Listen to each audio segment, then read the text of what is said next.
Paramashivoham. Om Nithyananda Paramashivoham. Om Nithyananda Paramashivoham. Om Nithyananda Paramashivoham. Om Nithyananda Paramashivoham. Om Nithyananda Paramashivoham. Om Nithyananda Paramashivoham.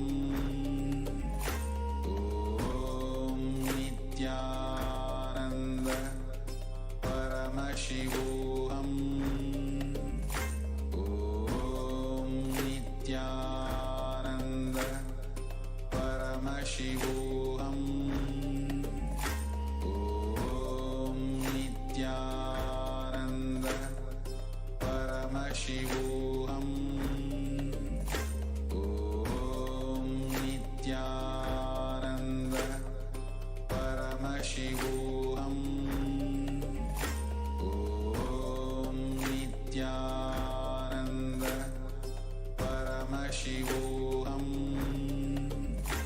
Om Nithyananda Paramashivoham. Om Nithyananda Paramashivoham.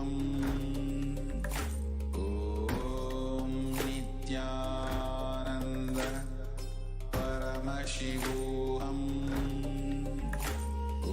Om Nithyananda Paramashivoham. Om Nithyananda Paramashivoham. Om Nithyananda Paramashivoham. Om Nithyananda Paramashivoham. Om Nithyananda Paramashivoham.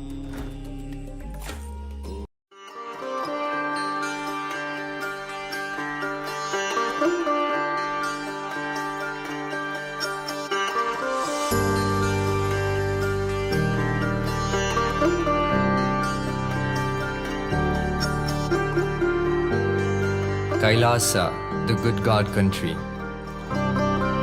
Hinduism has something great to offer. Hindu God Paramashiva is good. We love him not just because he gives us what we want, but because he is good and he has so much to offer to the world that makes the best nation.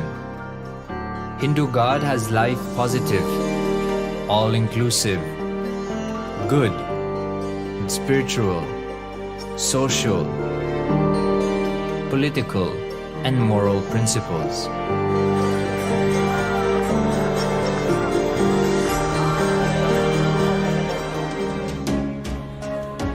Hindu principles are guaranteed solutions for all the major problems of humanity: resettlement, violence and lawfare, impoverishment, inequality, environmental footprint, pandemic and biowar, disputes, feminist movement, women's rights, child rights, minority rights, linguistic rights, human rights. Because Hinduism has the best to offer to the world, KAILASA, standing tall since 1994 for the grand narrative of Hinduism, is the good God's country. Founder of KAILASA, Paramashiva, and his 1008th incarnation, the Supreme Pontiff of Hinduism, Jagadguru Mahasanidhanam, His Divine Holiness, Bhagwan Nithyananda Paramashivam, is the reviver of KAILASA, the enlightened civilization, the greatest Hindu nation.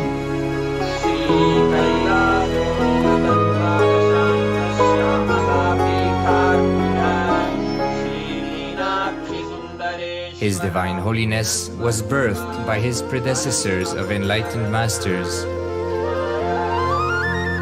great rishis, munis, siddhas,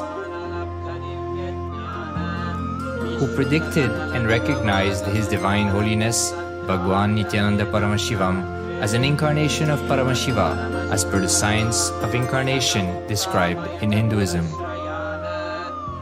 From his first Chaturmasya at the age of 3 in the year 1980 until the age of 16 in the year 1994, the Supreme Pontiff was trained for the revival of KAILASA. He began reviving KAILASA from the age of 16 after the coronation on the 25th May 1994.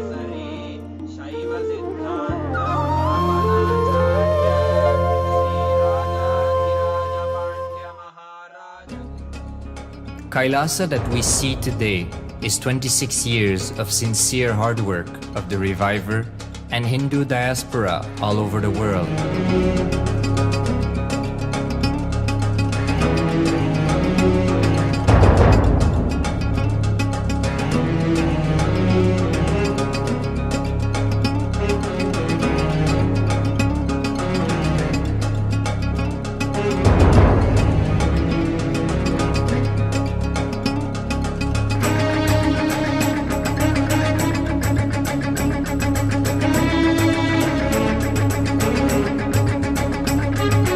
KAILASA has a potential population of 2 billion Hindus worldwide, with over 100 million applications to its citizenship already applied.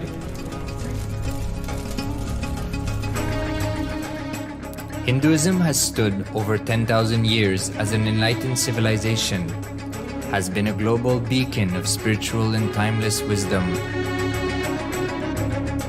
technology, culture.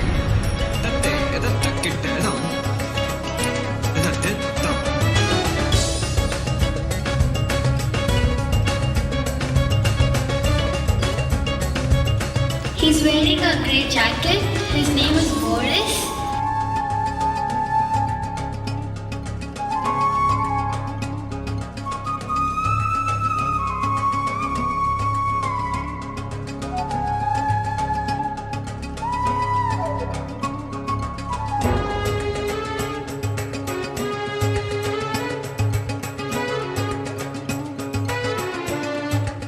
The world's ancient civilization produced more than 40% of the world's GDP.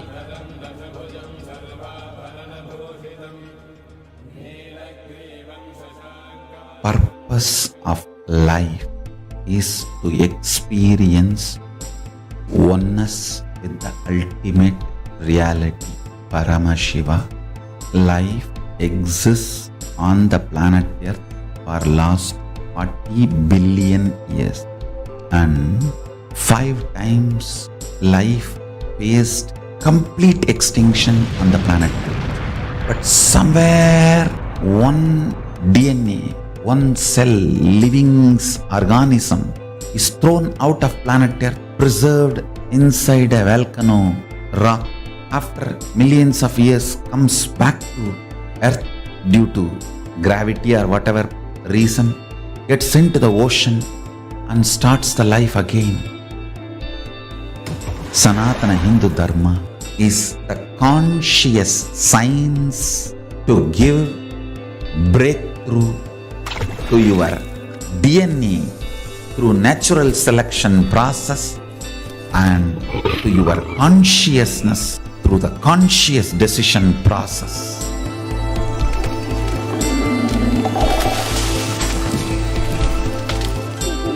Sanatana Hindu Dharma is a sacred spiritual science. It is not bunch of do's and don'ts. No.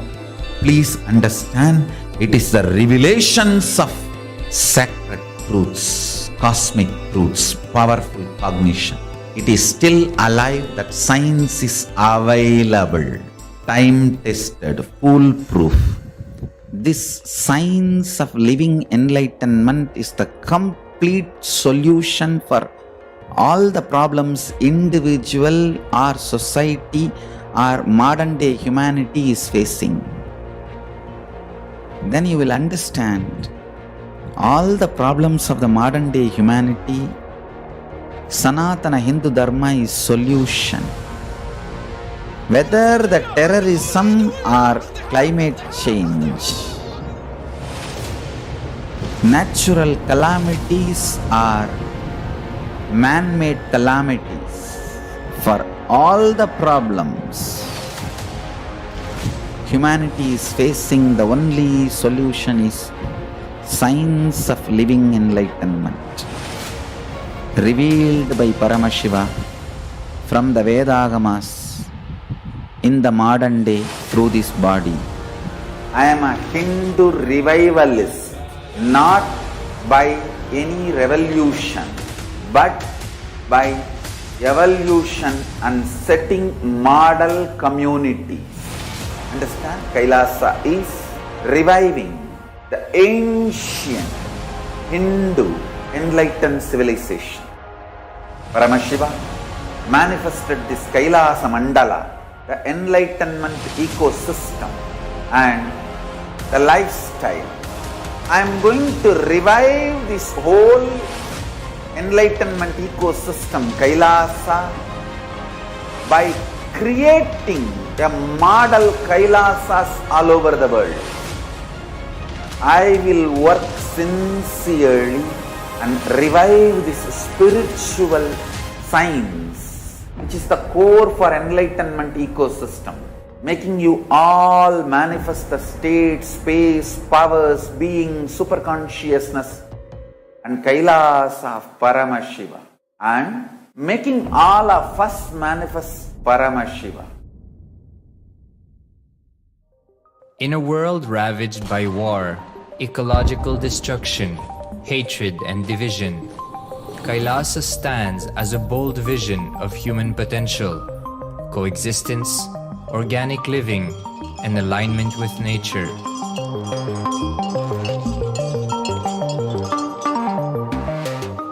Over the past 50 years, the world has seen the creation of dozens of new countries, and so if anything, it would be odd not to see a new country formed in the 21st century. Without the protection of political legitimacy, there is an imminent danger that the great tenets, scriptures, and science of creating an enlightened civilization, which spanned 56 states, 200 kingdoms, 1700 samsthanas, and 10,000 sampradayas, will be forever lost to humanity. The Hindu diaspora are highly successful around the world. They formed the dispossessed diaspora who has been driven to other countries because they are unable to practice their religion authentically in their own country. They have flourished in countries where they have been allowed to settle with religious freedom. For example, in the United States, Hindus are the most educated and highest earning community, with 77% of them holding a bachelor's degree and 48% having an income of $100,000 or more. Although they are only 1% of the population, Hindus have launched 13.5% of the startups in the USA. They hold leadership, technical and creative positions in companies such as Microsoft, Google, Facebook, etc. This success has been repeated around the world, in the UK, Canada, Australia, etc. James Kirkup, in his 2015 Telegraph article says, British Indians are not just the most successful immigrant group in this country's recent history, but the most successful group of people, full stop. He continues, more extraordinary than the rise in numbers is how it has taken place so harmoniously and profitably for this country and those in it. British Indians, quite simply, are among the most industrious, accomplished and credible amongst us. The best of British, if you like. The same article says that British Hindus are barely 2% of the population, but 12% of all the doctors. Australia and Canada have understood the ingredients of fast economic growth of the country and are doing everything to attract the educated, rich Hindu community. Hindus are the fastest growing migrant population in Australia. In 2017, 200% more Hindus have received invitation for Canadian Permanent Residency Program. Even now, the Hindu diaspora worldwide are the richest. No divorce, have no cases of drugs and substance abuse, lowest mental disorder, no depression. Hinduism is the only religion which neither converts nor kills. Absolutely non-violent, the elite sect of mankind.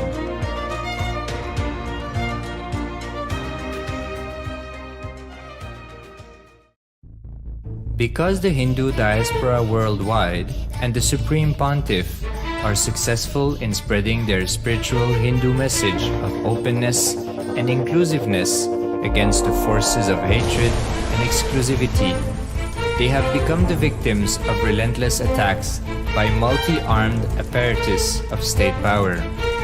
Anti-Hindu forces, extremist caste, supremacist militant organization want a one ideology, Hinduism, under their exclusive domain. What they cannot digest into themselves, they systematically delegitimize and exterminate. Lawfare, assassination attempts, character assassination of the Supreme Pontiff of Hinduism, Jagadguru Mahasannidhanam, His Divine Holiness, Bhagwan Nithyananda Paramashivam.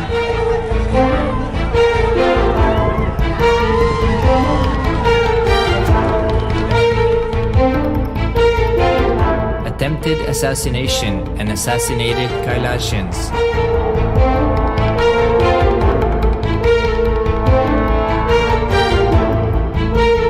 Sexual assaults and rape of female monks of Kailasa. Objectification. Character assassination.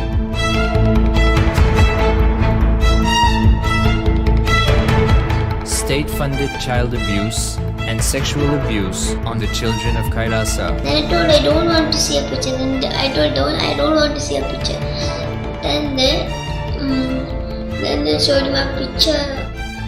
State-operated embezzlement of funds, properties and assets donated by the Hindu diaspora worldwide for the purpose of the revival of Kailasa.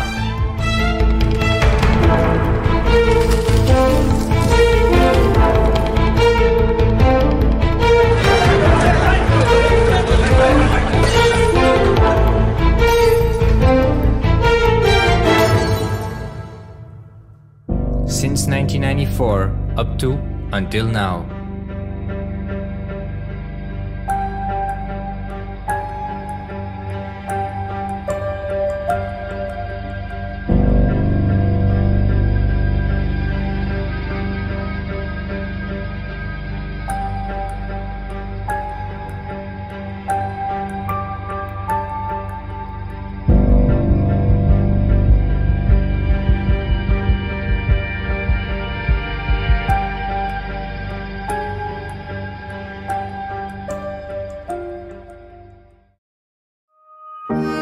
Building a nation is not a project accomplished overnight or by virtue of hope. Kailasa is the manifestation of 26 years of sincere hard work, sacrifices, integrity of the Supreme Pontiff of Hinduism, Jagadguru Mahasannidhanam, His Divine Holiness, Bhagwan Nithyananda Paramashivam, and the Hindu diaspora worldwide for the past 26 years for the enlightenment of humanity.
तपनशाक्यादि महान्धकार निवारण ज्ञान भानु नित्यानन्द वीक्षणानर्हध्वजोच्छेदन पूर्वक परमशिवोऽहम् नित्यानन्दं परमसुखदं केवलं ज्ञानमूर्तिं द्वन्द्वातीतं गगनसदृशं तत्त्वमस्यादिलक्ष्यम् एकं नित्यं विमलमचलं सर्व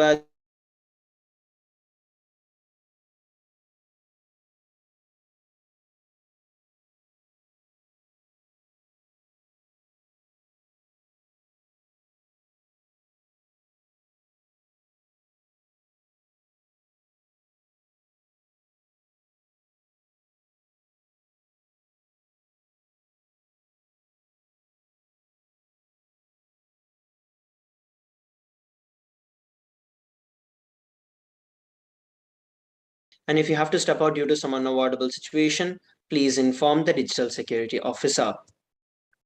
A few important cautions.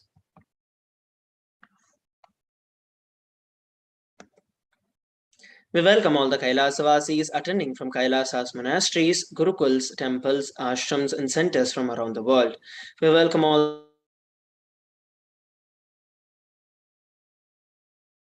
viewers and all those who are blessed to have the Nayana Diksha, which is the two-way video conferencing.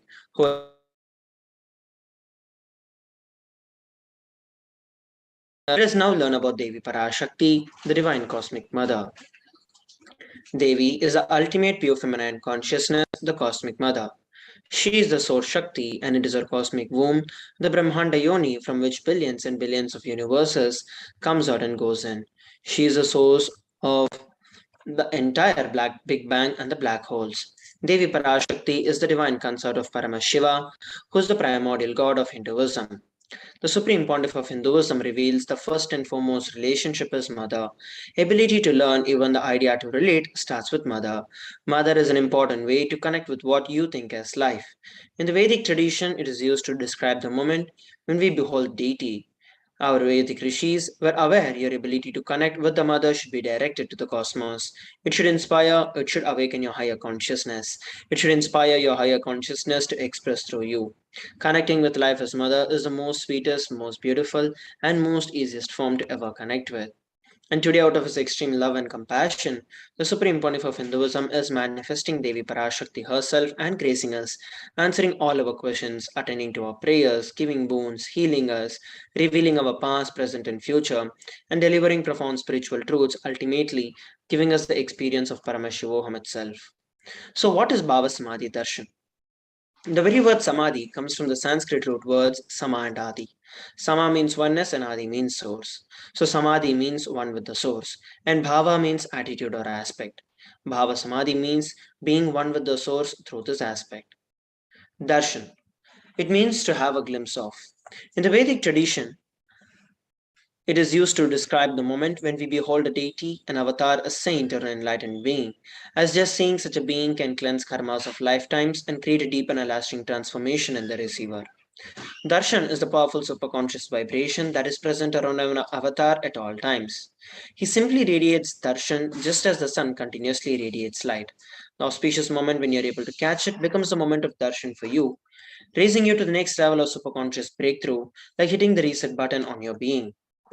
The signs of Bhava Samadhi Darshan.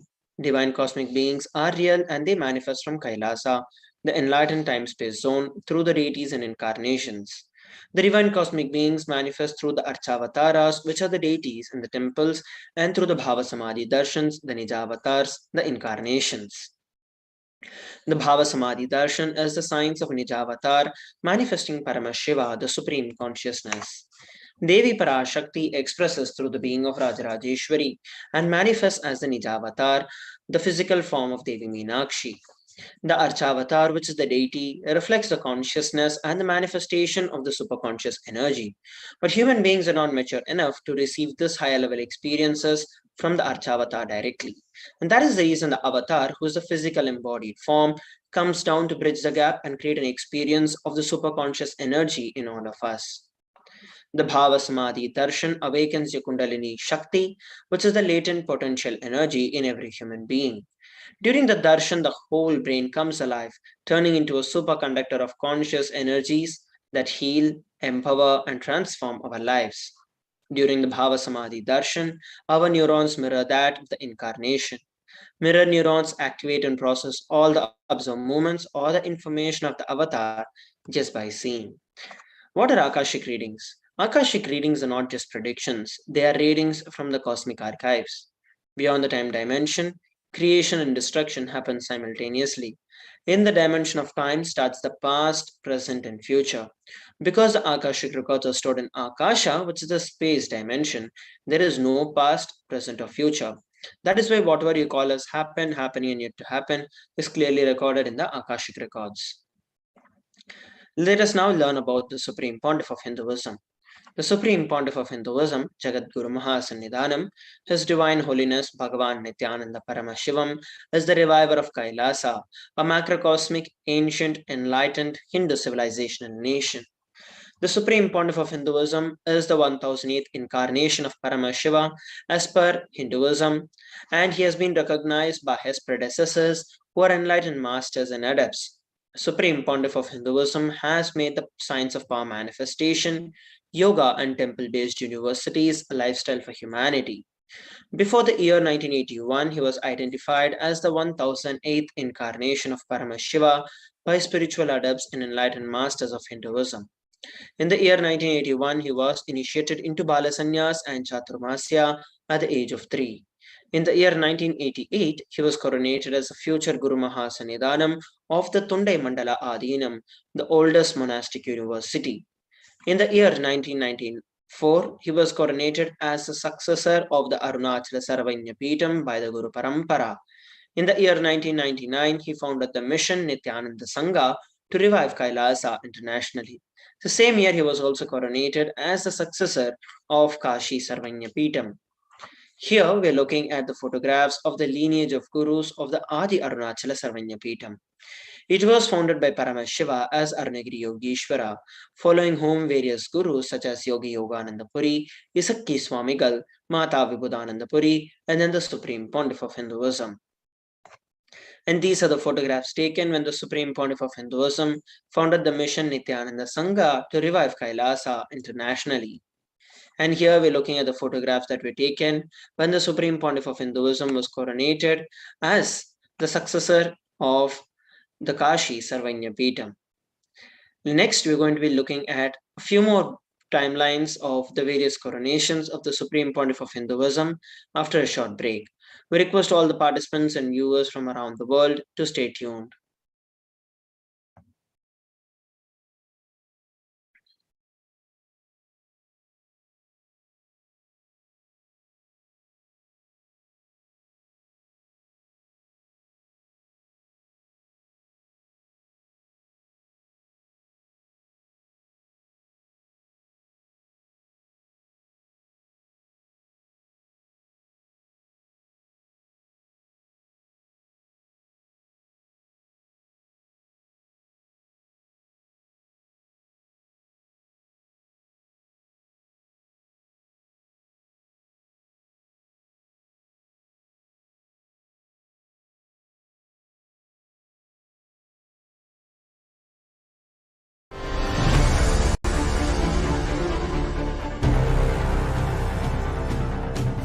Time itself is nothing but your decision to struggle with the same rut.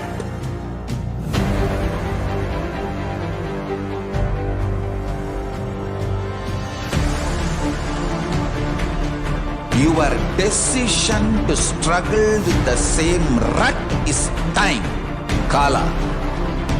Your decision to swallow time is Kala Bhairava.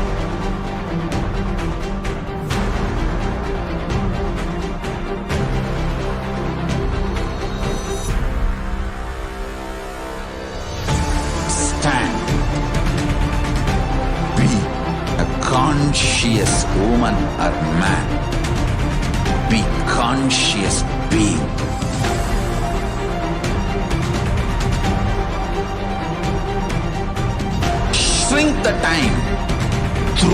conscious will persistence. Make the future into present by being ferocious with yourself.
Just be alive for next 3 years. Don't die within next 3 years.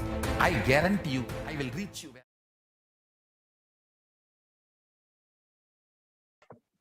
Nithyanam, everybody, welcome back. Let us now look at a few more coronations of the Supreme Pontiff of Hinduism.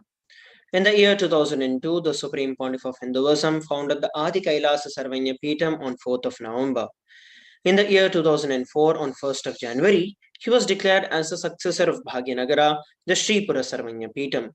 And in the year 2004, he was also declared as the incumbent emperor of the Suryavamsa Surangi Samrajyam of the Suryavamsa lineage. Here, we're looking at the photographs that were taken when the Supreme Pontiff of Hinduism founded the Adi KAILASA Sarvanya Peetham at the age of 24. And here are the photographs taken when the Supreme Pontiff of Hinduism was declared as the Supreme Pontiff of Hinduism and as the successor of Bhagyanagara, Sripura Sarvanya Peetham at the age of 26. And these are the photographs of the emperors of the Suryavamsa Surangi Samrajyam, of which the Supreme Pontiff of Hinduism is the current incumbent emperor. In the year 2007, the Supreme Pontiff of Hinduism was declared as the Guru Mahasannidhanam of Adi Pallava Sarvanya Peetham. In the year 2007, he was also declared as the Mahamandaleshwar of Mahanirvani Akhada, the largest apex monastic order. In the year 2012, he was coronated as the 293rd Guru Mahasannidhanam of Madurai Shyamalapita Sarvanya Peetham, the oldest Hindu papal state and the monastic kingdom. Here are the photographs taken when the Supreme Pontiff of Hinduism revived the Adi Pallava Sarvanya Peetham at the age of 29. And these are the photographs taken when the Supreme Pontiff of Hinduism was coronated as the 293rd Jagadguru Mahasannidhanam of KAILASA Shyamalapita Sarvanya Peetham. In the year 2013, the Supreme Pontiff of Hinduism was officially coronated as the Mahamandaleshwar of the Mahanirvani Akhada, the largest apex monastic order and the youngest Mahamandaleshwar. In the year 2013, he was also declared as the Acharya Mahamandaleshwar of Atal Akhada, the oldest monastic order in Hinduism, by Acharya Mahamandaleshwar Sukhdevanandaji, the then incumbent spiritual head. In the year 2014, he was coronated as the Guru Mahasannidhanam of the Tanjavur Adinam. Here we're looking at the photographs that were taken when the Supreme Pontiff of Hinduism was coronated as the youngest Mahamandaleshwar of Mahanirvani Akhada. And these are the photographs of the coronation when the Supreme Pontiff of Hinduism was declared as the Guru Mahasannidhanam of the Tiruvarur Adinam. In the year 2014, he was coronated as the Guru Mahasannidhanam of the Tiruvarur Adinam. The same year, he was also coronated as the Guru Mahasannidhanam of the Vedaranyam Adinam and Panchanadikulam. Here are the photographs of the lineage of Gurus of the Tiruvarur Adinam and the Vedaranyam Adinam. In the year 2015, the Supreme Pontiff of Hinduism was coronated as the Guru Mahasannidhanam of Dharma Mukti Swargapuram Adinam. Following which, the same year, he was also coronated as the Guru Mahasannidhanam of the Adi Pita Kolada Matha. The same year, he was also elected as the Supreme Pontiff of Hinduism by a congregation of over 1,000 spiritual leaders. Here we're looking at the photographs taken when the Supreme Pontiff of Hinduism was coronated as the successor of Dharma Mukti Swargapuram Adinam. And these are the photographs taken when the Supreme Pontiff of Hinduism was coronated as the Guru Mahasannidhanam, the successor of the Adi Pita Kolada Matha. And here are the photographs taken when the Supreme Pontiff of Hinduism was elected as the Supreme Pontiff of Hinduism by a congregation of over 1,000 pontiffs. Let us now learn about some of the global initiatives by the Supreme Pontiff of Hinduism. Over 26 years of relentless humanitarian services and initiatives, including free vegetarian food, medical services, natural disaster relief, women empowerment initiatives, conflict resolution and peace initiatives, sustainable Hindu practices through various international agencies and bodies. The Supreme Pontiff of Hinduism has authored over 300 books and 10,000 articles in 3 languages: English, Tamil, and Sanskrit, and these have been translated into 50 languages with over 1,000 titles. Over 20 million copies of books and articles have been sold, read, and downloaded. He has also established the largest Hindu library with over 1 million books, million palm leaf scriptures, and over 20 million digital books.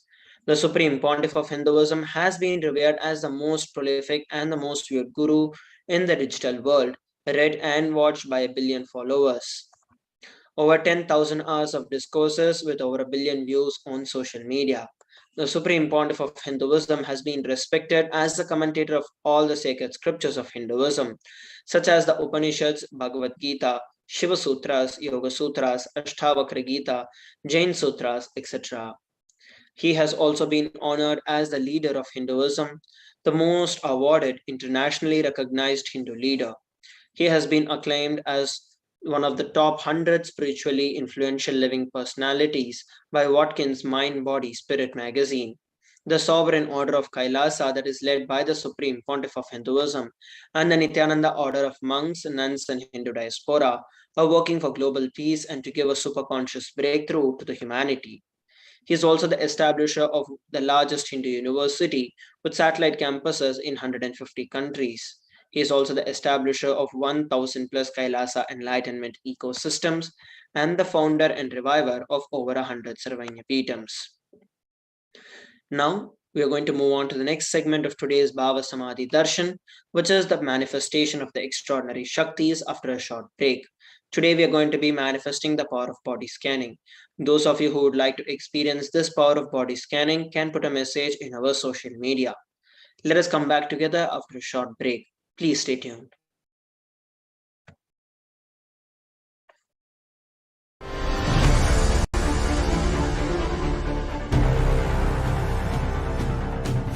Time itself is nothing but your decision to struggle with the same rut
time itself is nothing but your decision to struggle with the same rut.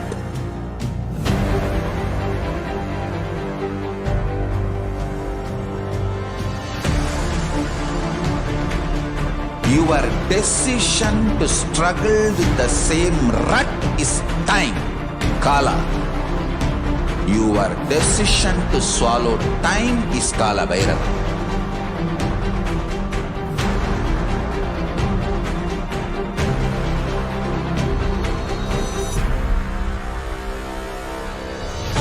Stand. Be a conscious woman or man. Be conscious being.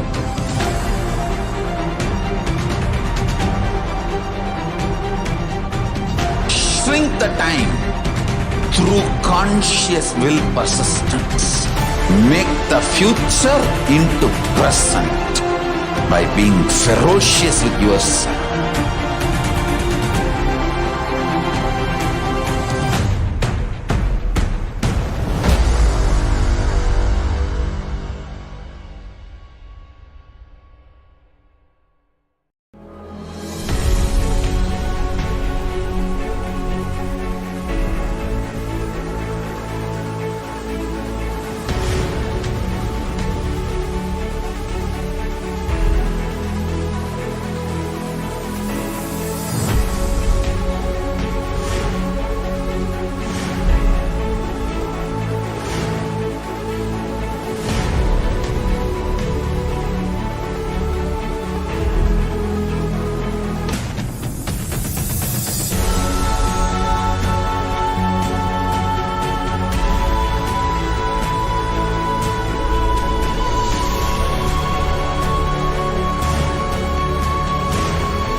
Just be alive for next 3 years. Don't die within next 3 years.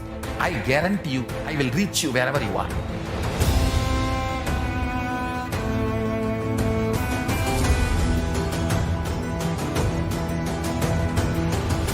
Be alive, somehow be alive for next 3 years. I will reach you wherever you are, whichever corner of the world you may be. I will reach you with enlightenment. It's my commitment to humanity.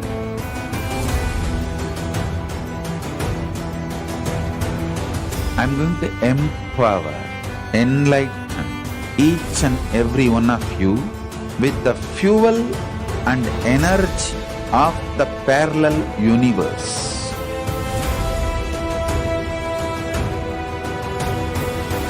I'll infuse this intense supernal effulgence DNA, Tejas, Ojas, Kundalini Shakti into your spine to consciously lift you to KAILASA.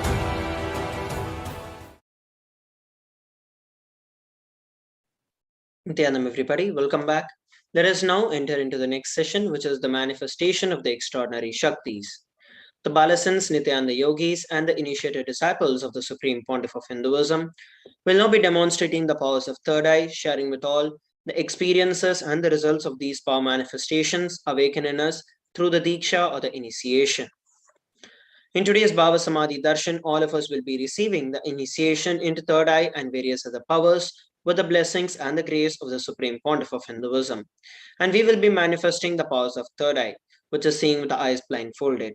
The third eye is a cosmic browsing center that is located in between your eyebrows, which upon initiation one can effortlessly express the powers and see through the third eye just as one would do with their two eyes.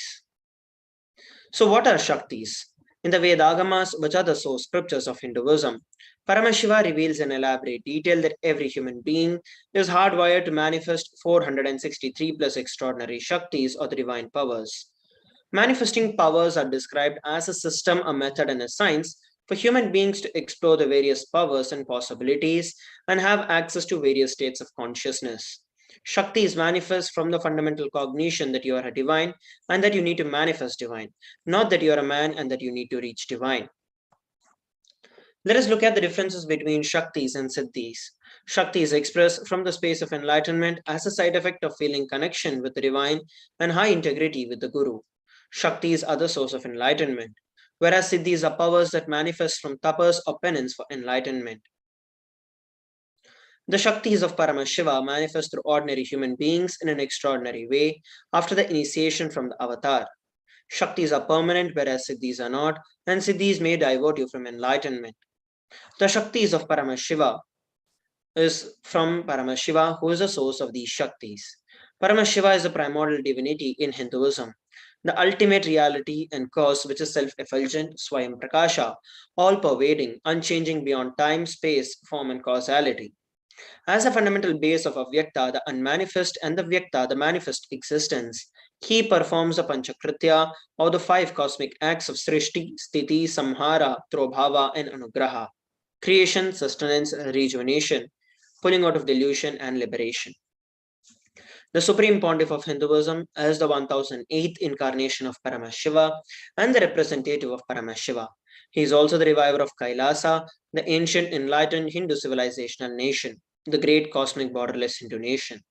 And ever since the beginning of the civilization, the Sanatana Hindu Dharma has been a cradle of enlightened beings and highly advanced sciences. It was where the science of enlightenment was lived and taught as a lifestyle, and for the very first time in the modern day, the Supreme Pontiff of Hinduism is reviving these yogic sciences and transmitting it to the world at a record-breaking pace never accomplished before. The knowledge and the science of manifesting these Shaktis are passed down from one generation to the next through the Diksha, or the initiation by the enlightened Gurus.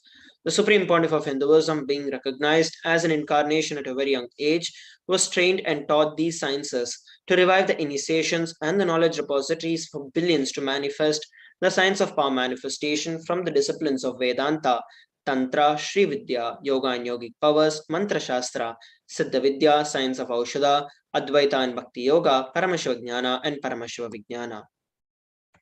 So how do we awaken these divine Shaktis? Every ultimate truth, which is the Jnana, when it is mapped into your consciousness, which is your Prajna, manifests as the power and possibility of every being. Let us now look at a beautiful video on the science of initiation.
Diksha is the direct transfer of spiritual energy by an enlightened being through look, word, or touch. The traditional Vedic book Navaratneshwara states, Sarva samapi dikshanam muktihi phalamakhanditam avirodhat bhavantyeva prasangyastu bhuktayah. The main benefit of all initiations is moksha, enlightenment. As a side effect, health, wealth, leadership, and well-being happen. And in Rudrayamala Tantra, Shiva says, Devi diksha vihinasya na siddhihi na cha sadgatihi tasmat sarva prayatnena Guru. The one who is not initiated does not attain liberation nor a better future. So by all efforts, one should get initiated by Guru. What is the science of initiation? Neuroscience has proved that the process of initiation floods the brain with energy.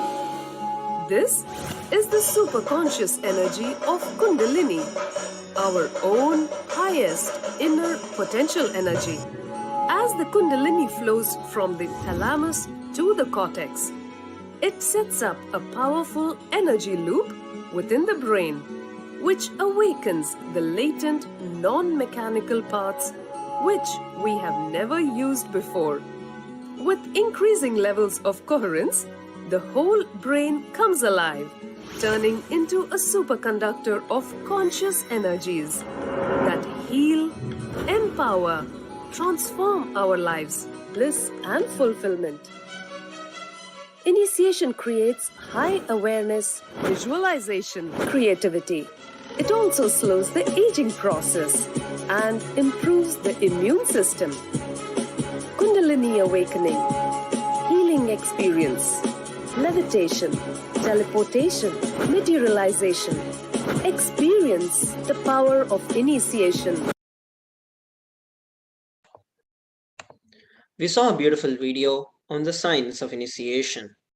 Let us now look at how this science of power manifestation is authenticated through the four aspects of evidences or the pramanas. The first is the Shastra Pramana, the eternal and unchangeable truths that are revealed in the source scriptures. The next is the Apta Pramana, experiences and the results of Aptas or authorities of Hinduism. The next is the Atma Pramana, which is the personal experience of the Supreme Pontiff of Hinduism. And the fourth is the Pratyaksha Pramana, empirical evidence from observation and scientific experimentation. The Vedagamas is a living applied science. They are the ultimate superior authority for Hindus. Vedas are the applied pure science where the ultimate truths are explained. And Agamas are the scriptures where the applied technology, the applied science is expanded. Vedas and Agamas, together called as the Vedagamas, are given the status of Shruti as they are directly revealed by Paramashiva. They are the ultimate, eternal, and unchangeable truths. And a reference that is cited from these Shastras or the source scriptures is called as the Shastra Pramana. Let us now get ready to witness a very unique and exciting demonstration of the power of third eye. Today we're going to be manifesting the power of body scanning. Those of you who would like to experience this power of body scanning can put a message on our social media. In this power of body scanning, one awakens the ability to scan illnesses, diseases, medically diagnosed issues, and provide solutions through the awakened third eye. The Shastra Pramana for this power of body scanning is given in the Vijnana Bhairava Tantra, Sutra 54. Swadehe jagato vapi sukshma sukshma tarani cha tattvani nilayam dhyatvante vyajyate para. Bhagavan Paramashiva says, cognize deeply that from the subtle to the subtlest constitutive principles of your whole body or of the whole universe simultaneously consist of the essential reality. They are being absorbed in their source cause, Paramashiva. By the experience of such restful awareness, one becomes complete from all thoughts, and the ultimate universal divine power, Paradevi, Adi Shakti is revealed, and the supreme power manifestation happens. And here we're looking at the Apta Pramana. Terayar was a Siddha and one of the prominent disciples of Agatya. One day, a man suffering from severe headache comes to Agatya for healing. Agatya uses the power of body scanning and identifies the root cause of the headache. He reveals that there is a small terai, a type of frog sitting in the person's brain. Agatya immediately instructs Teraya, his disciple, to perform an open-head surgery and to remove the frog. After the surgery is completed successfully, the person is healed and cured of the headache. Thus, he gained the name Terayar. The Atma Pramana. On 22nd of December 2019, the Supreme Pontiff of Hinduism revealed an experience of how he uses the power of body scanning. Paraphrasing his words, only when I had the multiple compound hand fracture, I was forced to go for surgery and therefore for medical checkups related to that. At that time, they detected heavy metal quantity in my different organs. It was revealed that I had been poisoned without our knowledge. I immediately used diagnostic methods instead of medical facilities to study the body condition. And through the body scanning, I found out what the problems and imbalances had happened and where the balances had to be done. I used allopathy as a second opinion to verify my findings. And here we're looking at the Sakshi Pramana, which is the experiences and the results of these extraordinary power manifestations happening through the initiated disciples of the Supreme Pontiff of Hinduism. So let us now enter into the power manifestation. We have a volunteer who's requested, Navdeep Singh. So I'm going to be chanting the Mahavakya, Om Nithyananda Paramashivoham, and sharing with every one of you whatever Swamiji is revealing to me. Om Nithyananda Paramashivoham. Om Nithyananda Paramashivoham. Om Nithyananda Paramashivoham.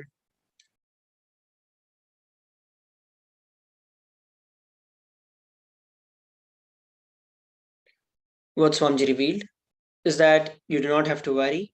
Whatever accident he has met with, Swamiji told that he'll be completely taken care of and healed. Swamiji only revealed that for each and every one of you who are around him, who go near him, not to carry the negative emotions and not to carry the grief in you, because that is only going to create a more and more negative space around, which is going to delay the healing process.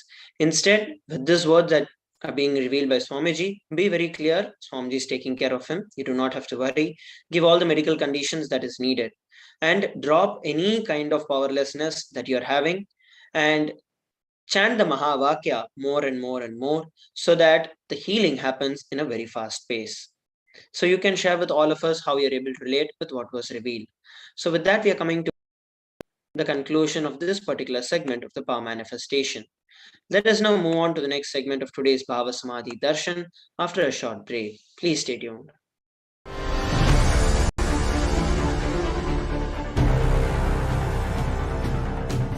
Time itself is nothing but your decision to struggle with the same rut.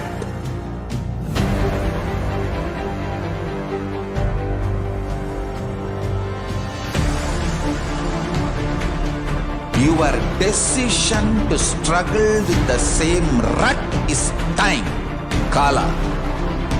Your decision to swallow time is Kala Bhairava.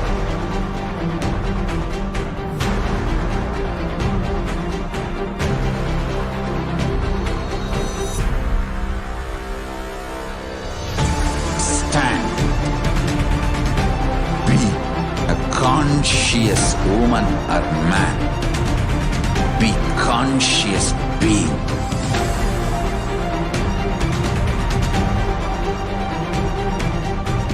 Shrink the time through conscious will persistence. Make the future into present by being ferocious with yourself.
Just be alive for next 3 years. Don't die within next 3 years. I guarantee you, I will reach you wherever you are.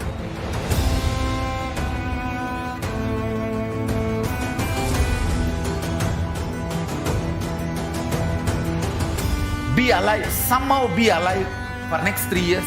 I will reach you wherever you are, whichever corner of the world you may be.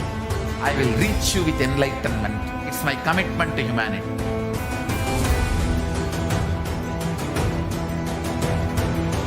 I'm going to empower, enlighten each and every one of you with the fuel and energy of the parallel universe.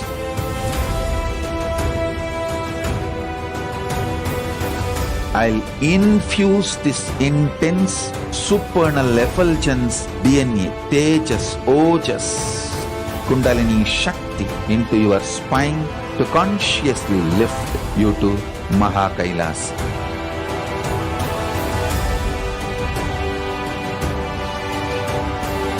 It is irreversible permanent enlightenment, irreversible power manifestation, irreversible permanent empowerment.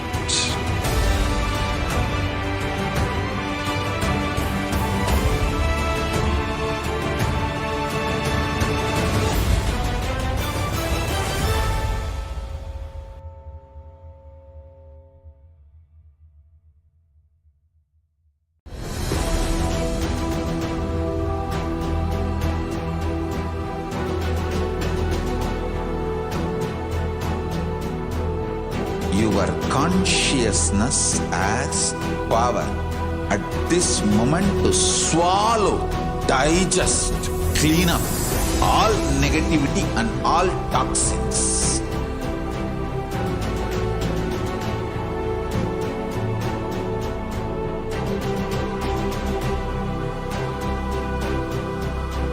Develop a powerful will persistence. That's the most important asset for life.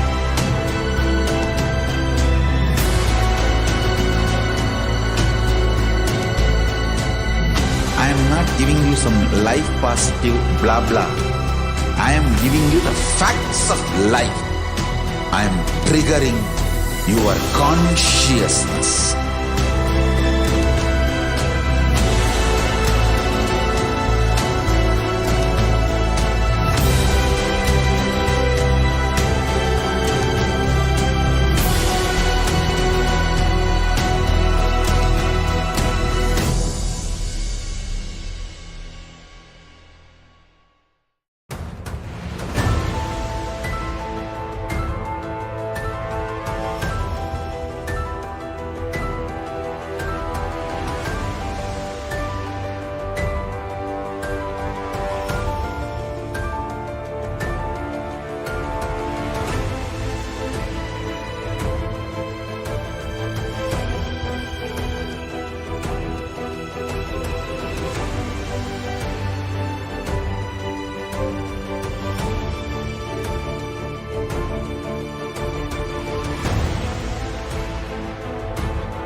I am your Guru. I will make you enlightened. It's my commitment.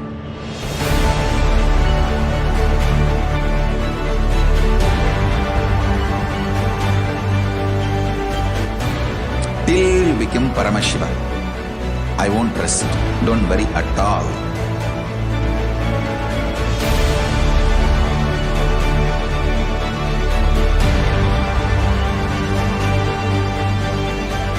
To all my disciples, I give you this as a boon. I'll swallow everything with which you are stuck and liberate you all.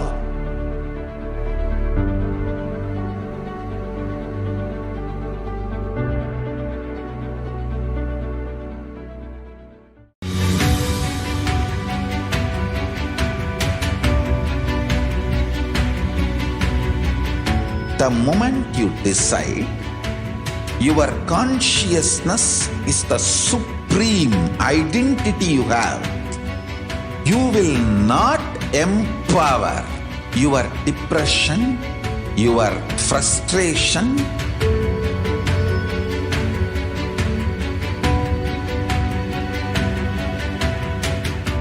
deal your problems, whether it is simple headache or depression or the worst suicidal patterns, or life negativity? Only through consciousness. Don't go for any other solution.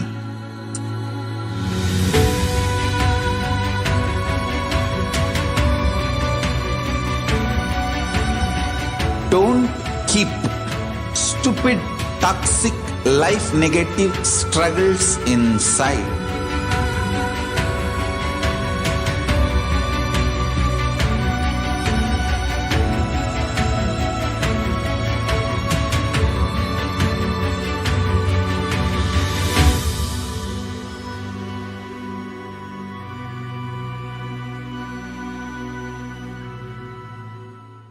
Greater signs of life can be realized with a greater ability to visualize.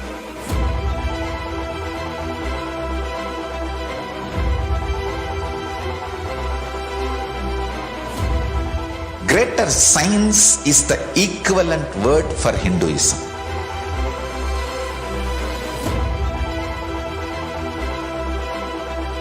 When you understand the greater signs of life, greater courage, more possibility, more fearlessness, more joy, more bliss.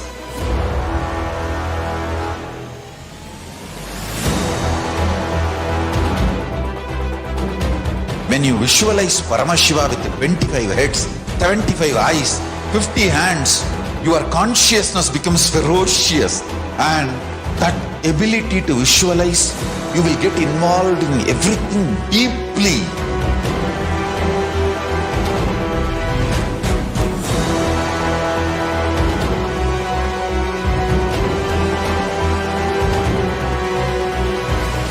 Involved people are the most delicious, most sweet, most beautiful, most juiciest beings of planet Earth.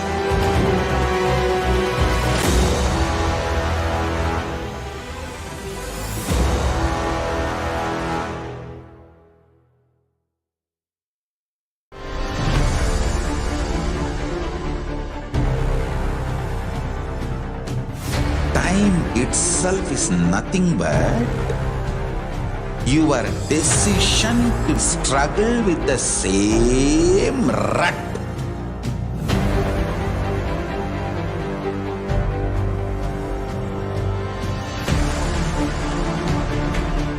Your decision to struggle with the same rut is time, Kala. Your decision to swallow time is Kala Bhairava.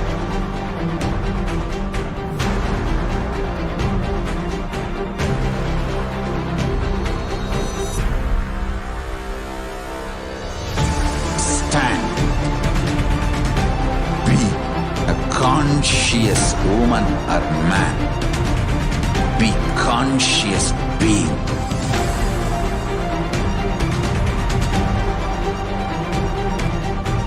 Shrink the time through conscious will persistence.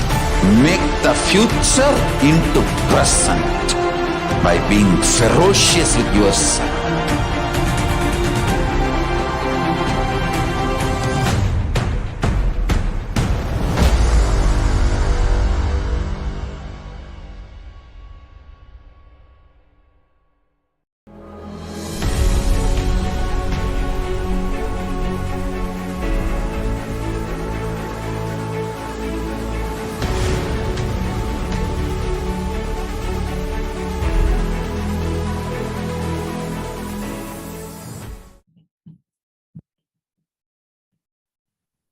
Yes, Nithyanandam.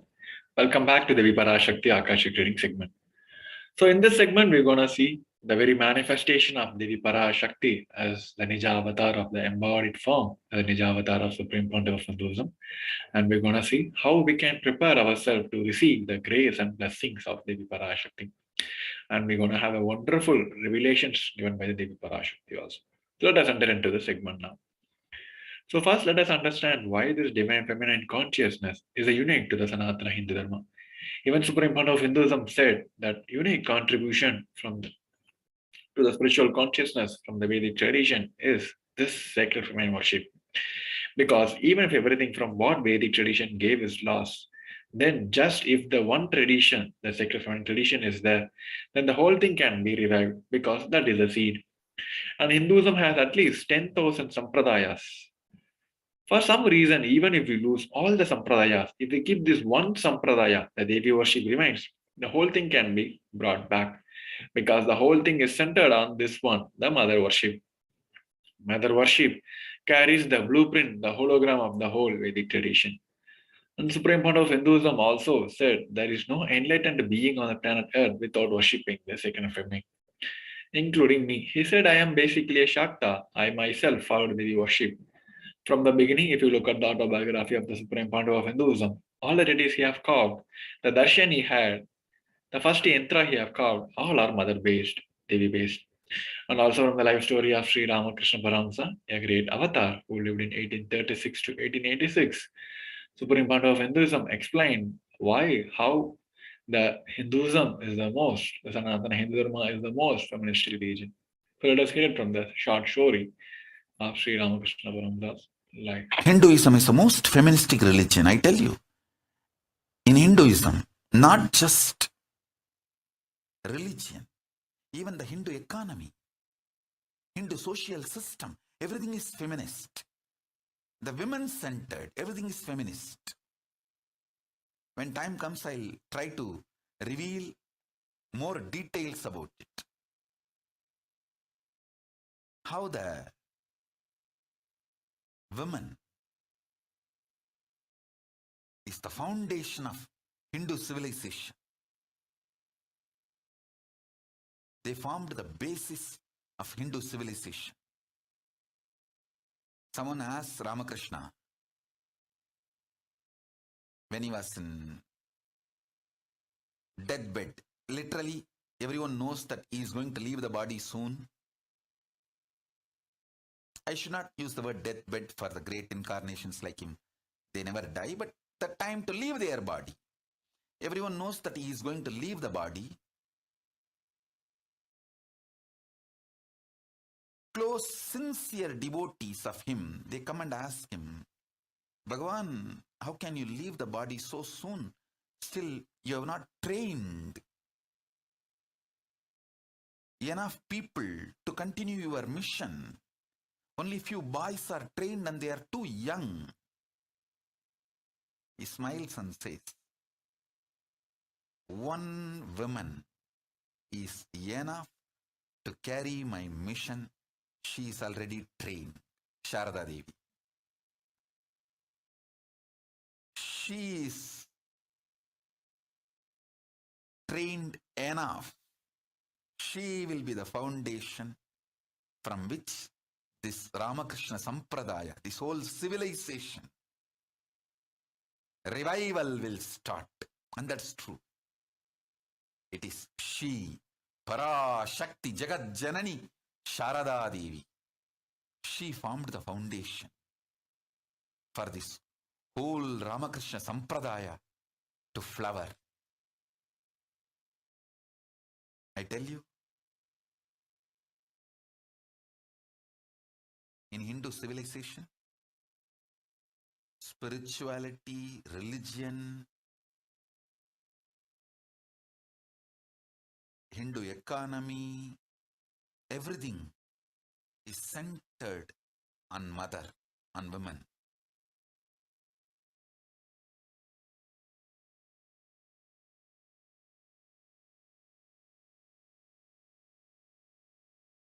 He also said that Shiva is a Brahman, but Devi has the key to reach the Brahman. Unless she opens, nobody can reach. He added with a beautiful description of the house scene, saying, even though the husband is the owner of the house, the key to the house will be on the hip of the mother.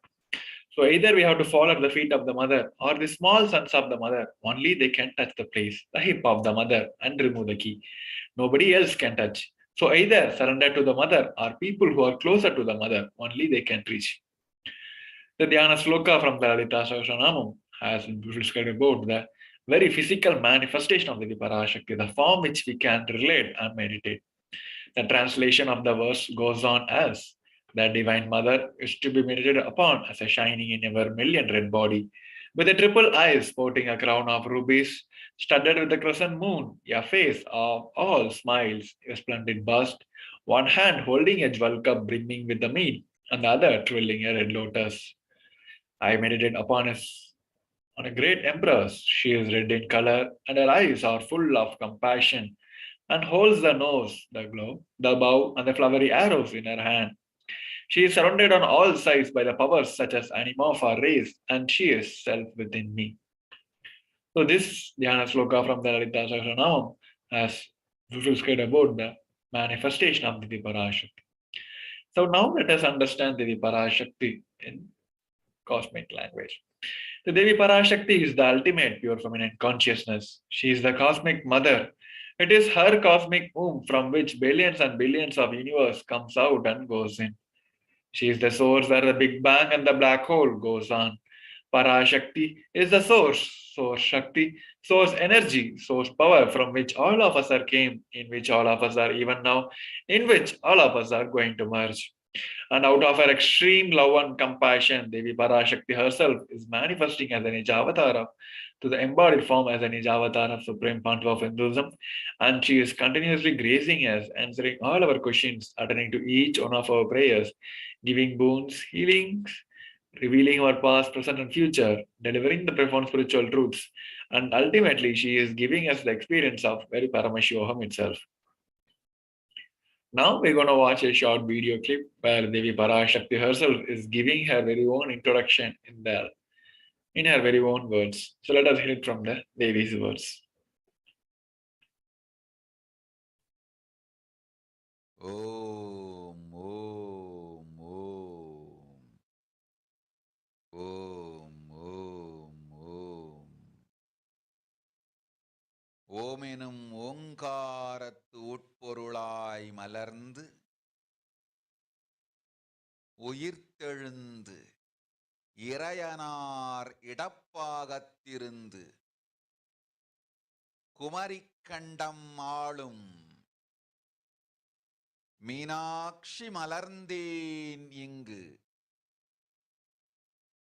நல்லருள் செய்திடவும் நல்வாக்கு தந்திடவும் ஆனந்தம் ஞானத்தொடு பூரண அன்பு ஏகம் அநேகமாய் ஆகிய இப்புவுலகிற்கு பரமசிவன் ஞானம் தர வந்தேன் பராசக்தி மீனாட்சி அருளாட்சி அரசாட்சி பொருளாட்சியோடு நன்மாட்சிமையோடு ஆட்சி செய்யும் பராசக்தி மீனாட்சி நான் கருணையே வடிவாய் கண்மலர்ந்து நன்மை செய்திட வந்திட்டேன். மாந்தர்கள் கேளுங்கள் இந்த பெருநன்மை சத்தியத்தை, கேட்டு நீங்கள் வாழ்ந்திட கேடும் பெருந்துக்கமும் உங்களுக்கில்லை. கேட்டிடுங்கள் இவ்வினாடி என்னை கண்டுகொண்டும் கேட்டுக்கொண்டும் இருக்கும் உங்கள் எல்லோர்க்கும் நான் அளிக்கும் தீட்சை. நானே நினைப்பும் மறப்பும் கடந்த உயிர்ப்பாய் உங்கள் எல்லோருக்குள்ளும் இருக்கின்றேன். பரமசிவோஹம் பரமசிவோஹம் பரமசிவோஹம் பரமசிவோஹம் பரமசிவோஹம் பரமசிவோஹம் பரமசிவோஹம். இதை தீட்சையாய் ஏற்று இதே உணர்வோடு அமர்ந்திருங்கள். உங்கள் எல்லோருக்கும் எல்லா நன்மையும் வரமும் ஞானமும் அருளும் அளிக்கின்றேன். ஓங்காரத்தின் உட்பொருளாய் வேதமொடு ஆகமம் மெய்யாய் வெளிப்பட்டு உபவேதங்கள் உபாகமங்கள் அனைத்துமாய் உயர்ந்து நின்று தத்துவங்கள் ஆராய் உண்மையை செப்பி ஜகம் முழுவதும் ஞானம் அளிக்கும் பாரதி பராசக்தி மீனாட்சி நான். ஆய கலைகள் 64 உடலும் மனமும் உயர்வை அடைந்திடும் பரமசிவ சக்திகளை உங்களுக்குள் மலர்த்தவே வந்திருக்கின்றேன். அஷ்ட சித்திகளும் அஷ்ட கன்மமும் ஆதி சக்தி பரமேஸ்வரியாய் மலர்ந்து உங்கள் அத்துணை பேருக்கும் ஆனந்தம் அளிக்கின்றேன். அஞ்சாதீர், ஆனந்தத்தோடிருப்பீர். ஓம் ஓம் ஓம் ஓம் ஓம் ஹ்ரீம் ஓம் ஹ்ரீம் ஓம் ஹ்ரீம் ஓம் ஹ்ரீம் ஓம் ஹ்ரீம் ஓம் ஹ்ரீம் ஓம் ஹ்ரீம் ஓம் ஹ்ரீம் ஓம் ஹ்ரீம் ஓம் ஹ்ரீம்.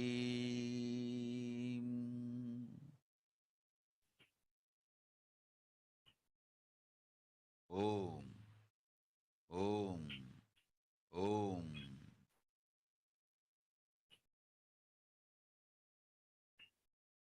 Yes. Now, let us see how we can prepare ourselves to receive Devi Parashakti.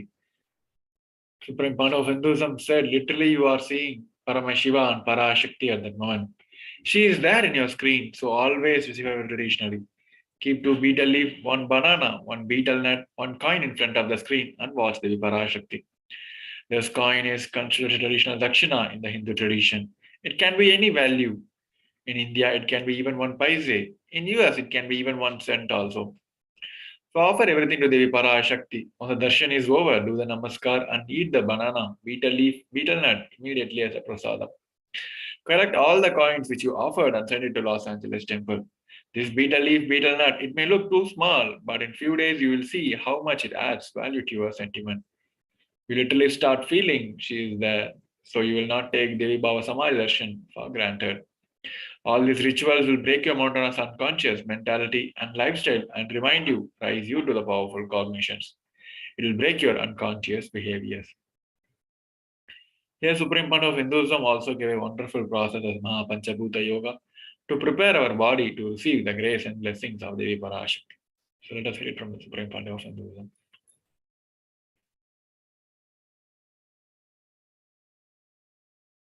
I wanted to give you one sacred secret to all of you. Do this Panchabhuta Yoga. See, whenever you want to ask any question to Devi and receive the answer, on the day do this Panchabhuta Yoga. Means apply only mud on the body and take bath. Don't apply any chemical on the body to take bath. Just that Puttuman means that anthill mud. Only that apply on the body and take bath. Don't apply anything else. That is mud, earth part, earth component. Second, water. Drink only water that day. Don't eat, drink, don't do anything other than drinking water. When you come for the Parashakti's Akashik reading, at least for a few hours prepare yourself. Maybe 10 hours ahead. Just drink only water and keep yourself active. Third, the fire in your stomach should be allowed to burn without any food dumped on it. Just the pure fire. You can chant Omkara to intensify it, or Mahavagya, Ajapa Japa, but pure fire. no food, nothing. That pure fire should be encouraged. And just be in the free air, open space, breathing the whole sky at least few hours before. And intensely unclutch to get the power of the space, Akasha. See, listen. Akasha is an intense energy. Just like the other bhutas, like earth, water, fire, air, the Akasha also is a pure consciousness. It is intelligence, living energy. Once you start unclutching, you manifest Akasha's energy in you, consciousness in you. So do this Panchabhuta Yoga. Your questions will be surely answered immediately by Parashakti. If you just do this Panchabhuta Yoga and come for the Devi's Akashik reading, she will simply answer your questions. I'll repeat. Apply the ant hill, mud and take bath, or even clay. Don't use any other chemical. Take bath just with a mud. Second, drink only water. No other food or juice at least for 10 hours ahead.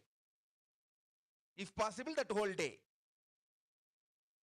Third, intensify the Agni in your stomach without dumping any food on it. Just through the Omkara, Ajapa, Ajapa, ignite it, intensify it. Fourth, walk around and breathe in an open space at least for a few hours before. Fifth, try to unclutch as intensely as possible to receive the Akasha energy, Chitambara, Chitambara, that energy of cosmic space. With this Panchabhuta Yoga, come to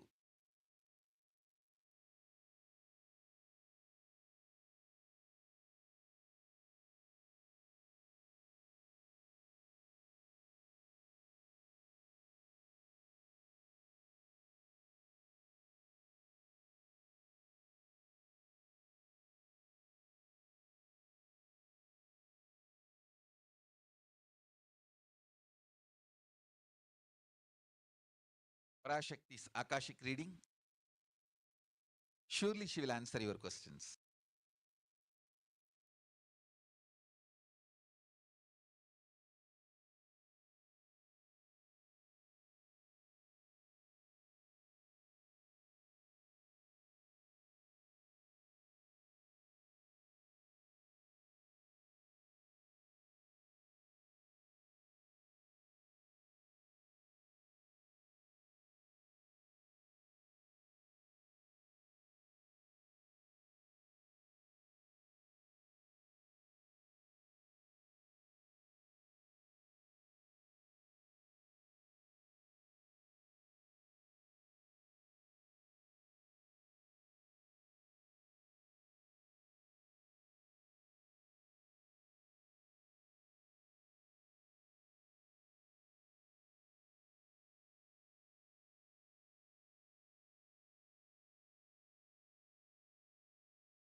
time itself is nothing but your decision to struggle with the same rut.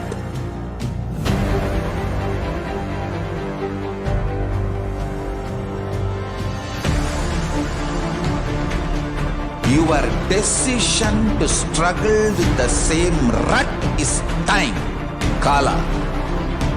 Your decision to swallow time is Kala Bhairava.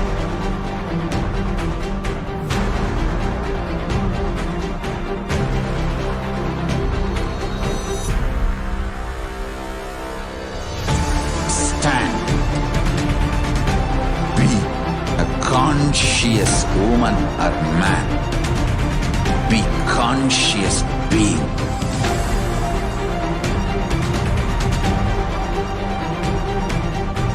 Shrink the time through conscious will persistence. Make the future into present by being ferocious with yourself.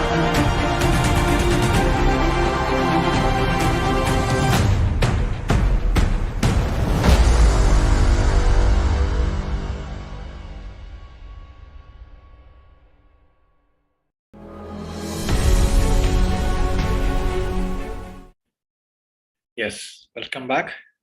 So now moving on to the next segment where we're going to see the revelations given by the Devi Parashakti.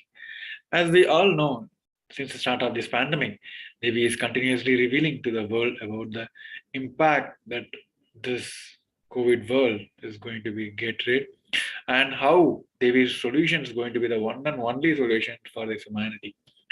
So in this segment, first we're going to have Devi's revelation, and we're going to have a discussion about how this has got manifested in the current world now, how this pralaya is dealt all across the globe, and we're going to see multiple news reports from the agencies and different states, and we're going to see the solutions given by Devi Parashakti also. So first, let us listen to the Devi's revelation.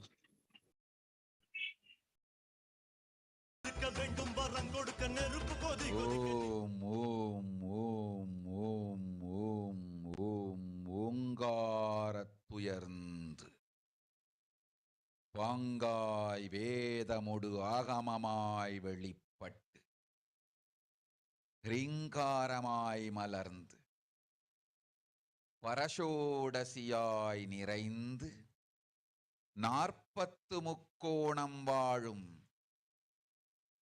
கையிலை ஸ்ரீபுரச் சிந்தாமணி கிருகத்தில் இருக்கும் கைலாச சுவாமினி பரஷோடசி பரமசிவன் பாகம் அமர்ந்து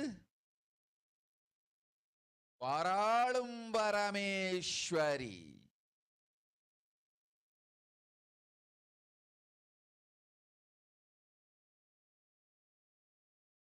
பரமசக்தி மனோன்மணி மீனாட்சி நித்யானந்தனாய் நிஜாவதாரம் கொண்டேன் இங்கு எல்லோர்க்கும் நல்வரம் தந்திட எல்லா நன்மையும் அருளிட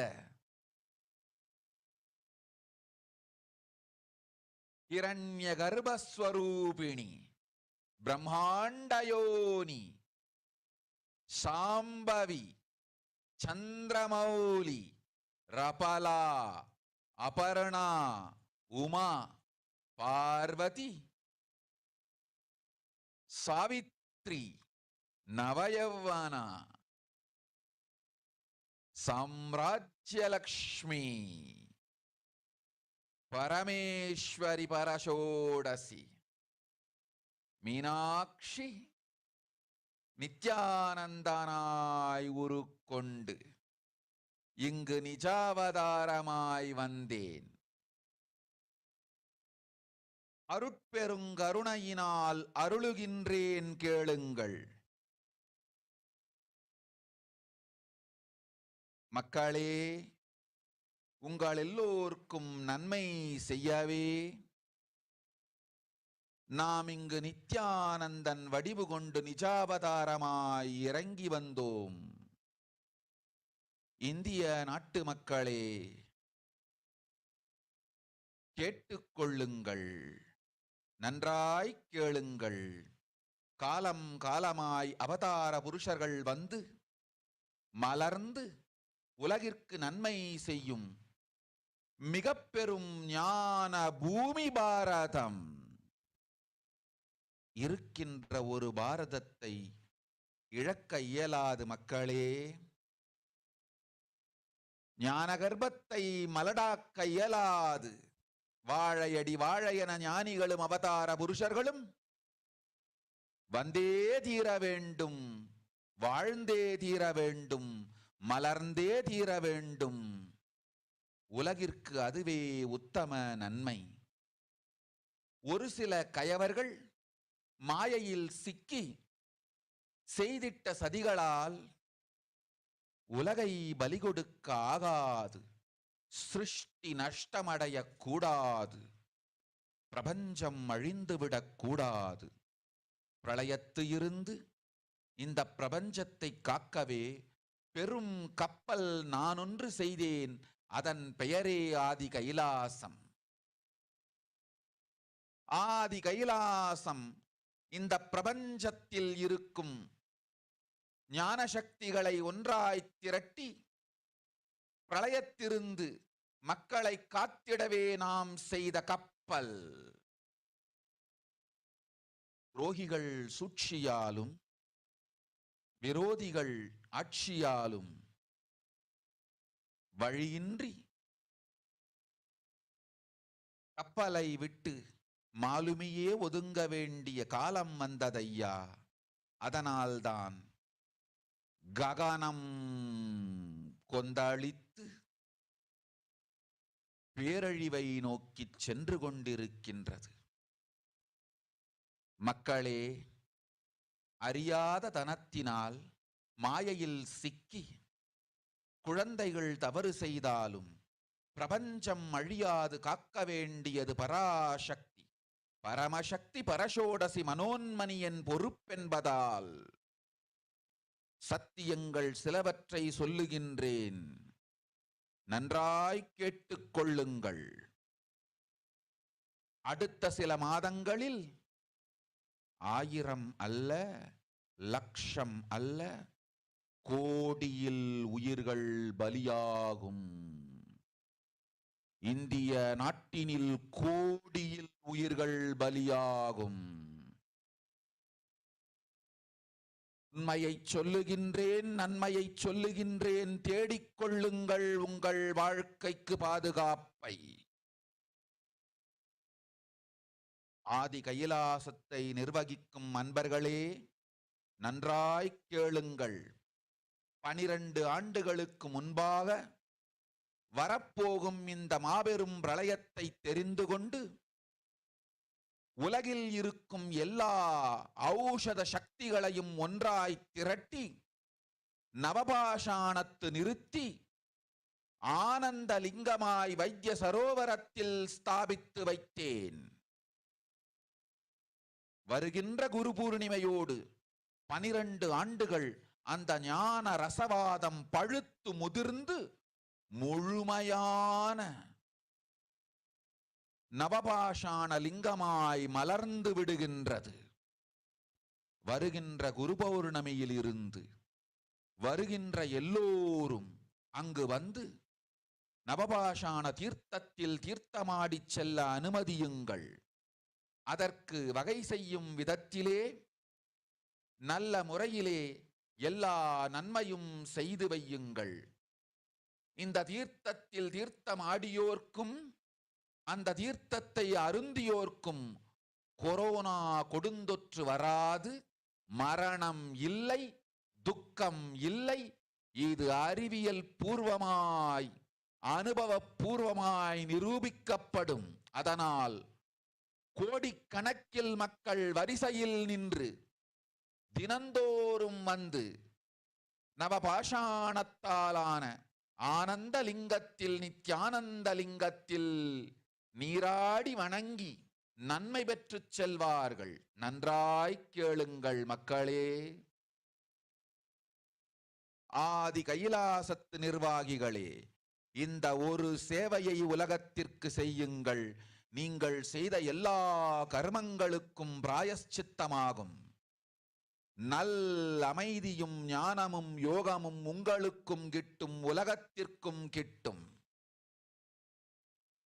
12 ஆண்டுகள் முன்பாக பராசக்தி நான் செய்து வைத்த நவபாஷாணம் சித்தித்து புளித்து பழுத்து முதிர்ந்து ரசவாத யோகத்தில் சித்தியாகி இன்று நிறைந்த நவபாஷாண நித்யானந்த லிங்கமாய் வைத்திய சரோவரத்தில் மலர்ந்திருக்கின்றது. இதை செய்த காரணம் வரப்போகும் பிரபஞ்சத்தின் பிரளயத்திலிருந்து மக்களை காத்திடவே. எல்லோரும் கேளுங்கள். ஆதி கைலாசத்து நேரடியாய் மறைமுகமாய் உதவி செய்து உடன் இருந்த எல்லோரும் கேளுங்கள். உங்கள் எல்லோரையும் நம்பியே இந்த படகை நாம் உருவாக்கினோம். இந்த பெரும் சேவையில் எல்லோரும் வந்து பாகமாயிருந்து கொரோனா வராதவர், வந்தவர், வந்து நீங்கியோர் இவர்கள் எல்லோருக்கும் மாபெரும் மருந்து நவபாஷாண நித்யானந்த லிங்கத்து தீர்த்த விருந்து. எல்லோரும் வந்து நல் நீராடி தற்காப்பும் பெற்று நோய் கண்டவர் நோயும் தீர்ந்து நன்மையெல்லாம் அடைந்திட இந்திய நாட்டு மக்களே, உங்களால் இயன்றதை செய்திடுங்கள். உங்கள் எல்லோர்க்கும் நல் பாதுகாப்பும் உண்டு, நல்லதும் உண்டு. என்னை இழந்தாலும் என்னை நீங்கள் மறுத்தாலும் உங்களை நான் காப்பேன். அஞ்சாதீர்கள்.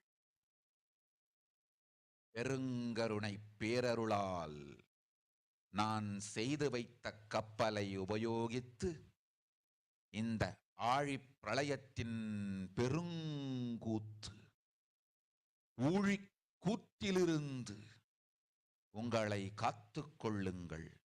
உண்மையை சொல்லிவிட்டேன், நன்மையை சொல்லிவிட்டேன். பிராயஷ்சித்தம் வேண்டுமென்றும் காப்பாற்ற வேண்டுமென்றும் கதறிய பக்தர்கள் எல்லோருக்கும் பெருங்கருணையினால் தீர்வை தந்து விட்டேன். அன்பர்களே, பக்தர்களே, சீடர்களே, என் சொல் கேட்கும் நேர்மையான தொண்டர்களே, புயல் என புறப்படுங்கள். ஆதி கைலாசத்திற்கு தேவையானதெல்லாம் உடனடியாய் செய்து வரப்போகும் மக்களுக்கெல்லாம் அன்னதானம் செய்து அவர்கள் நல்லபடி வைத்திய சரோவரத்தில் தீர்த்தமாடி நவபாஷாண மருந்தையே விருந்தாய்க் கொண்டு நோயிலிருந்து தற்காப்பும் பெற்று உயிர்காப்பும் பெற்று நல்லபடியாய் வாழ்ந்திட தேவையான சேவைகளை செய்யுங்கள். இதுதான் உங்கள் எல்லோருக்கும் பிராயஷ்சித்தம். நித்யானந்தன் வடிவு தாங்கி நிஜாவதாரமாய் நான் இந்திய நாட்டில் வந்தபொழுது என்னை வைத்து வாழாத பெருங்குற்றத்திற்கு பிராயஷ்சித்தம் இதுவே உங்களுக்கு. இதை யாவது செய்து, இது ஒன்றையாவது செய்து உங்களையும் காத்துக்கொள்ளுங்கள், நாட்டையும் காத்திடுங்கள். கோடிகளில் உயிர்கள் போகப் போகின்றது என்பதை நேரில் காண்பீர்கள். கண்ட பிறகுதான் நான் சொல்லும் வார்த்தையின் சத்தியமும் உண்மையும் உங்களுக்கு புரியப் போகின்றது. அழிவதற்கு முன் வந்து நவபாஷாண மருந்தை விருந்தாய்ப் பெற்று மரணத்திலிருந்து உங்களை காத்துக் கொள்ளுங்கள். மக்களே, இது ஒன்றே வழி. ஓம் ஓம் ஓம். பெருங்கருணை பேரருளால் அன்னை பராசக்தி அருளினேன் சத்தியத்தை. இந்த ஒரு சத்தியத்தை உடனடியாய் புரிந்து கொண்டு உங்களுக்கும் உலகத்துக்கும் நன்மை செய்து கொள்ளுங்கள். ஆதி கைலாசத்து நித்யானந்த லிங்கத்தின் எல்லைக்குள் ஆருக்கும் கொரோனா கொடுந்தொற்று தீண்டாது. இந்த சத்தியத்தை அனுபவபூர்வமாகவும் அறிவியற்பூர்வமாகவும் முழுமையாக நீங்கள் புரிந்து கொள்வீர்கள். இது நிரூபணமாகும்.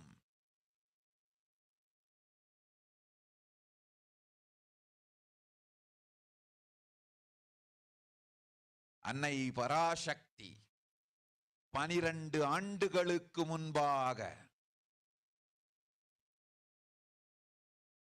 உள்ள ஞான ஔஷத சக்திகள் அனைத்தையும் பிரம்மாண்ட யோனி ஹிரண்ய கர்ப்பத்திலிருந்து கொண்டு வந்து உருவாக்கி வைத்த நவபாஷாண லிங்கம் இன்று பிரளயத்திலிருந்து காக்கும் பெரும் கப்பலாய் உங்களுக்கு ஊதாவும்.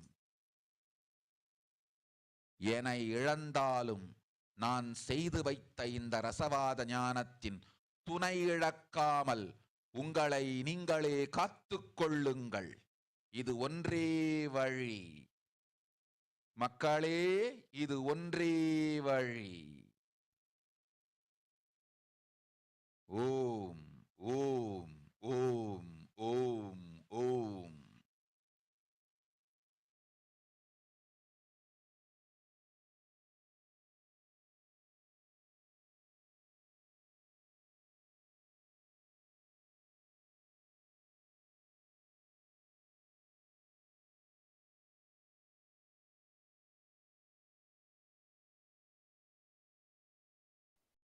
Yes. Now let us see the English translation of what Devi has said. Devi has said, world cannot be sacrificed for the sake of conspiracies done by some ignorant thief who got stuck in Maya. She should not have lost, cosmos should not have destruction. To save the cosmos, I made a huge ship. Its name is Adi Kailasa. Adi Kailasa is the ship that will gather all the energetic powers of this cosmos and save the people from the pralaya. Through the tricks of the traitors, rules of the enemies, without any other way out, time has come for the citizens of Tuli. That is why the sky is boiling and moving towards a huge destruction. People, even if the children, do mistake in ignorance by getting stuck in Maya. As it Parashakti, Paramashakti, Parashodasi, Manonmani, it's my responsibility to save the cosmos from the destruction. I'm telling some of the truths. Listen properly. Not in the next few months, not in thousands or lakhs, lives will be lost in crores. Crores of lives will be lost in India. I'm telling you the truth. I'm telling you the good. Search for your protection for your life. Here Devi has revealed what the reason, the cause for this pandemic, and how we can save ourselves from this pandemic through the Adi Kailasa. Devi has meant, Devi herself is manifested the huge ship, the Adi Kailasa, and Devi has said that is the only ship which is going to gather the people and save the people from the pandemic. So talking about this pandemic, since the start of the pandemic, the global community has faced many surge in multiple sectors. So starting from the economic standard, the political structure, the very government structure, everything has collapsed during this pandemic. So now in this segment, we're going to discuss about multiple facts and reports from the different states across the globe about this pandemic. So talking in the numbers, since the start of the pandemic, the global community has faced around 454 million cases and around 6 million deaths have been already registered. Is that the actual number? The report from the US Washington University researchers found out that COVID death probably 3 times higher than the record says. They gathered the data through the various government websites, the World Mortality Database, the Human Mortality Database, and the European Statistical Office. From that, they have found out that numbers have dramatically changed according to the countries and the region. And they have found out around 120 people got dead out of 100,000 people in all across the globe. That would mean it's about 18.2 million deaths have been already occurred because of this COVID in the last 2 years, from starting of 2020 and the end of 2021. But on the other side, the reported numbers of around 5.9, which is around 6 millions. So here it says the actual numbers are 3 times higher than the recorded one. Here you can see the sudden rise in the cases in UK and Scotland, where 1 in 25 and 1 in 18 people got infected in this last few weeks. So when we are talking the term called this impact is going to be felt for decades, there are multiple factors which is supporting this statement. One is the health crisis. It's not the physical health, it is mental health also. On the other side, where many of the protocols which is followed during this COVID-19 becoming redundant. Here you can see the report from the US Department of Affairs said they have done the cognitive study on around 153,000 people who survived the first 30 days of infection. From them, they have found out that the people who went through the acute phase of pandemic had increased risk of an array of instant mental health disorders. And for them, the violence, loneliness, headache, uncertainty, all this started becoming the byproduct of this whole COVID symptoms. The biggest losers of this COVID world is going to be the teens and teenage children, because now the Omicron is literally in all the schools and colleges, where around 6% and 3% of students and teachers respectively are either in quarantine or get infected now. And pediatricians also warn that, especially in the age group of children and teens, are going through the anxiety disorder after this COVID phase. And now the education system is completely changed, and the personal development, the interpersonal development, students are going to be struggling in the future, because as of now, they're not relating with any people. And in the future, if they are forced to have a face-to-face, eye-to-eye conversation, they're going to get affected and felt for that time. So this is the thing which we have discussed, that the surge which is created by this COVID world is going to be felt for the decades. A scan from the UK Biobank, they have found out that even a mild symptoms can change the very size of the brain, which is related to the brain, memory, and the smell. This is the report from the UK Biobank report published on the BBC News. They have said that the people who went through even the mild symptoms have found out to be all those participants had a shrunk between 0.2 to 2% of in the overall brain size, the area which is related to the smell and memory. And it is also found out that the people who are recently recovered from the COVID found it better hard to perform the complex mental tasks. So is that the vaccines going to be the solutions? There is one question worldwide, which is when this pandemic going to be over. So from the beginning, the vaccines have been introduced. This is the both sides. The vaccines have the both sides, the coins.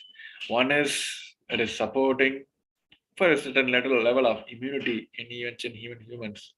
But on other sides, it created multiple diseases, starting from the heart diseases, lung disorder, and kidney malfunctions.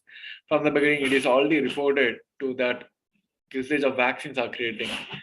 Is that the vaccines are the 100% solutions? No, the scientists are saying even there will be a huge possibility that the people who got vaccinated also, they may be able to transmit the virus even though they don't get sick themselves.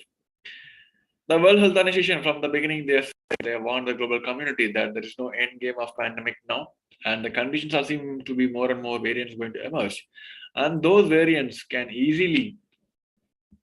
more easily evade the immunity, rendering the vaccines less effective. And they said they warned that there is no guarantee that virus will get weaker. So talking this new Omicron variant, which is literally in 100 countries, around 200 million cases have been already registered, that seems to be more violent. And in the case of Omicron, it is already proved that no vaccine is going to be helpful in this.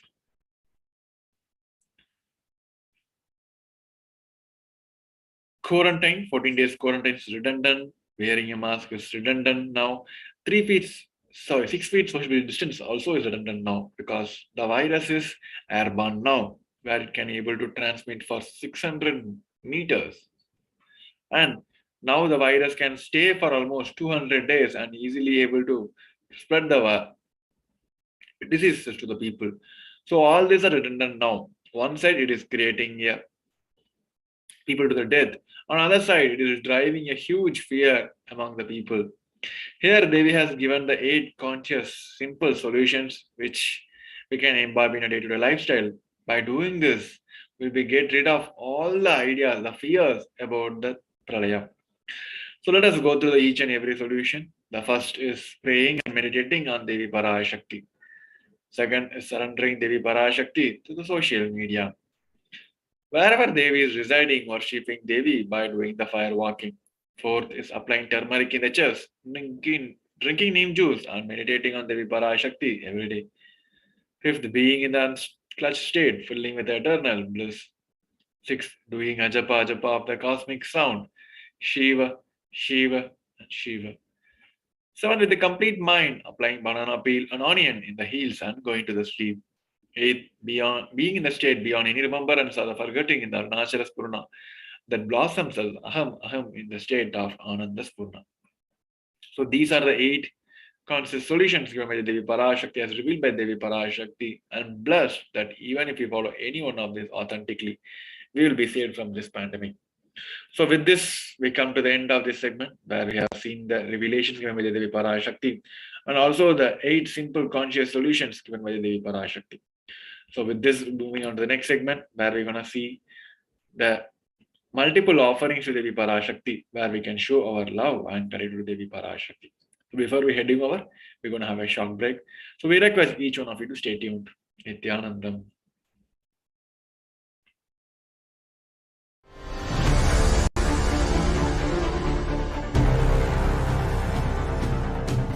Time itself is nothing but your decision to struggle with the same rut.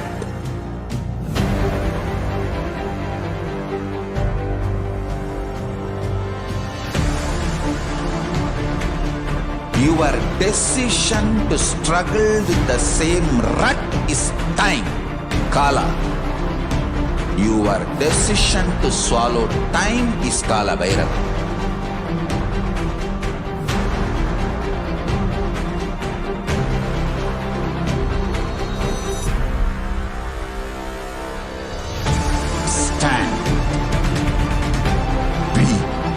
Conscious woman or man, be conscious being.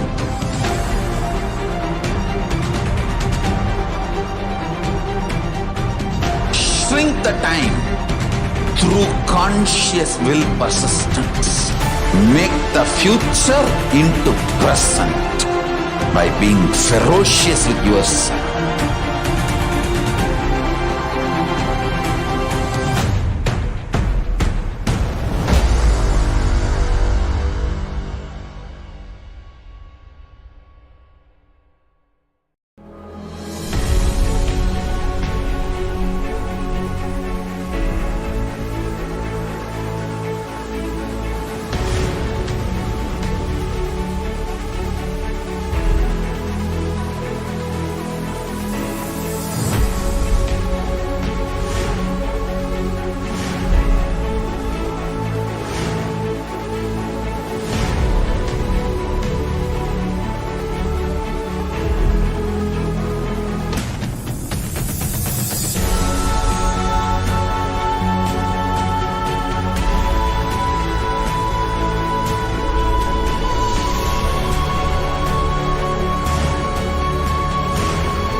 Just be alive for next 3 years. Don't die within next 3 years. I guarantee you, I will reach you wherever you are.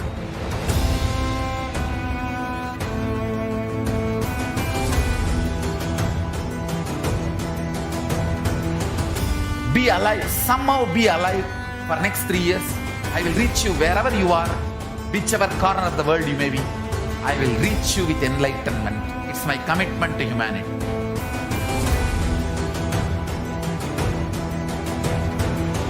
I'm going to empower, enlighten each and every one of you with the fuel and energy of the parallel universe.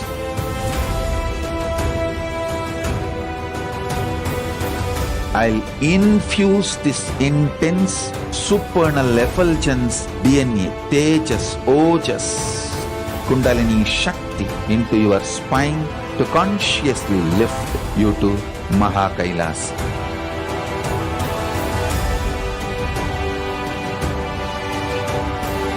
It is irreversible permanent enlightenment, irreversible power manifestation, irreversible permanent empowerment.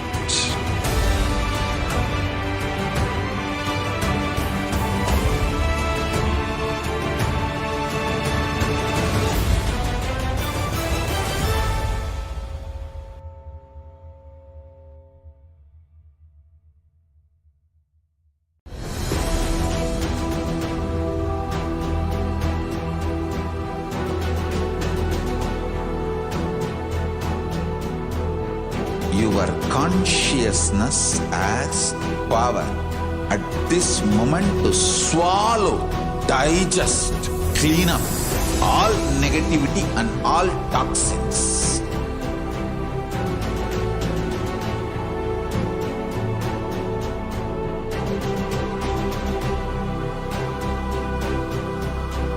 Develop a powerful will persistence.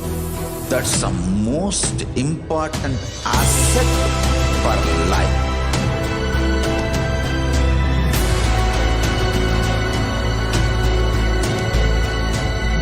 I am not giving you some life positive blah blah. I am giving you the facts of life. I am triggering your consciousness.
I am your Guru. I will make you enlightened. It's my commitment.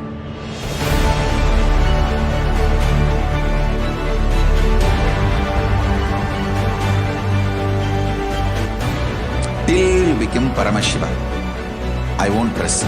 Don't worry at all.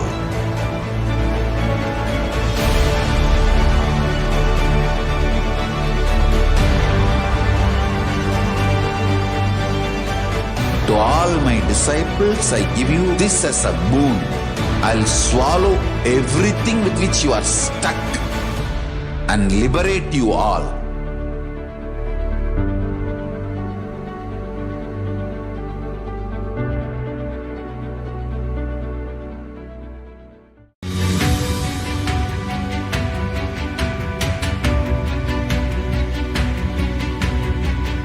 The moment you decide, your consciousness is the supreme identity you have. You will not.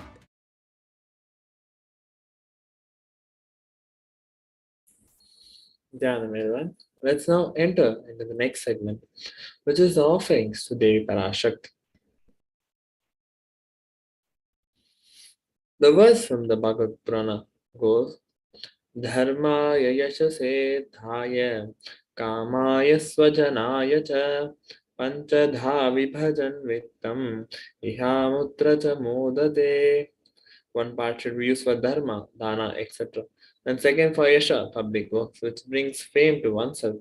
And third should be reinvested to generate more wealth. And fourth for karma, enjoyment of material things. And fifth for one's family and friends.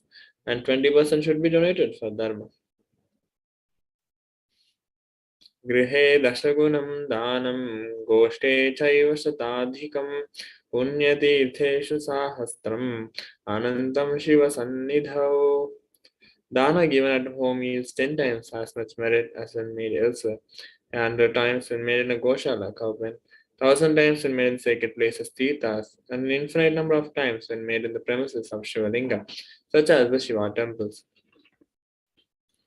दानं त्रिविधमित्येतत् कनिष्ठं ज्येष्ठमध्यमं तत्र नैश्रेयसं ज्येष्ठं कनिष्ठं स्वार्थसिद्धये कारुण्यात् सर्वभूतेषु संविभागस्तु मध्यमः.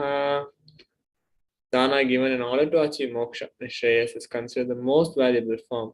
Dana given out of pity or kindness for others or for one's own kith and kin is considered to be of medium value. And it is also called as Dayadana. Dana given to achieve one's own selfish ends is known as the least valued of all. The next offering is the Yivundi. Bhakti Priya Bhakti Gamya Bhakti Vashya Bhayapaha Shambhavi Sharadaradhya Sharvani Sharmadayini. Devi is found out through devotion and is realized through true devotion. She can be won over through true devotion and she removes all fears. If there is any fears in the minds of devotees, they will surely remove those fears. It is stated that Devi likes to be worshipped in autumn, and here it is meant that the autumn of our lives is when thoughts turn more and more inwards, and when that happens, the role of the divine becomes known and understood clearly to us, and the need for the Devi worship becomes stronger. Shambhavi, consort of Shambhu, Lord Shiva, Sharada Radhya, means worshipped by Sharada, Saraswati. Sharvani means wife of Lord Shiva, and Linga Purana says Lord Shiva is called Sharva in his earth form. Sharmadayini, Devi, who bestows happiness on devotees. You can offer your gratitude and devotion to Devi Parashakti by offering your kanika, and your name shall be chanted out during the Devi Puja. The next offering is the Sankalpa chanting, which costs 1 USD. Tayaitan mohyate vishwam saiva vishwam prasuyate saya chitta cha vichanam tushtaruddhim prayaschati. The goddess enchants this universe and she herself gives birth to this universe. That goddess being prayed without interest in anything gives that knowledge that leads to salvation and gives wealth in materialistic sense. Offering of the Sankalpa, the conscious resolution, blesses the person offering with all fruition of the desires and wishes he or she is yearning for. So let us now understand the significance of the divine element gold. Gold is present in all scriptures such as the Agamas, Vedas, Shrutis, Smritis, Itihasas, and Puranas. And in all Hindu scriptures, it is abundantly displayed that gold is the most auspicious and purest metal which purifies our being. In the Hindu civilization, everything was built in gold, exchanged in gold, and rituals feasts were offered in gold bricks. When one was to be saved from life-threatening illness, gold was offered as a ritual fee. Gold was in abundance and used for weighing equivalent amounts of commodities, including cows. Kingdoms were built with huge doors of gold. The streets would have huge columns and huge archways made of gold, and horses and cows were dressed in gold. The Hindu civilization thrived on the banks of rivers of gold. The Indus River was called Hirnamaya, the river of gold in Rigveda. The river Saraswati was called Hiranyavardhini in Atharva Veda.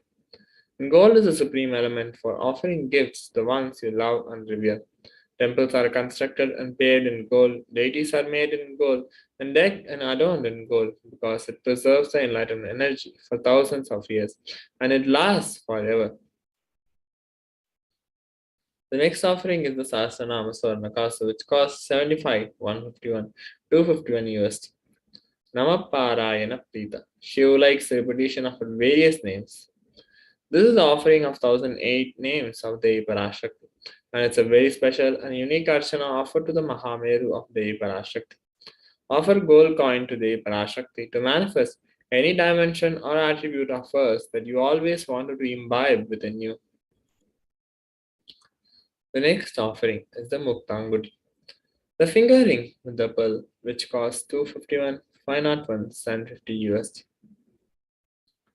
Muktaharalasatkirita ruchiram Purnendu Vaktra Prabham Sinjannupura Kinkini Manidaram Padma Prabhabasuram Sarvabhita Bhalapradam Girisutam Vaniramasevitam Meenakshim Pranatosmi Santatamaham Karunyavaram Nidhim. I bow down to the goddess Meenakshi, whose crown has garlands of pearls on the face shining like a full moon, who wears anklets that are studded with gemstones and has small bells, who is shining like the splendor of lotus, who grants all the wishes, the daughter of the mountain, who is worshipped by goddess Vani and Brahma. I remain ever bowing to the goddess Meenakshi, the ocean of compassion. Offer fingering with the pearl to the Cosmic Mother and experience blessings and healing with your mother. The next offering is the Swarna Padma Pushpa, the golden lotus, which costs 600 US.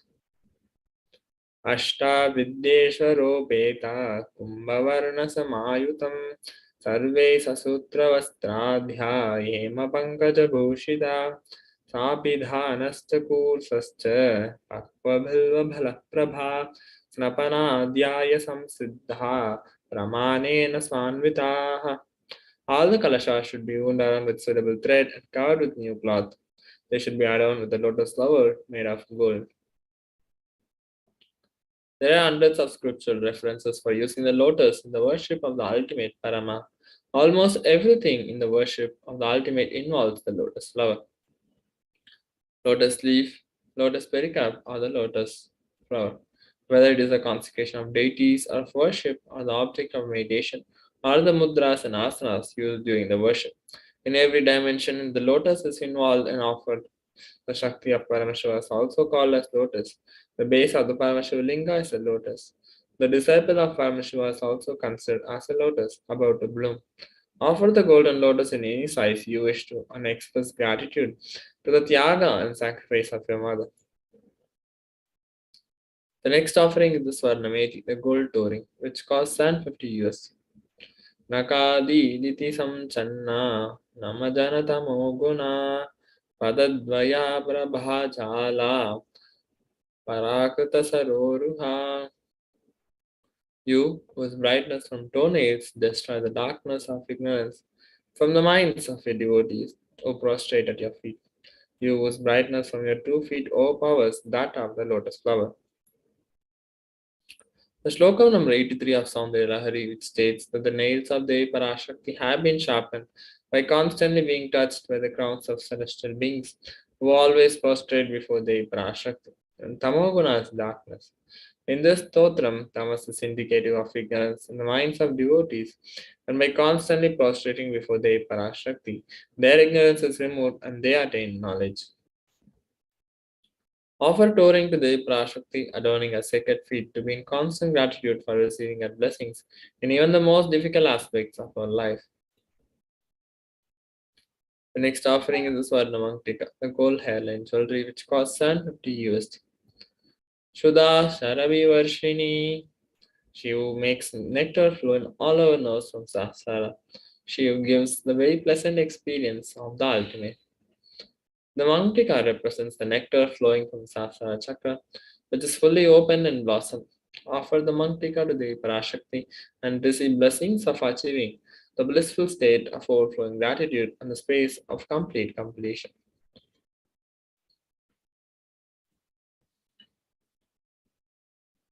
Next, we are entering into the offerings to Guru. Napaduka paro manyo deva shri guru paraha nahi shaktat paradiksha napunyam kula pujanat. There is no mantra higher than Paduka, no God higher than Guru, no initiation higher than the Shakti, and no merit higher than the Kulavarsha. Rikta hastascha nopeyad rajanam devatam gurum valapunyambaradini yata shakya samarpayet evam yo nachare devi brahma rakshasatam rajet. One should not approach royalty, the deity or the guru empty-handed.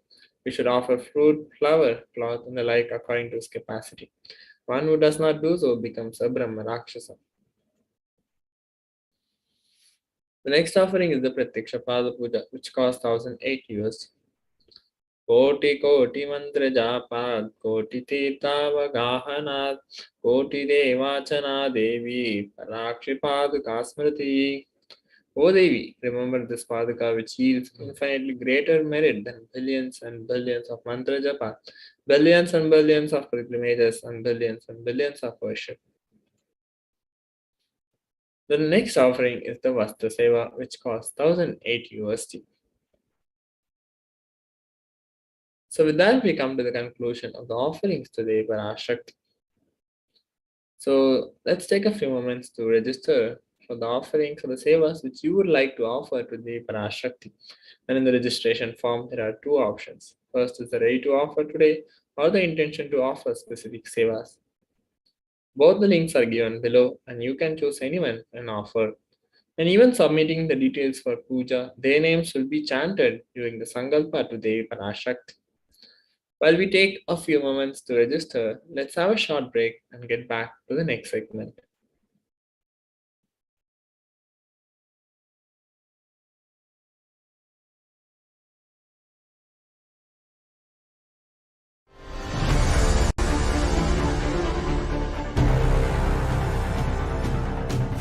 Time itself is nothing but your decision to struggle with the same rut.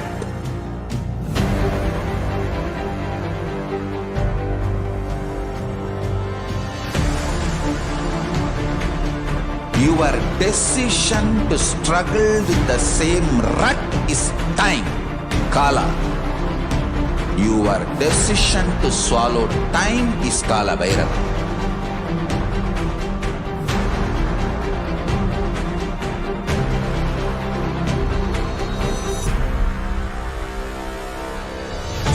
Stand. Be a conscious woman or man. Be conscious being.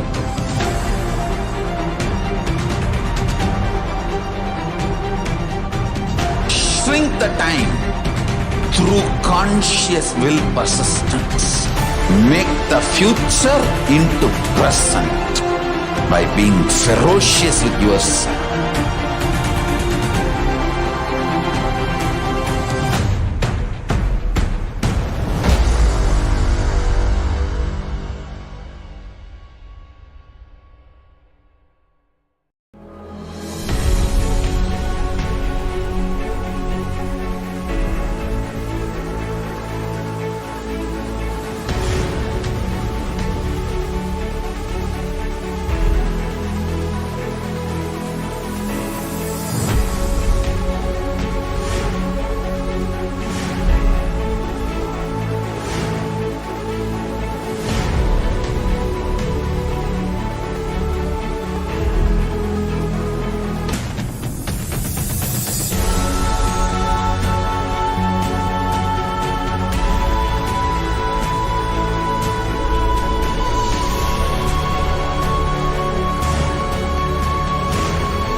Just be alive for next 3 years. Don't die within next 3 years.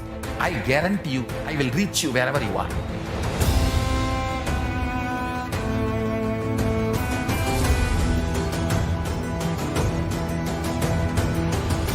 Be be alive, somehow be alive for next 3 years.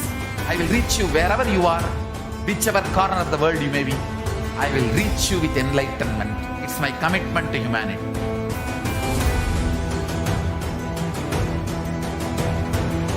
I'm going to empower, enlighten each and every one of you with the fuel and energy of the parallel universe.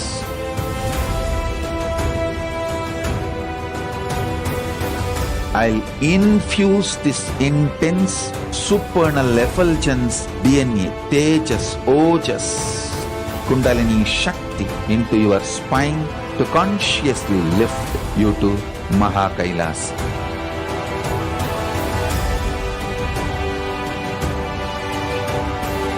It is irreversible permanent enlightenment, irreversible power manifestation, irreversible permanent empowerment.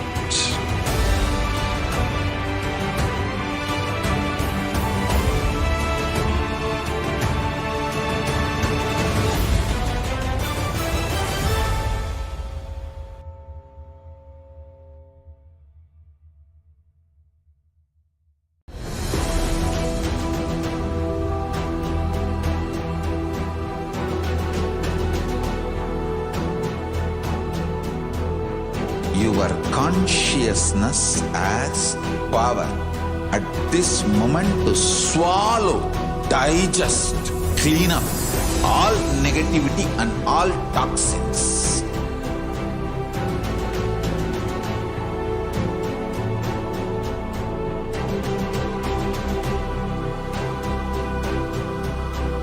Develop a powerful will persistence. That's the most important asset for life.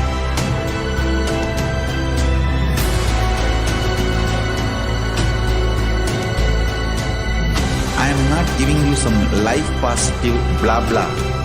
I am giving you the facts of life. I am triggering your consciousness.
I am your Guru.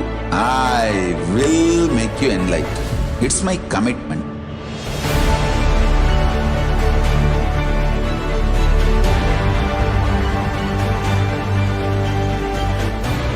Till you become Paramashiva, I won't rest. Don't worry at all.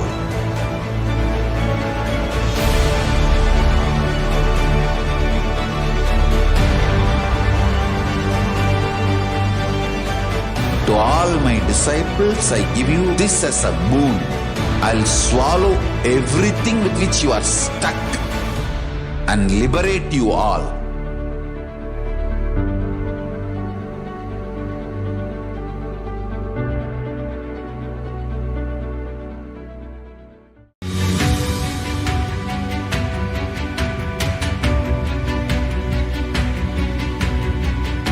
The moment you decide, your consciousness is the supreme identity you have.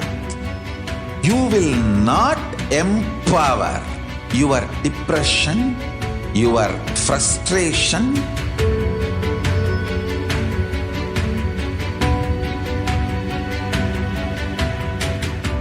deal your problems, whether it is simple headache or depression or the worst suicidal patterns or life negativity, only through consciousness. Don't go for any other solution.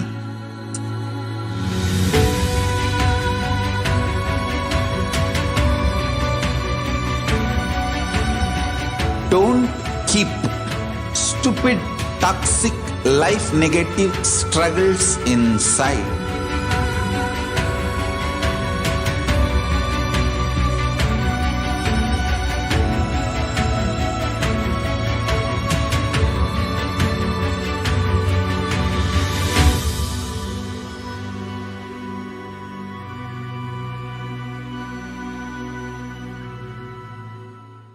Greater signs of life can be realized with a greater ability to visualize.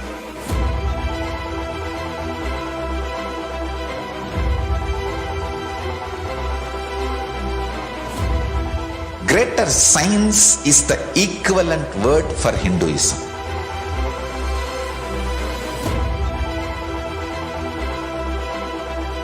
When you understand the greater science of life, greater courage, more possibility, more fearlessness, more joy, more bliss.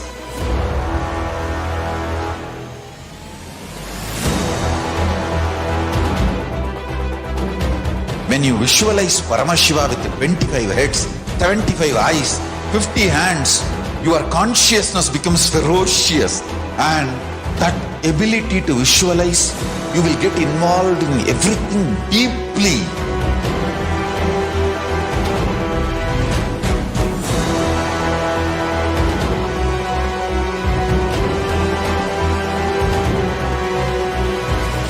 Involved people are the most delicious, most sweet, most beautiful, most juiciest beings of planet Earth.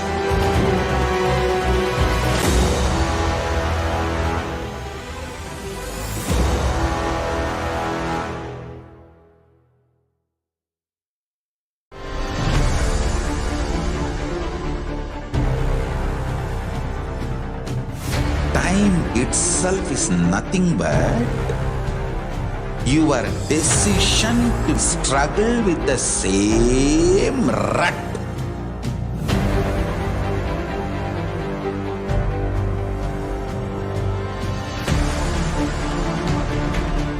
Your decision to struggle with the same rut is time, Kala. Your decision to swallow time is Kala Bhairava.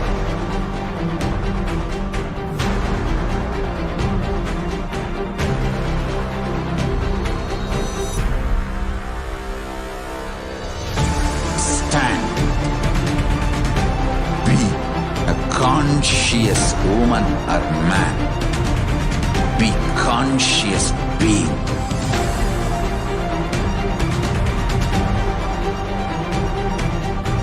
Shrink the time through conscious will persistence. Make the future into present by being ferocious with yourself.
alive for next 3 years. Don't die within next 3 years.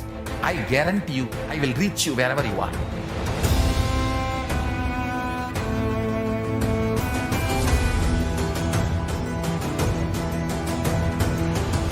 Be alive, somehow be alive for next 3 years. I will reach you wherever you are, whichever corner of the world you may be. I will reach you with enlightenment. It's my commitment to humanity.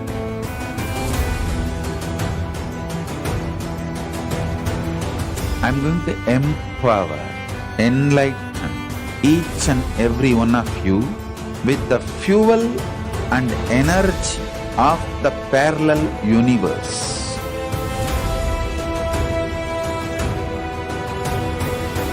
I'll infuse this intense supernal effulgence DNA, Tejas, Ojas, Kundalini Shakti into your spine to consciously lift you to KAILASA.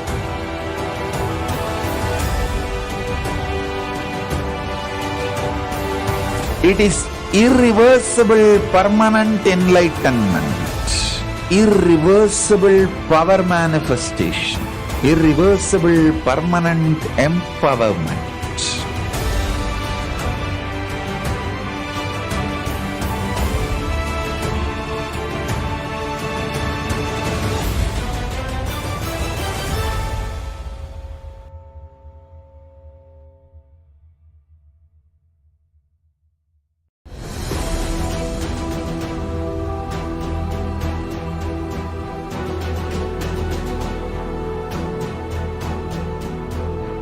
Your consciousness as power at this moment to swallow, digest, clean up all negativity and all toxins.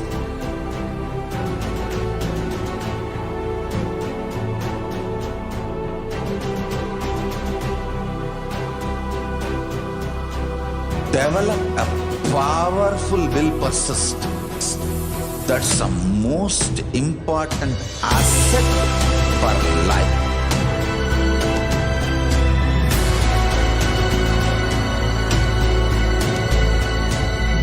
I am not giving you some life positive blah blah. I am giving you the facts of life. I am triggering your consciousness.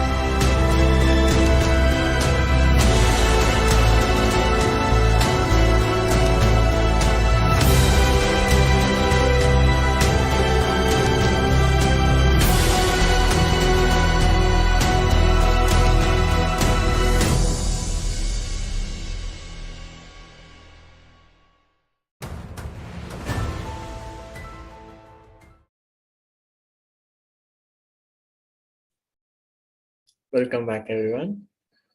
So let's now enter into the next segment, which is the glimpses of the glories of the past on 22nd March. On this day, the Supreme Founder of Hinduism delivered a discourse titled Einstein to Upanishads in the Art Center of Palo Alto, San Jose. Later on this day, the grandest happening on planet Earth, Paramatara, the ultimate incarnation of Paramashiva, the Supreme Founder of Hinduism, Bhagavan Nithyananda Paramashivam, gave us our darshan and healing to all who came to surrender at his feet. During the darshan, he personally healed and blessed each and everyone, imparting in them the biggest gift a disciple can have, the Guru Bhakti. And below are some of the pictures taken during the event, running parallel.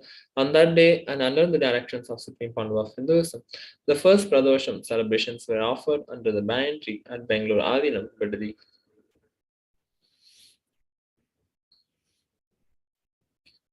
On this day, the Supreme Founder of Hinduism, Bhagavan Nithyananda Paramashivam, visited the Meenakshi Temple in Houston, USA.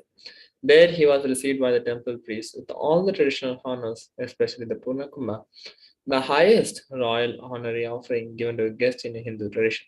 Later, Swamiji visited the center of NASA Johnson Space Center in Houston. After this visit, Supreme Founder of Hinduism delivered the Shiva Sutras and discourse titled Actualize Your Potential in Houston, USA.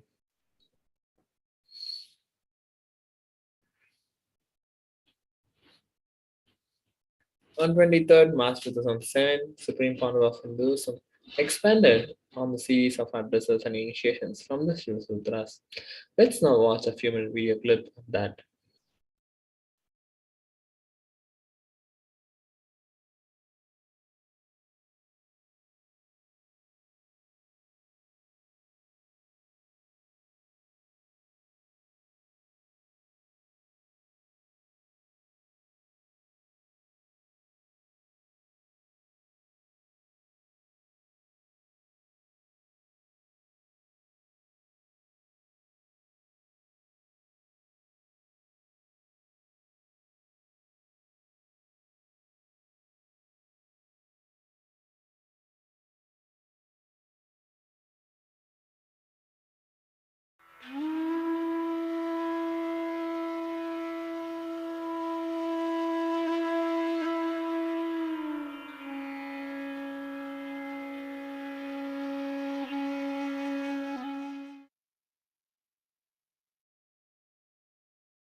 सदाशिवसमारम्भाम् शङ्कराचार्यमध्यमाम् अस्मदाचार्यपर्यन्तम् वन्दे गुरुपरम्पराम्.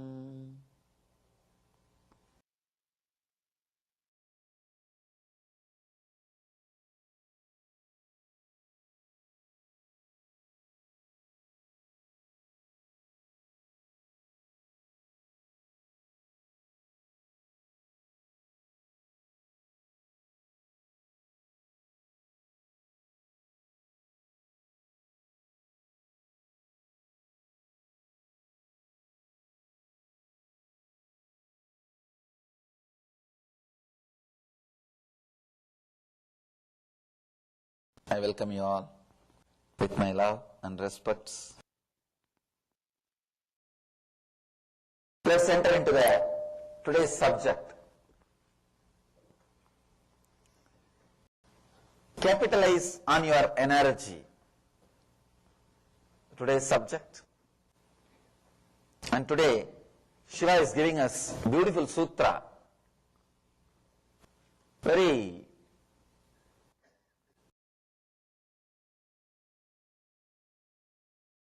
beautiful technique.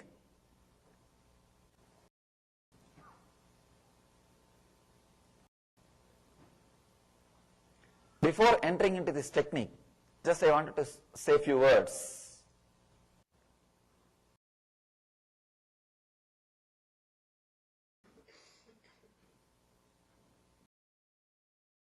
There are different levels of human beings. Understand, just because you are in a human body, we can't say all human beings are equal. No. Human beings are unique. We can't use the word equal. Equal is not the right word. You are unique. How can you be equal? You can't be equal.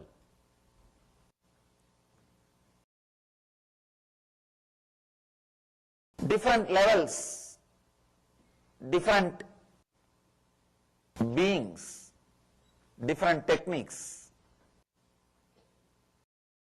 This technique, it's a very simple technique, just one line. Let me read the translation. Just as you have the impulse to do something, stop and become enlightened.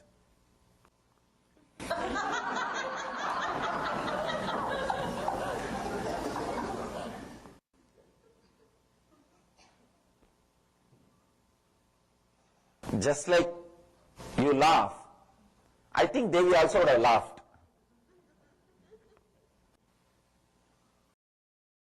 Don't know whether Devi laughed or the rishis laughed. Anyhow, looks very funny. It's like a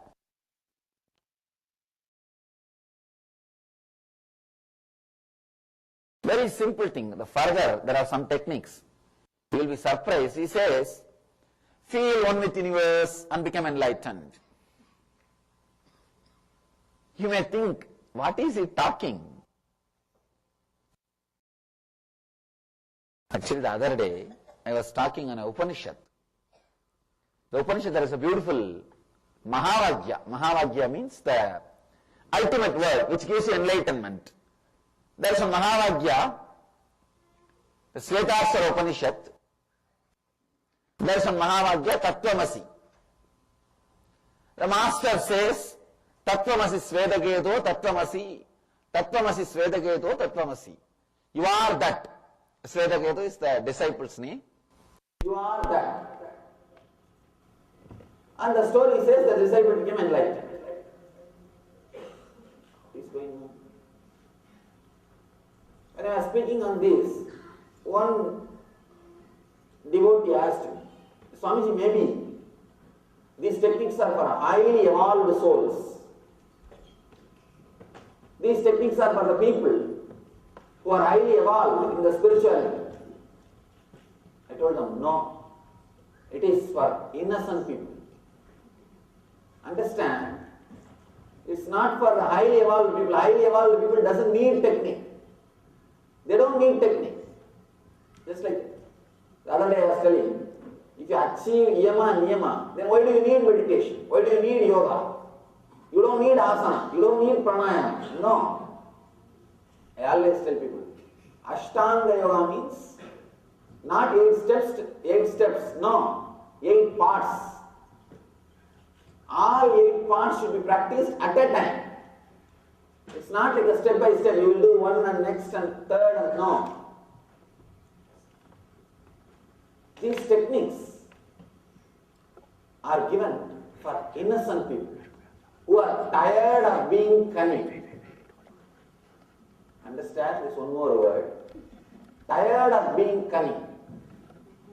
Unless you are tired of being cunning, you will not be able to achieve the truth or reality. You always, again and again, any method, any way, somehow you know how to escape from it. I've seen people do. No, whatever Swami is saying, all right, but for practical purpose. The moment you say but, yesterday I was having a discussion with one of our devotees. He heard everything I said, and then he said, but, I thought, the moment you say but, over. Over. Unless you are tired of being cunning, you can't be helped. No technique can help you. Be very clear. People come and tell me, Swamiji, whatever you say is right, but please make me do whatever you say. What do you mean? Should I have two, 3 people to continuously beat you and make you do or what? I tell them, you are a grown-up, mature person. Do it. One person came to me and he was telling, Swamiji, I have extramarital relationships. I said that you know it is wrong. He said, yes, I know it is wrong and I am very clear that I am doing something wrong. I told him, then stop. He said, no, you only have to stop. I said, I stopped, I never had, only you are having. If I have, I can stop. You are only having. It is you who is supposed to decide. I told him, what do you mean by I should stop? You mean that I should take your car key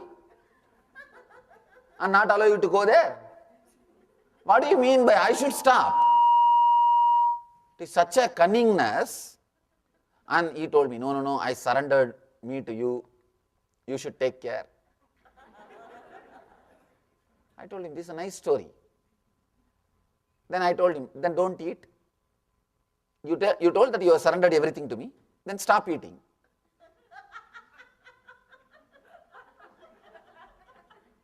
He said, what are you telling? You only told me you surrendered everything. Then just do whatever I say, don't move from here, sit. That he is not ready to do. You see, it's like a selective surrender. Very funny game. It's like a very clearly knowing that we are cunning and using some of these philosophies to support the cunningness. I tell you, just if you bring the honesty to your being, that's enough. Nothing else is required. Ramakrishna says, Saralatva, the simplicity, nothing else is required. I told him, I am not even saying your relationship is right or wrong. You only came and said. If you are very clear that it is nothing wrong, then perfectly all right, you do. If you are very clear, if it is something wrong, then drop it. But having the idea it is not right and telling that I am supposed to be responsible is cunningness. It's a very funny thing.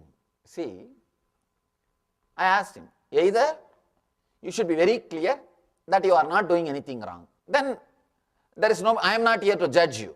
Who am I to judge? Your life, who am I to interfere? When it is okay with you and the other person, who am I to come in between? No, I am not peeping Tom. I am not going to interfere in your life. But if you say, you feel it is wrong, then now I have a little intelligence. Just be a little more intelligent, nothing else. Just be a little more clear, nothing else. But we are trained to be cunning. Mind is nothing but cunningness. The person who can't think straight, who can't act straight, he suffers in his life.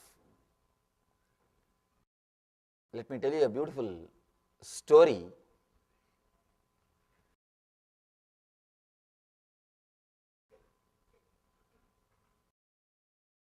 Story of a great enlightened being.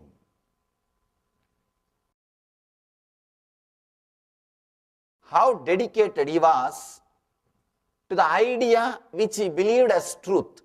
Understand? I am not even saying the idea which you believe should be right or wrong. There is nobody to judge the idea which you believe is right or wrong.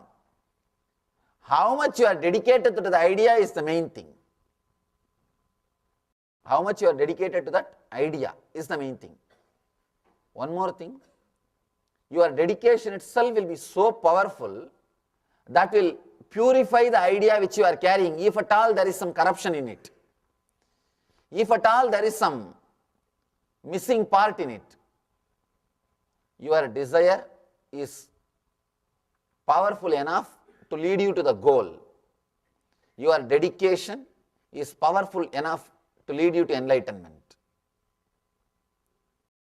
This great master, this guy, he lived near my native place. He was a king of a small area. In his life, he has taken a vow that he will not hurt any Shiva's devotees. I dedicate my life to Shiva and Shiva's devotees.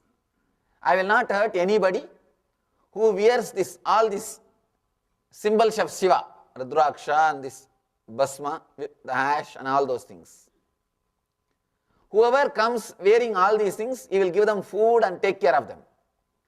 So all the beggars in the city, overnight conversion.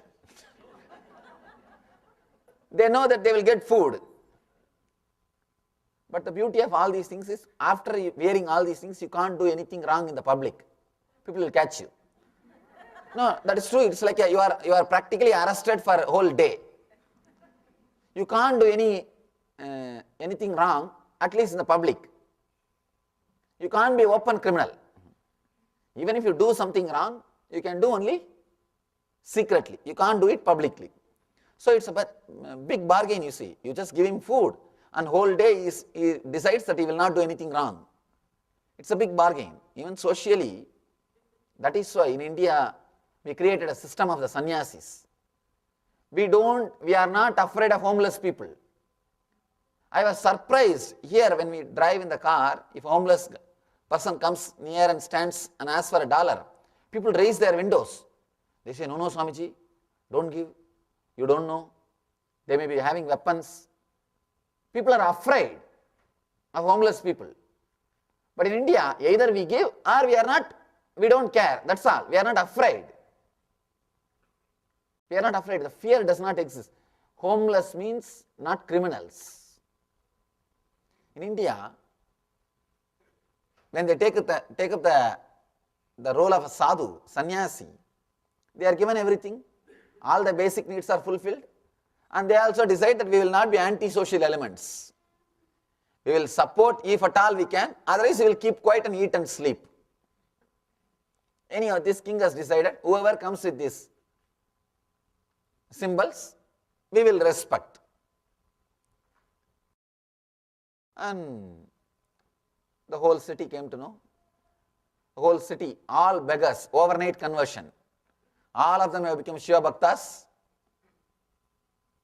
After a few years, his enemy thought, I should kill this guy. If I go in any other way, this guy will catch. They will kill me.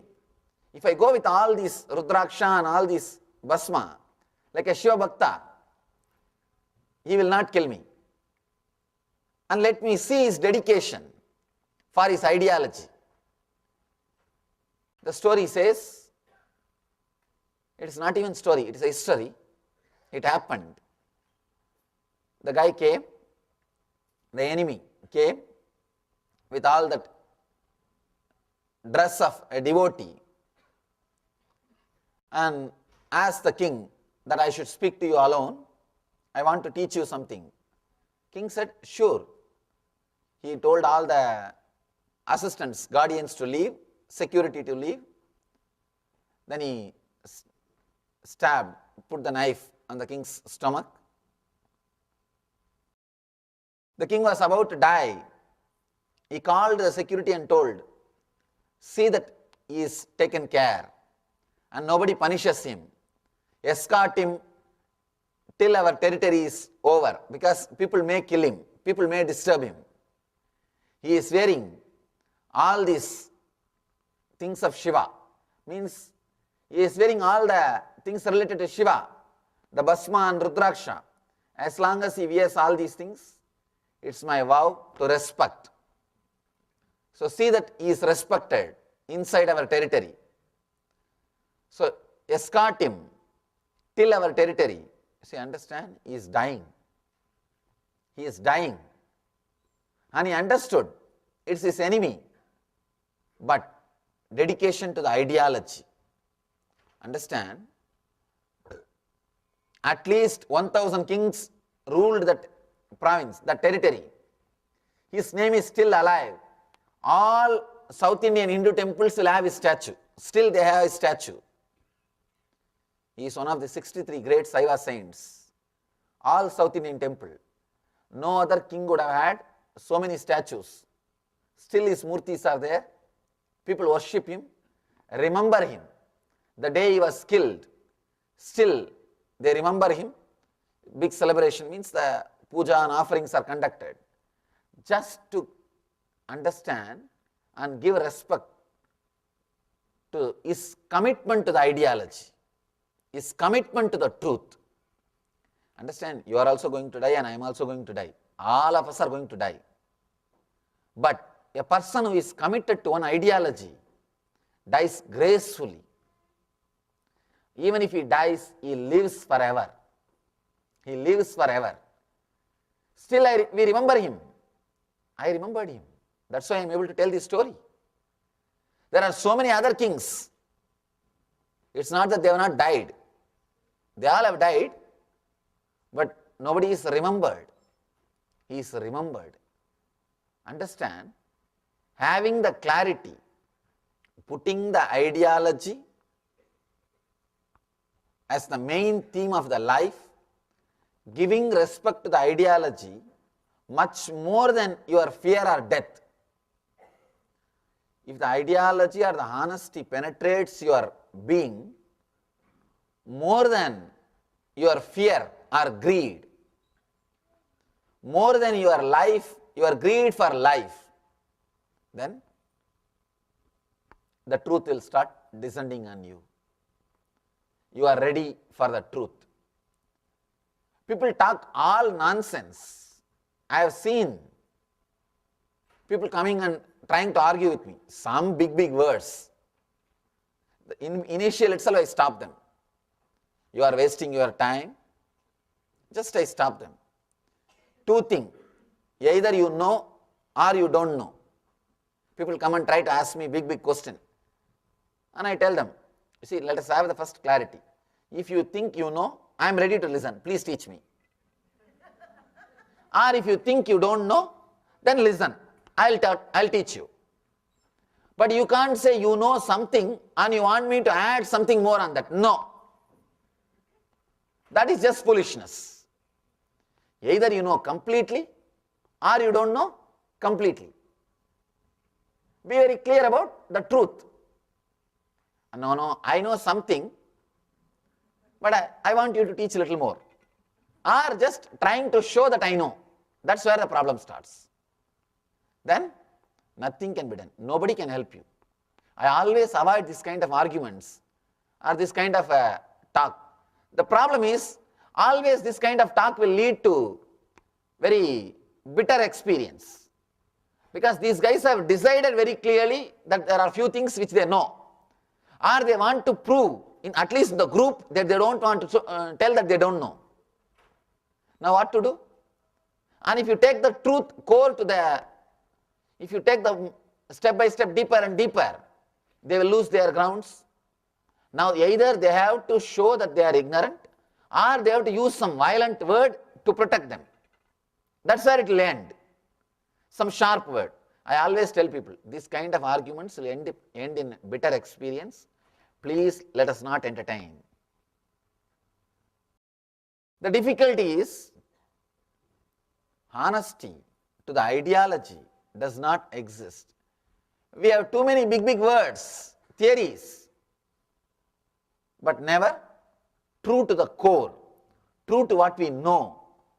Never the truth has become such an important thing in our life. Go on and on and on, read something here and there, and just entertain yourself. See, if you are just reading some books, it can be a good entertainment, but not to enlightenment. Entertainment is different from enlightenment. Just because you are entertained with some good books or some intellectual books, don't think you are enlightened. Understand, these books which helps you to sharpen your logic or gives you more and more words, they give you a sort of a pseudo satisfaction that you know. That is where the problem starts. They give you the pseudo satisfaction that you know. No. See, with this king, this great devotee, just one ideology. I will be devoted to Shiva's devotees. He might have died. Of course, the story says, because he was cool and calm and integrated, even at the time of death, he achieved enlightenment. And the Shiva appeared and gave darshan and liberated him. Whether Shiva appeared or not, I don't know. I can be sure that he would have achieved enlightenment. For his integrity, so calm, integrated, even during the death, he is enlightened. And nothing else is required. That is the ultimate. In Ramana Maharshi's life, there is a beautiful incident. First time, when he heard from his relative, one uncle, the word Arunachala, he did not even know Arunachala is some place, there is a hill and all those things. Just that word, he says, just that word is enough. Very clearly I know that I am connected to it, that's all. Sometimes just a word, that click happens. Here Shiva is throwing all possible words so that as much clicks as possible let it happen. He is using all possible things. Whoever feels connected to whatever thing, let them feel connected. I am also talking on all these techniques. If you suddenly feel connected to one technique, then start playing with it. Start doing it. Many people came and told me, Swamiji, I felt very deeply connected to the technique of anger. Day before yesterday's technique. A day before yesterday, what we are speaking, I felt really connected to that technique, Swamiji, because that is an everyday problem for you. That's everyday problem. Understand one more thing, that technique is not given for anger management. Anger management happens as a side effect. What we do, usually when anger comes, we just put our attention on the energy instead of putting our energy on the other person, and we see in a few minutes anger disappears, because when you don't visualize the person's face again and again inside your mind, inner space, the anger will not be there. The anger will disappear. Immediately we think, oh, now anger has disappeared, why should I practice? Leave it. No. Then you will have anger again. You will have anger again. No. Even when you don't feel the anger, just try to find from where that emotion came. What was the source? And go into the source. Till you achieve the source, do not leave the technique. Do not use the technique just for anger management. If you are using the technique just for anger management, it's like using a diamond just to cut your brinjal. You got a beautiful diamond and all you do is you cut your brinjal and potato in the morning. Do not use meditation techniques just for stress management. It is not just for stress management. It has got far more greater utility and truth behind it. Stress management is one side effect. The big problem in the West, yoga has been reduced to just an exercise. Yoga has been not just used, abused. That's the right word I have to use, abused. And I always tell people, do not learn from unenlightened sources. Learn, even if you take little time, because enlightened masters will always be, they will respect that method, they will respect the tradition, they will respect that reproduction method. They will not give you in 1 week teacher training certificate. No. I have done 5 teacher training, still I have not certified anybody. Still I am telling them, no, I have one more training.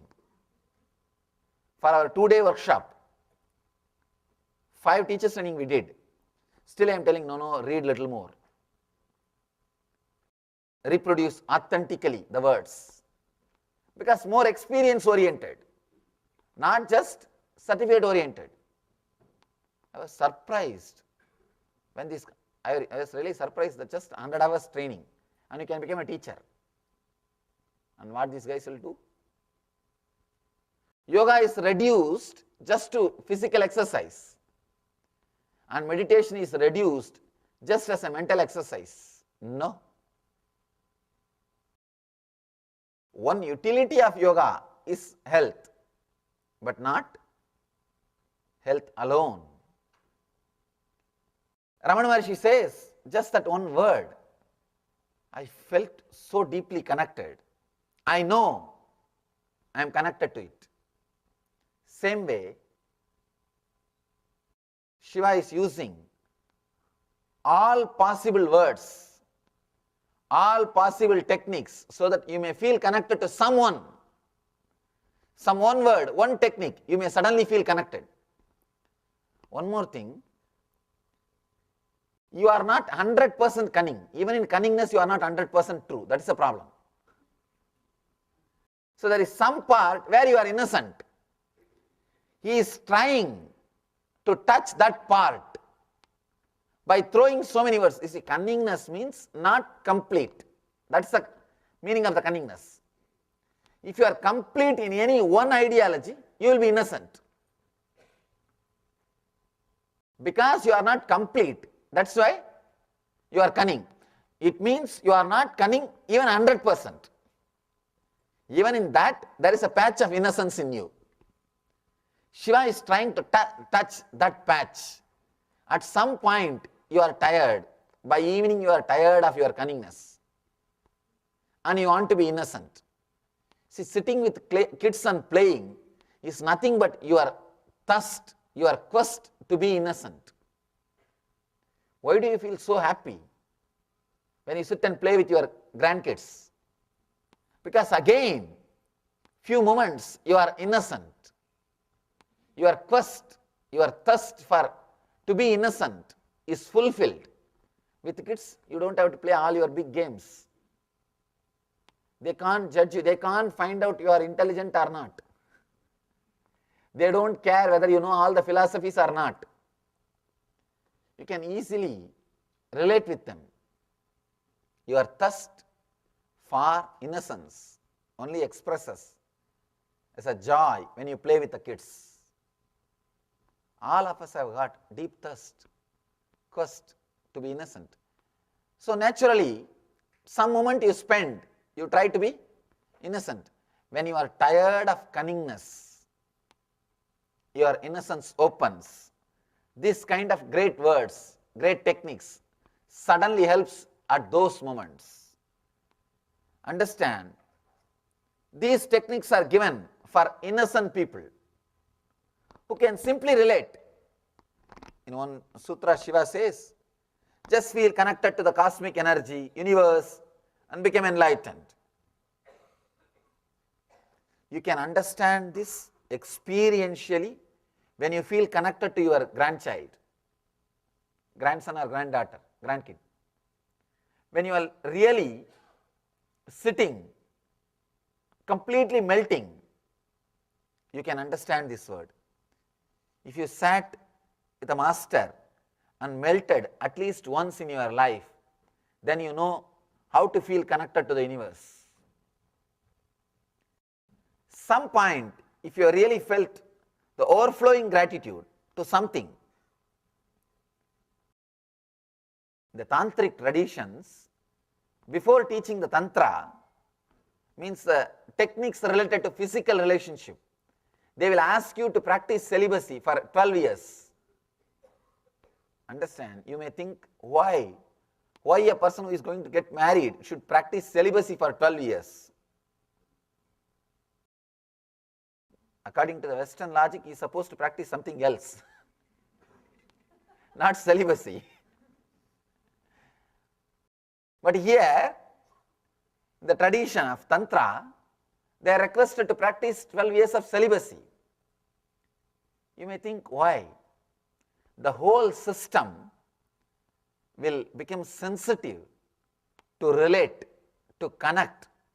And not only that, during celibacy, you will have a lot of things going on in your mind, means the integrity will start happening. See, the celibacy is such a powerful technique which needs your whole energy, because you are trying to control something which is involuntary, which is not natural. You are trying to control the energies which is beyond your control. So when you try to do that, so much of integrity happens. I always tell people, celibacy is not a lifestyle, but it is a powerful technique. It is not a lifestyle, and it should not be a lifestyle. If it is a lifestyle, then there will be failure. But it can be a powerful technique for enlightenment. Even in the Eastern tradition, it was given only as a technique for enlightenment. When you are fighting with yourself, whether suppressing or unclutching or transforming or sublimating, anything, whatever word you may use, so much of integrity will start happening in you. It is used as a powerful tool for integration. The problem is, you should use it only as a powerful tool for integration towards enlightenment, not just for your ego fulfillment or for name and fame or to claim something that you are great. No.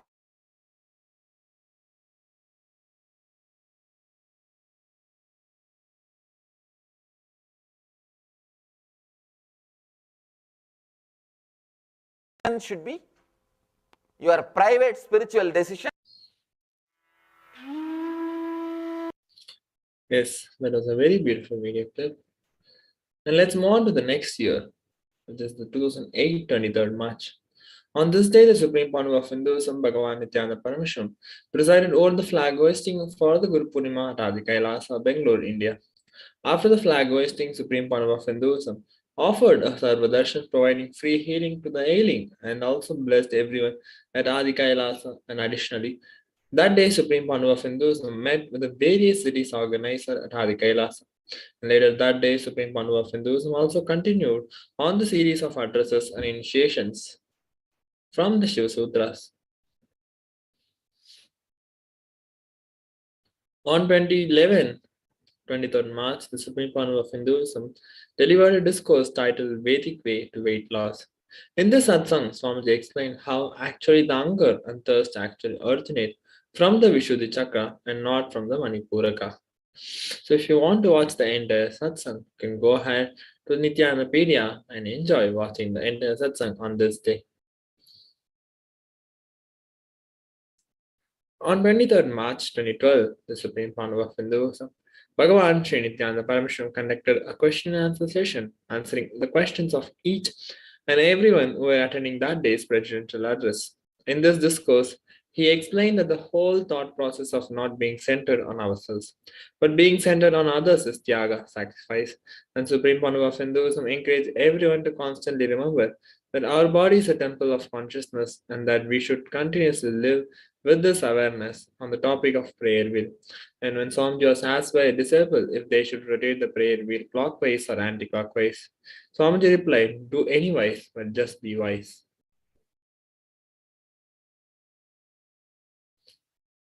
On 22nd March 2013, the Supreme Panava of Hinduism conducted the day 11 of the Inner Awakening Convention. And during that day, Swamiji expanded on the Katha Upanishad, verse 6. The blind leading the blind, and he observed that when disciples comment to each other about him, they are only discussing their projections of him, not the conscious perceptions. Disciples should learn to think and speak with authenticity and integrity. Then they will be using the language of God, their Bhasha.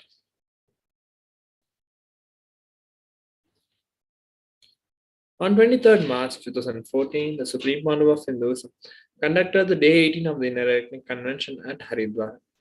During that day's presidential address, Nityananda Satsang, Swamiji explained that the science of rewriting our future is the proven way to get what we want in life. And we basically need to understand why and how and when we wrote our life as we experience it now. Once we make those connections, understanding that we wrote it, not somebody else, we can complete with the past story. And now we are ready to move on to writing the story of our grand, fulfilling future. The Inner Awakening program teaches the exact step-by-step process for rewriting the future. On 23rd March 2015, the Supreme Panava of Hinduism continued on the Living Advaita series of addresses on initiations from the Upanishads. This day's Akashik revelation was a profound delivery of the Ishavasya Upanishad, verse 7. Yasmin sarvani bhutani atmaiva bhut vichanataha tatra komo hakkashoka ekatvamanupashyataha. And in that day's revelations, Swamiji continued expanding on the love current of Mahadeva, where he explained that the verse 7 is a pure science and love is the applied science.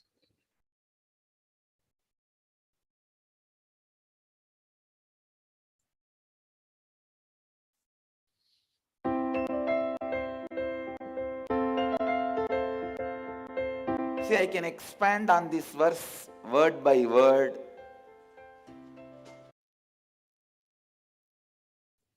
So let us now look at some of the daily activities which took place on 23rd March 2015. Or I can just jump start and give you direct process. If I have to expand, I can expand Yasmin, in him. Sarvani, all. Bhutani, existing beings are experienced his own very self. I can go on expanding.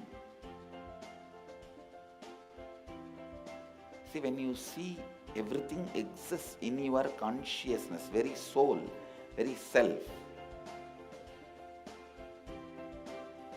where is the question of incompletion? Where is the question of sorrow? Where is the question of delusion? It is just oneness, living Advaita, Ekatvam, space of oneness.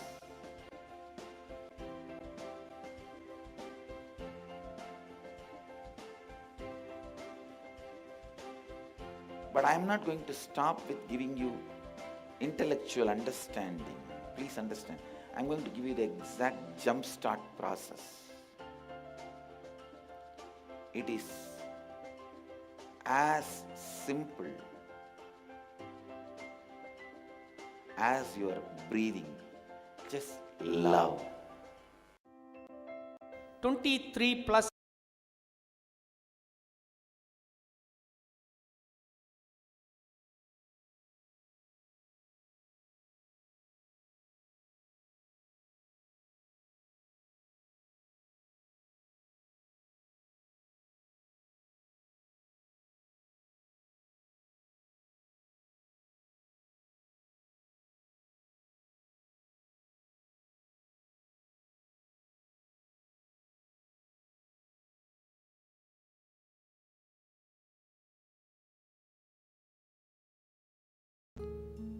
end of the day, actually it is your quality of flowing gives you joy, not the other person who reciprocates.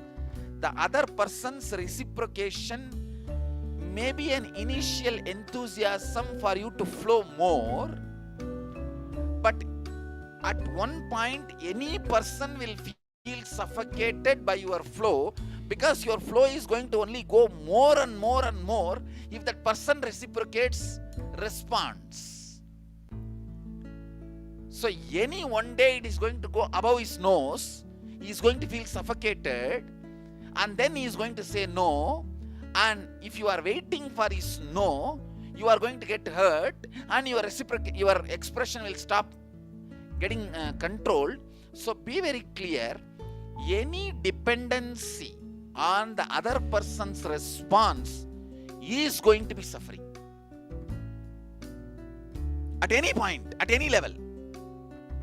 It is like somebody putting his bliss and joy based on his bank balance will always be in suffering, even if he becomes a zillionaire. Even if he becomes a zillionaire, he will feel, oh God, what is this? 190 countries are there in the world. Only 100 countries reserve banks are in my control. What about the other 90 countries? Understand?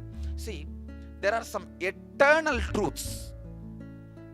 The response of the other person is taken into consideration for you to shut down or flow.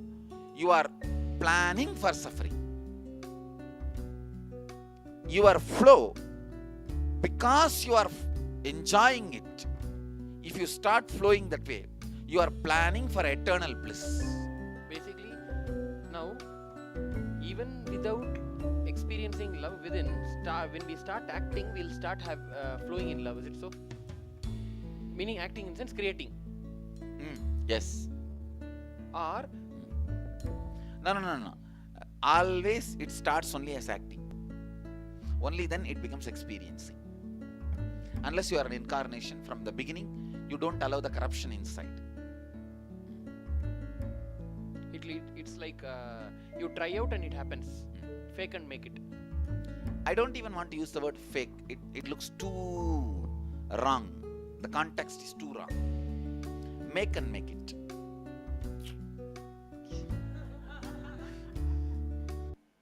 The Cambodia Inner Awakening, one of the special uniqueness I added is a strong, deep friendliness.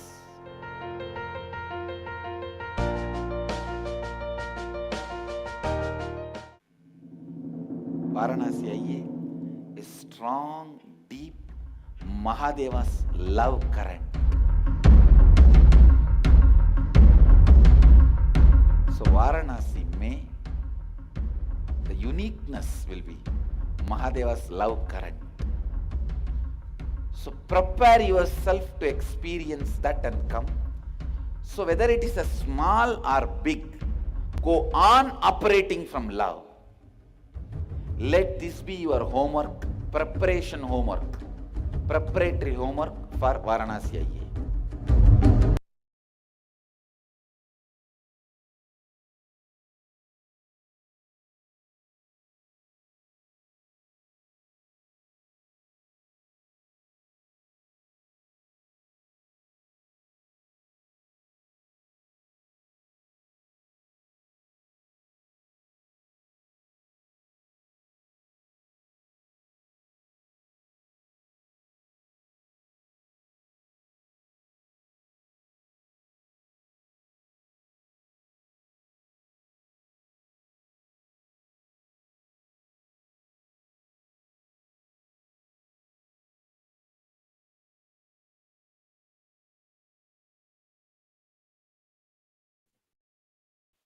On 23rd March 2018, the Supreme Council of Hinduism revealed that the Tyaga is a catalyst for the realization of the conscious truth. But Swamiji expanded on the physics of the Guru-disciple relationship. And on this day, at the Nithyananda Yoga teacher training, the delegates were enriched by Sanskrit lesson with the priest of the Nithyanandeshwara Sadashiva Devasthanam. On the other side of the world, in the eastern hemisphere, at the Omanadinam, devotees offered puja and prasad on the occasion of the Chaitanya Navaratri to receive the blessings of Devi and Supreme Pandu of Hinduism.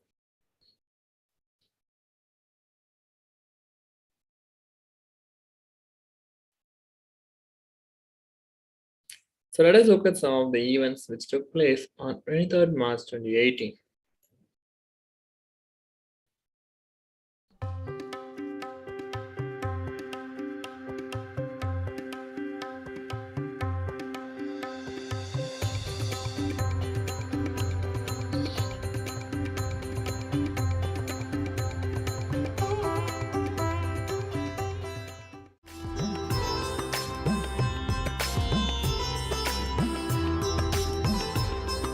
Tyaga is actually the catalyst which is responsible for multiple things to happen. Ingredients cause only one or two things, but Tyaga causes multiple things because it is not ingredient, it's a catalyst.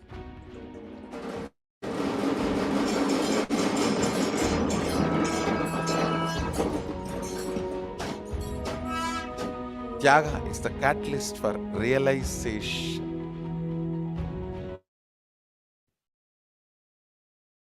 A substance that causes or accelerates a chemical reaction without itself being affected is a catalyst. I should say Tyaga is a catalyst. Catalyst is actually the bridge between physics and chemistry.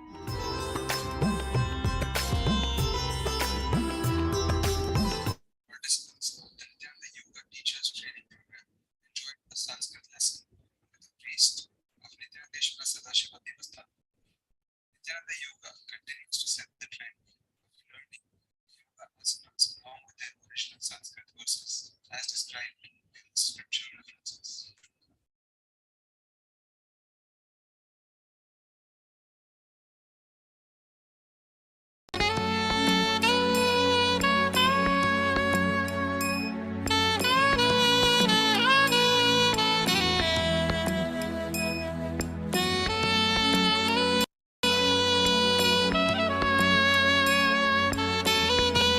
I tell you, only a man who has the guts to play with the unknown can really love. Only they can love and they can receive love, they can radiate.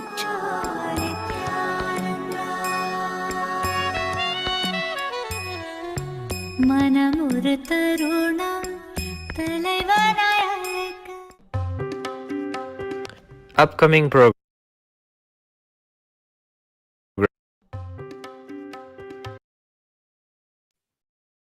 On 23rd March 2020, the Supreme Founder of Hinduism, after the Great Fast, started radiating Paramashiva through his physical body, the very being of Paramashiva, for the whole of humanity to manifest. And during this period after the Great Fast, Swami delivered extraordinary powerful messages and initiations every day. And today, during the everyday life public talk, Paramashiva revealed that although human beings are not ready to receive him, humanity, planet Earth needs him out of compassion. Paramashiva decided to manifest using this body. The muscle memory, biomemory, bioenergy of Supreme Founder of Hinduism nullify the collective negativity on planet. Paramashiva declared that in the future, Equator will serve as the Karma Bhumi, the land where the conscious alchemy process will happen at large scale. He further revealed the Supreme Founder of Hinduism has long been giving the direct message from Paramashiva for initiates to internalize. Now Paramashiva himself is here as Mahakala Bhairava to liberate initiates from lower states of consciousness and make them experience Turyatita.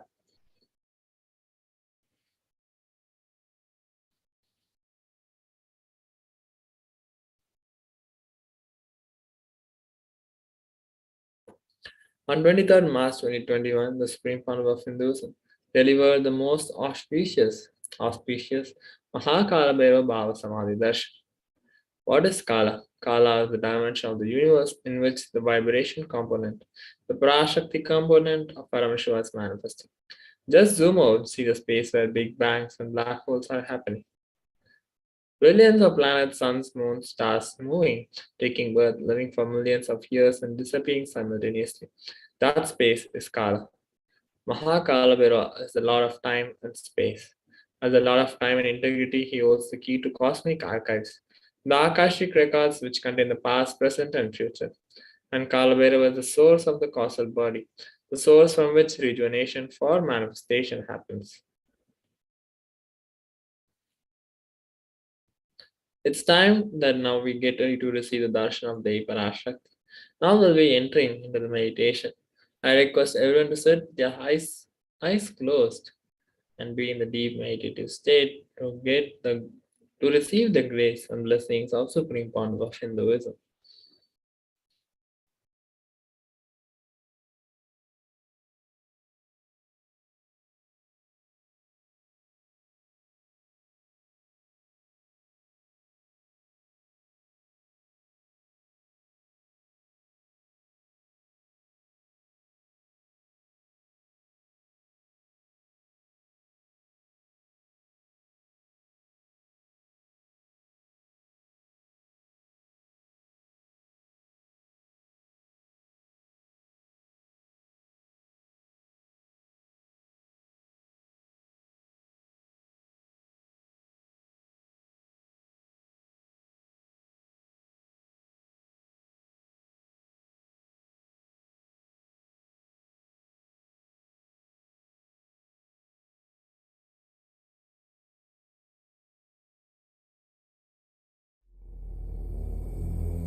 Connecting with the divine with your eyes closed is meditation.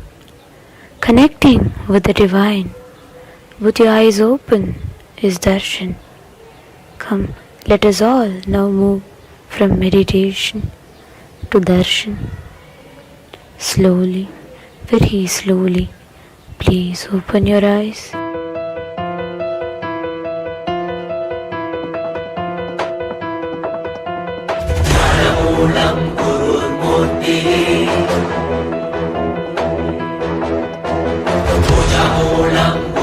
Padam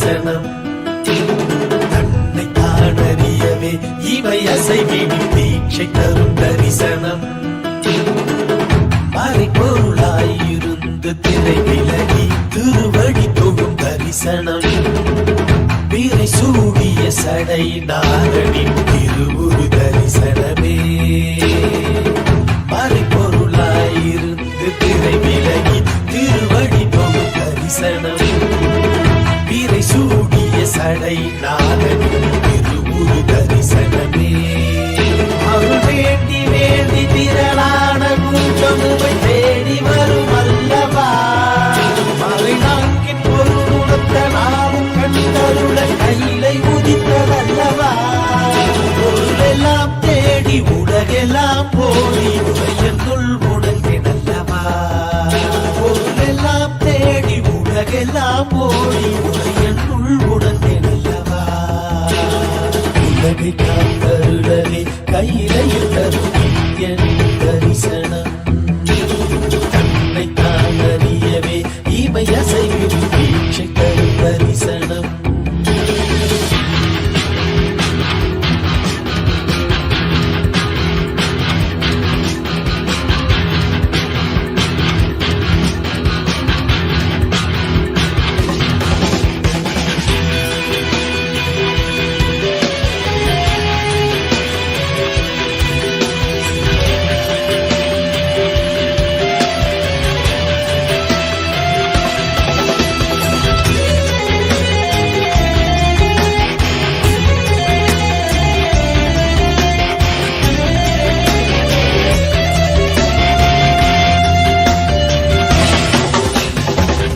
கடலும் கரைகளும் முத்திரு கைகள் தந்ததே இரவும் பகலுமே ஒன்றிரு கண்ணில் அசையுதே நாங்கள் என்ன கோள்கள் என்ன உம்மை பற்றிட இரண்டு புவனங்களும் உம்மை சுற்றிட பொருளும் அருளும் தர மனதின் இருவிலக பரமசிவ தரிசனம் மாயை வென்று விட ஞானம் பெற்று விட மோட்சம் தரும் தரிசனம் பல சித்த புருஷர்களின் ஞானி யோகிகளின் தவமெனின் தரிசனம் அடியும் முடியையும் ஒன்றாய் காண்பதற்கு கையிலையில் தரிசனம் சதுர்வேத கோஷமுடன் நாத கீதங்களின் ஒளியில் இடி தரிசனம்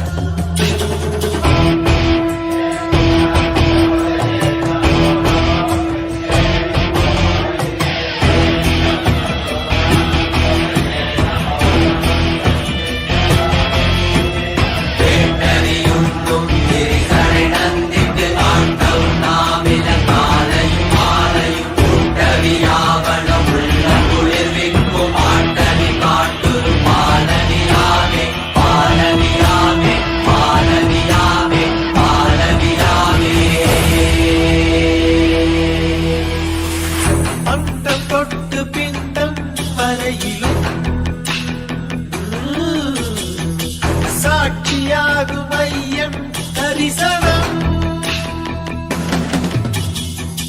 சொல்ல வார்த்தை ஏதும் இல்லையே சொக்கநாதன் முந்தன் தரிசனம் நித்யானந்தா நித்யானந்தா நித்யானந்தா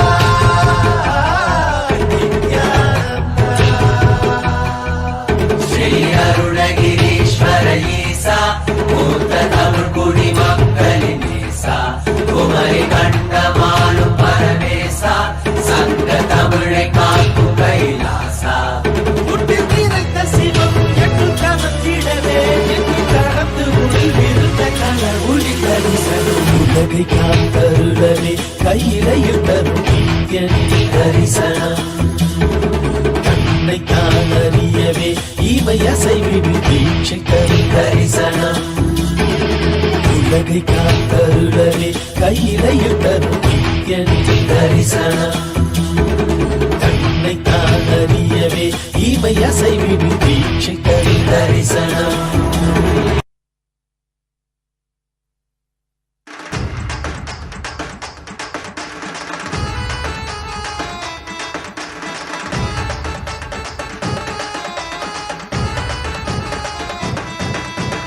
அண்ணாமலையில் பிறந்தான் புவி எண்ணாத யோகமே கொண்டிட நித்யன் ஈரேழு லோகத்திற்கெட்டா ஈசன் முக்தி நேரி அருளவே நித்யனாய் பூலகிற்கு வந்தம்மை ஆட்கொள்ள தேவர்களை காத்திட வைத்தான் தாயாய் பேரருள் புரிய உடல் ரோமம் சிலிர்த்திட நித்யனாய் வந்து அண்ணாமலையில் பிறந்தான் புவி எண்ணாத யோகமே கொண்டிட நித்யன் ஈரேழு லோகத்திற்கெட்டா ஈசன் முக்தி நேரி அருளவே நித்யனாய் அண்ணாமலையில் பிறந்தான் திருவண்ணாமலையில் பிறந்தான்.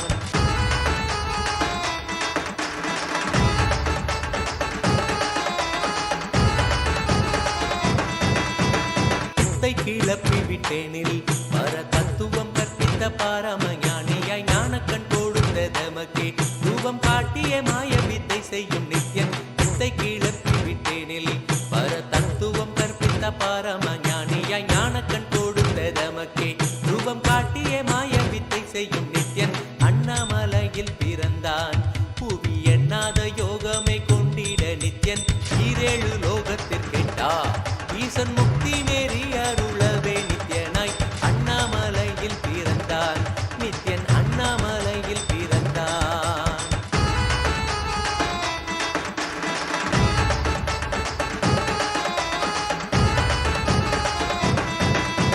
மெய்ப்பொருளான நித்யனை ஆழ்ந்து சிந்திக்க ஐயனின் ரூபம் விளங்கும் தாண்டும் சிவசக்தியாக ஐம்பொறிகளுக்கும் புலனாகின்ற நித்யன் மெய்ப்பொருளான நித்யனை ஆழ்ந்து சிந்திக்க ஐயனின் ரூபம் விளங்கும் யாண்டும் சிவசக்தியாக ஐம்பொறிகளுக்கும் புலனாகின்ற நித்யன் அண்ணாமலையில் பிறந்தான் புவி எண்ணாத யோகமே கொண்டிட நித்யன் ஈரேழு லோகத்திற்கெட்டா ஈசன் முக்தி நேரி அருளவே நித்யனாய் அண்ணாமலையில் பிறந்தான் திருவண்ணாமலையில் பிறந்தான்.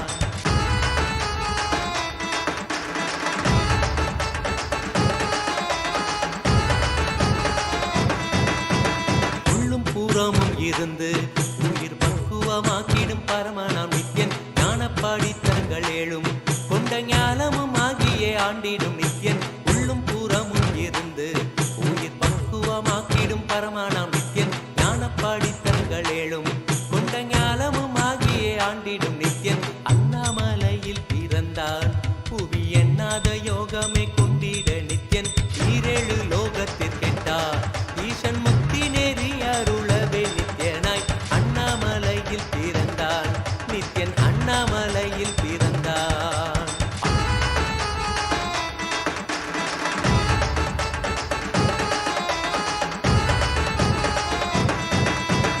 ஆப்த வாக்கியங்களான அருள் கவிதைகள் நித்யனின் மகிமை சொல்லிடும் மகிமை அர்த்தித்த பின்னே சிவசக்தி ஸ்வரூபமாய் தோன்றிடும் நித்யன் ஆப்த வாக்கியங்களான அருள் கவிதைகள் நித்யனின் மகிமை சொல்லிடும் மகிமை அர்த்தித்த பின்னே சிவசக்தி ஸ்வரூபமாய் தோன்றிடும் நித்யன் அண்ணாமலையில் பிறந்தான் புவி எண்ணாத யோகமே கொண்டிட நித்யன் ஈரேழு லோகத்திற்கெட்டா ஈசன் முக்தி நேரி அருளவே நித்யனாய் அண்ணாமலையில் பிறந்தான் திருவண்ணாமலையில் பிறந்தான்.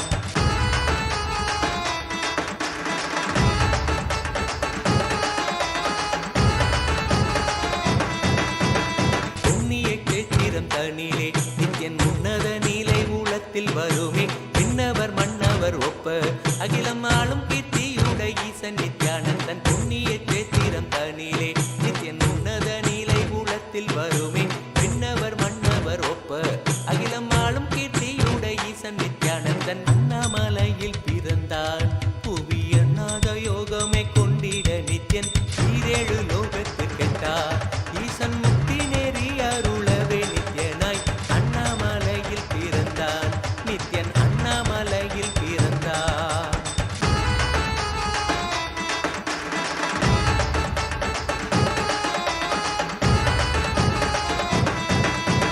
முப்புரி நூலை தரித்தவன் ஐயன் வேதியன்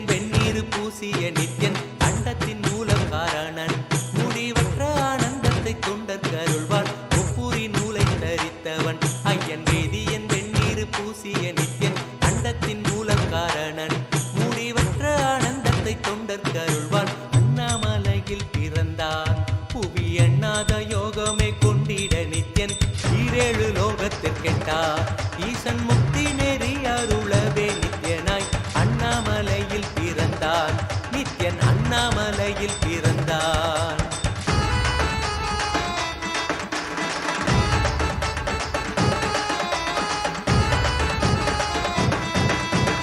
பேரறிவு பொருள் நித்யன் உலகாளும் ஊரை மன்னவர் கழித்தவன் அர்த்தநாரீஸ்வரனாக அருள் செய்திட்டே எம்மை ஆட்கொண்டிடும் நித்யன் பேரறிவு பொருள் நித்யன் உலகாளும் ஊரை மன்னவர் கழித்தவன் அர்த்தநாரீஸ்வரனாக அருள் செய்திட்டே எம்மை ஆட்கொண்டிடும் நித்யன் அண்ணாமலையில் பிறந்தான் புவி எண்ணாத யோகமே கொண்டிட நித்யன் ஈரேழு லோகத்திற்கெட்டா ஈசன் முக்தி நெறி அருளவே நித்யனாய் அண்ணாமலையில் பிறந்தான் நித்யன் அண்ணாமலையில் பிறந்தான்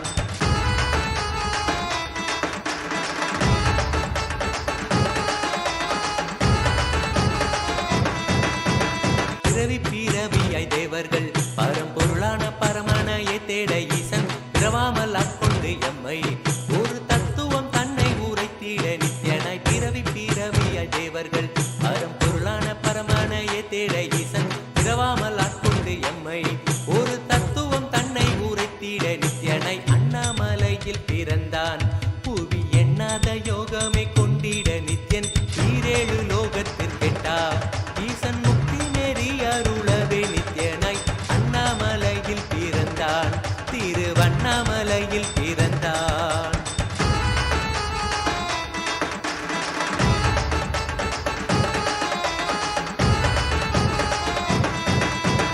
எண்ணிலா வடிவமுடையவன் என்னும் எண்ணம் கடந்த முதற் பொருளானவன் பிறவி எடுத்தே சலிக்க அருள் தாகத்தை தீர்த்தன் வீணைகள் களைந்தான் எண்ணிலா வடிவமுடையவன் என்னும் எண்ணம் கடந்த முதற் பொருளானவன் பிறவி எடுத்தே சலிக்க அருள் தாகத்தை தீர்த்தன் வீணைகள் களைந்தான் அண்ணாமலையில் பிறந்தான் புவி எண்ணாத யோகமே கொண்டிட நித்யன் ஈரேழு லோகத்திற்கெட்டா ஈசன் முக்தி நெறி அருளவே நித்யனாய் அண்ணாமலையில் பிறந்தான் நித்யன் அண்ணாமலையில் பிறந்தான்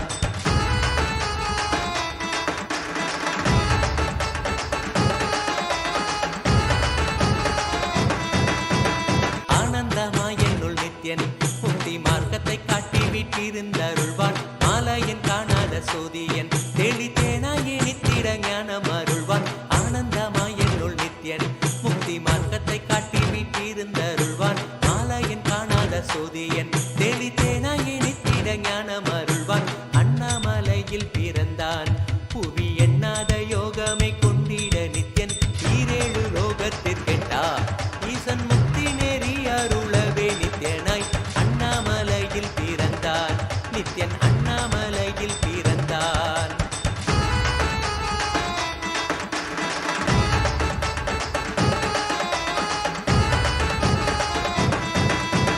வெற்றி குதிரை ஏதியே அடியார்கள் கூரைகளை ஏற்கின்ற நித்யன் சூழும் உறவினரோடு வந்த பாசந்தானை யாரு தேயம்மை காப்பான் வெற்றி குதிரை ஏறியே அடியார்கள் கூரைகளை ஏற்கின்ற நித்யன் சூழும் உறவினரோடு வந்த பாசம் தானை யாரு தேயம்மை காப்பான் அண்ணாமலையில் பிறந்தான் புவி எண்ணாத யோகமே கொண்டிட நித்யன் ஈரேழு லோகத்திற்கெட்டா ஈசன் முக்தி நெறி அருளவே நித்யனாய் அண்ணாமலையில் பிறந்தான் நித்யன் அண்ணாமலையில் பிறந்தான் நித்யனை பற்றுவதொன்றே உபாயம் என்பதானால் பற்றி பீடித்தோம் நித்யன் பாதம் ஒன்றே சதம் அவன் நாமம் சொல்லியே நித்யானந்தம் கொள்ளுவோம் நித்யனை பற்றுவதொன்றே உபாயம் என்பதானால் பற்றி பீடித்தோம் நித்யம் பாதம் ஒன்றே சதம் அவன் நாமம் சொல்லியே நித்யானந்தம் கொள்ளுவோம் அண்ணாமலையில் பிறந்தான் புவி எண்ணாத யோகமே கொண்டிட நித்யன்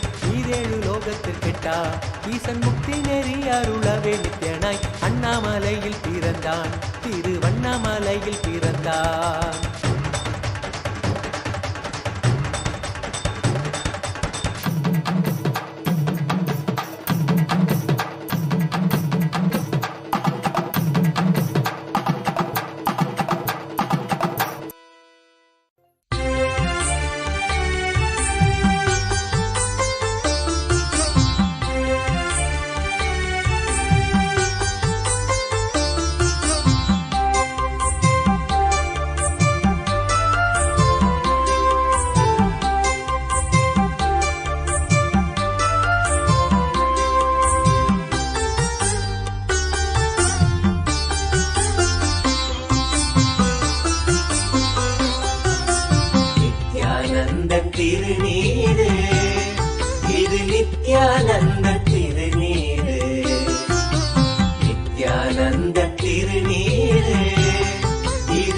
நித்யானந்த திருநீரு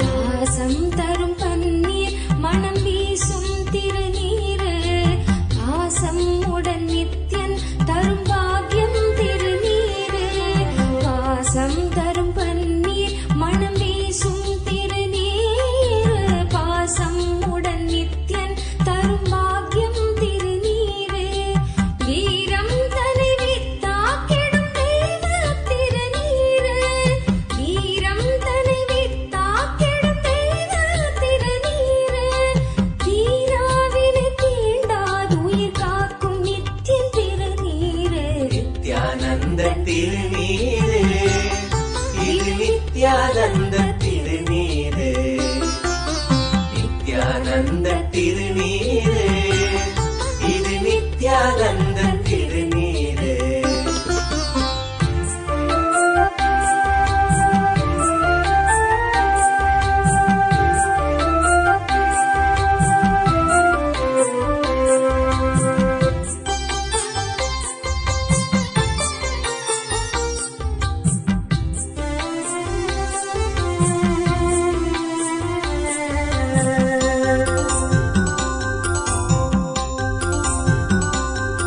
வேண்டும் வரமெல்லாம் தரும் நித்யன் திருநீரு விந்தை இது சிந்தை தெளிவாக்கும் திருநீரு வேண்டும் வரமெல்லாம் தரும் நித்யன் திருநீரு விந்தை இது சிந்தை தெளிவாக்கும் திருநீரு பூசும் அடியார்க்கும் பெரும் புண்ணியம் தரும் நீரு ஆசை அச்சம் யாவும் போக்கும் நித்ய தெய்வ திருநீரு நித்யானந்த திருநீரு இது நித்யானந்த திருநீரு நித்யானந்த திருநீரு இது நித்யானந்த திருநீரு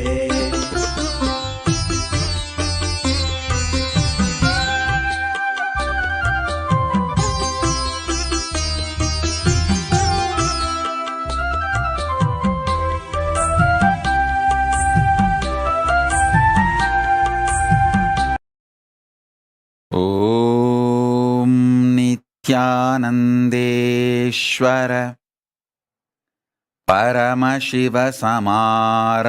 परमशिवसमारम्भाम् नित्यानन्देश्वरि परमशक्तिमध्यमाम् अस्मदाचार्यपर्यन्ताम् वन्दे गुरुपरम्पराम्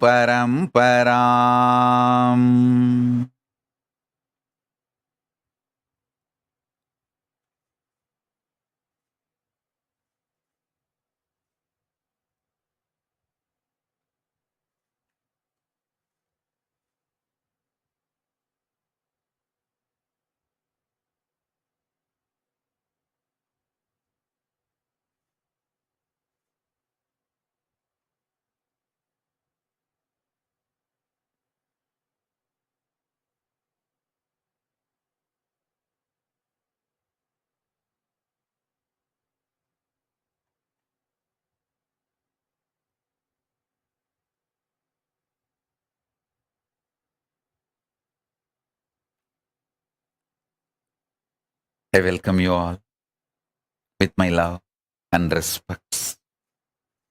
I welcome all of you sitting with us. Sarvanyapita Kartas, Yajamans, Manifestors, Sarvaparityagis, Kailasians, ministers, ambassadors, diplomats, e-diplomats, citizens of Kailasa, everyone sitting with us all over the world.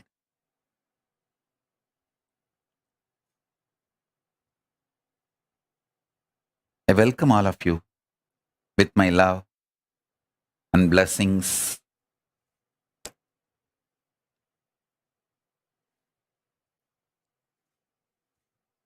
Paramashiva's message directly from Kailasa. Listen. Physics of conscious sovereignty is all about developing a physical body which is capable of manifesting the conscious sovereignty, which is capable of going with the conscious sovereignty boldly, courageously, authentically. Understand? The whole problem you face in your life, all problems, whether you don't have wealth, you don't have happy relationships, you don't have what you want in your life, you don't manifest power, any problem you think you have, which you think you don't have, or which you know you have, which you don't have, which you think you don't have but you have, anything. All your problems, the sole cause is physically you collapsing. Listen.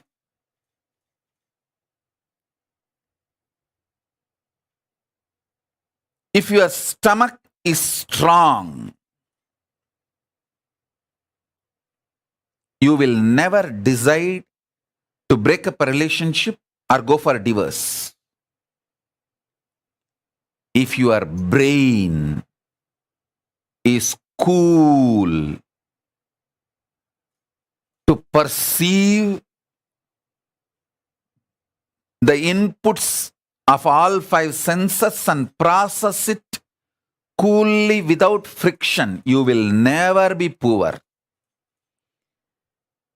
Your brain getting hot, stressed, even the stressed word is more like a mental, and I'll use the word physical words. Your brain getting heated up, physically getting heated up, and not processing the information. That is why during the summer, traditionally, during the summer, the Agni Nakshatra, we call it as Agni Nakshatra period, we are not supposed to start any big project, any big work, because the mind, see, mind actually gets mapped on brain. So, brain is the source from which mind operates. If the brain is heated up, and it gets heated up during the heat wave months, if the brain is heated up, you will not have a larger vision, ability to receive information and process information and take decisions. For India, it is Agni Nakshatra.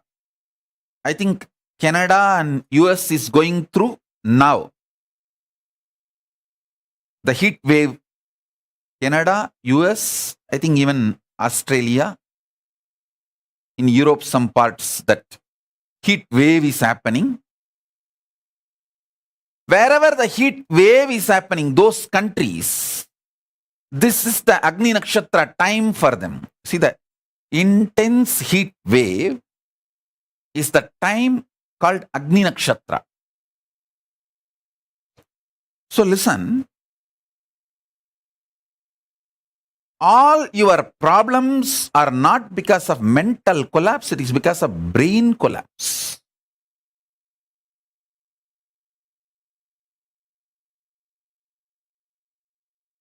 Actually, mind is neither good nor bad because it doesn't exist. How can you call somebody who doesn't have an existence as good or bad? It doesn't exist.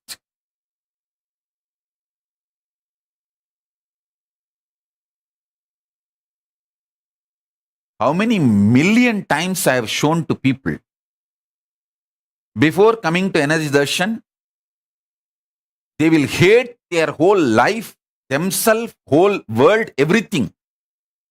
All I do is just one touch on the third eye, maybe few seconds, my hands on their shoulder, looking into their eyes. Enna vanunganne? The fellow is already forgotten what he wants in the life.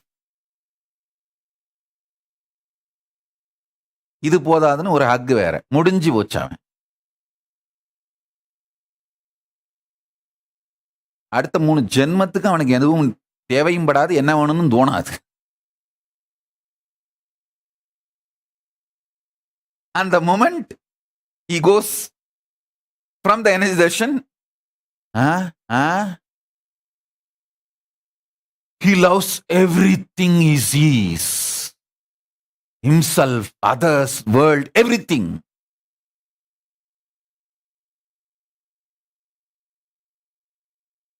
Because mind doesn't exist. Only brain exists. When the brain is raised to the higher frequency, the whole mind starts operating differently.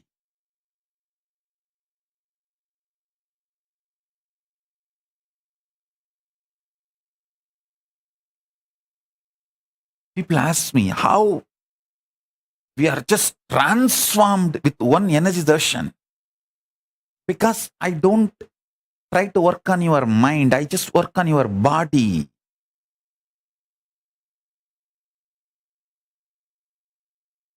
I just work on your body.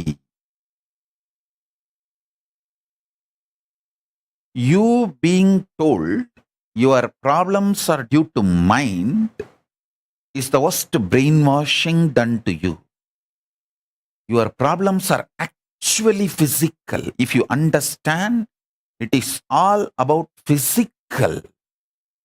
You can easily solve it. See, when you flare up, how your stomach is. Whenever the same sensation comes to your stomach, be very clear you are going to flare up now. You don't need a reason externally.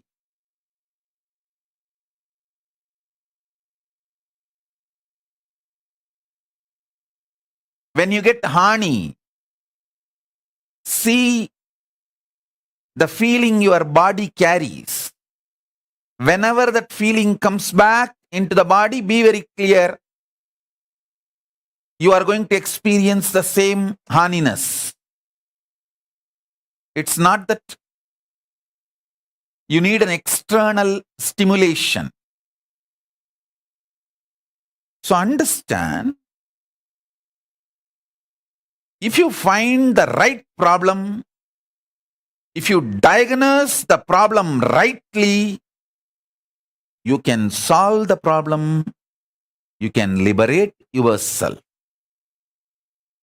Throbhava, delusion, is not mental, it is physical. When you say your body, you accept your creation is centered on your body, your sustenance is centered on your body, you perceive even your death or destruction based on your body, then why are you trying to perceive your delusion in mind? That is also body, physical. Don't you see your srishti, creation, sthiti, sustenance? Samhara, destruction, all these are centered on your body. You agree that? Then why you are not agreeing? Your delusion is also centered on body. It may have its own impact on your mind, but it is sourced, rooted, centered on body. So,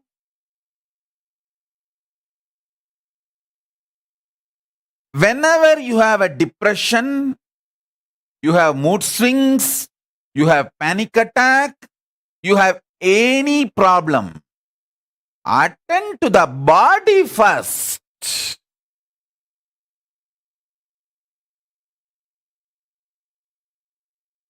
Many times I have seen people attending only the mind. If you attend only the mind, the problem will come back within next few days. And you will start losing confidence on yourself.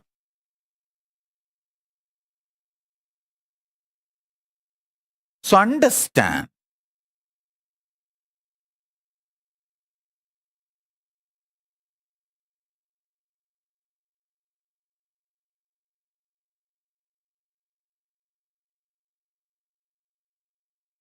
The physics of conscious sovereignty is all about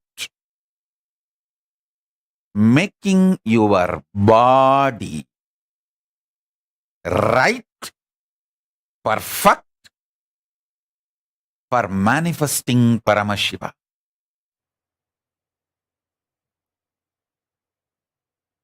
I have a very beautiful Tirumandiram. I want to share with you all. Listen carefully, then I'll translate and give you the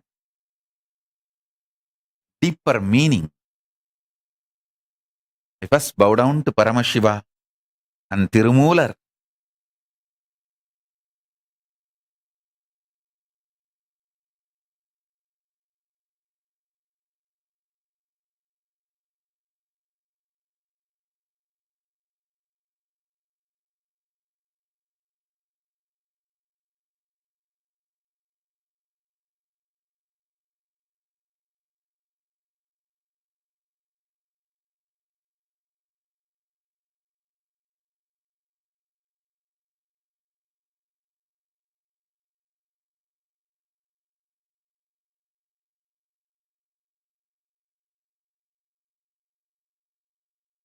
These great verses are directly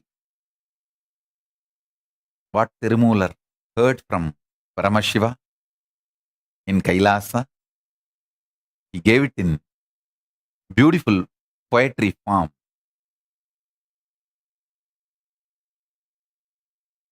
பதிபசு பாசம் எனப்பகர் மூன்றில் பதியினை போர்பசு பாசம் அனாதி பதியினை சென்றணுகாப்பசு பாசம் பதி அணுகிற்பசு பாசம் நிலாவே.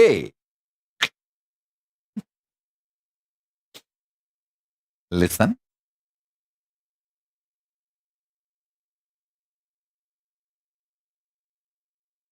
I'll try to translate and give you the meaning. Padi pasu pasam. Padi is Paramashiva. Pasu is the individual soul which feels it has lost conscious sovereignty. It is chained, bound. It feels it is suffocated. It's under bondage. That individual soul which experiences bondage is pasu. Pasam is the bondage itself. The idea of delusion itself is pasam. Listen.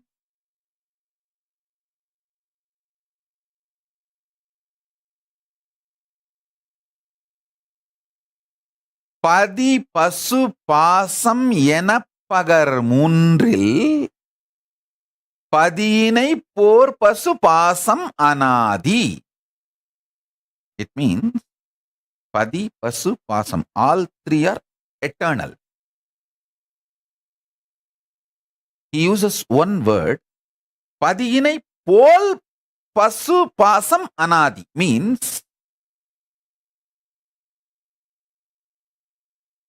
like padi, pasu and pasam also anadi. Anadi means there is no beginning or end. Because he uses the word like padi, it is not like all the qualities of padi, pasu and pasam also have, but this quality of beginningless as is attributed to padi is reflected on pasam and pasu also. Understand? He is not saying padi, pasu, pasam, anadi. No. He is saying padiyinai pol pasu, pasam, anadi. It means only the quality of the anadi of padi is attributed to pasu and pasam. When I elaborately explain, you will be able to understand what I am trying to convey through this. It's a very deep, subtle truth which you all need to understand. Just by understanding, you will experience conscious sovereignty. Padiyinai sendru anuga pasu pasam. The bound soul and the delusion both cannot reach the padi, Paramashiva, ultimate. But padi anugir pasu pasam nilave. If the Paramashiva comes, the individual soul and the delusion both loses its identity. They can't stand there. They can't be there. Layers and layers and layers of truths revealed in this one verse. First thing,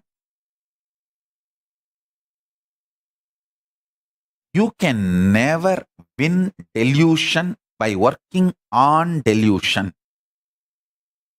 The individual bound soul can never be liberated by itself working on anything. Only when Padi, Paramashiva approaches, the individual soul loses its individuality and is liberated. Same way, only when the Padi approaches, Paramashiva approaches, the delusion disappears.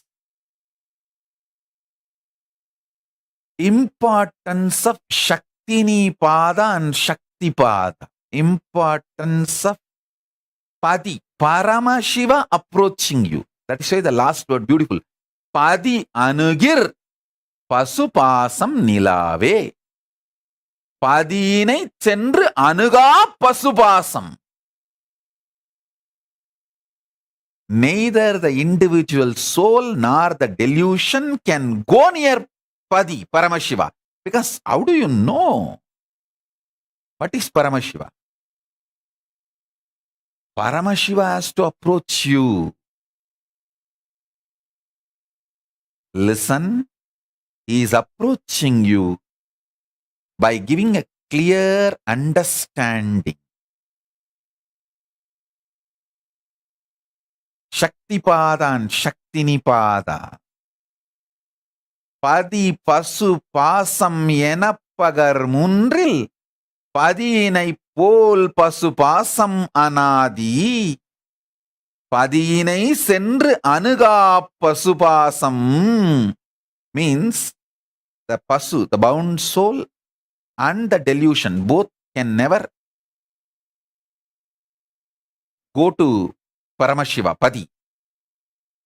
This also has multiple meaning, means neither the bound soul can reach Paramashiva nor the delusion can bind Paramashiva. But if Paramashiva comes, the pasu bound soul is liberated and the pasam delusion disappears, dissolves. Padi means Paramashiva, ultimate.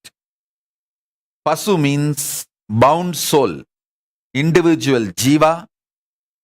Pasam means delusion. I am giving you the rough translation. If I speak in Tamil, explaining this 4 line, it may go 4 hours. So I'll just give you the translation. In English,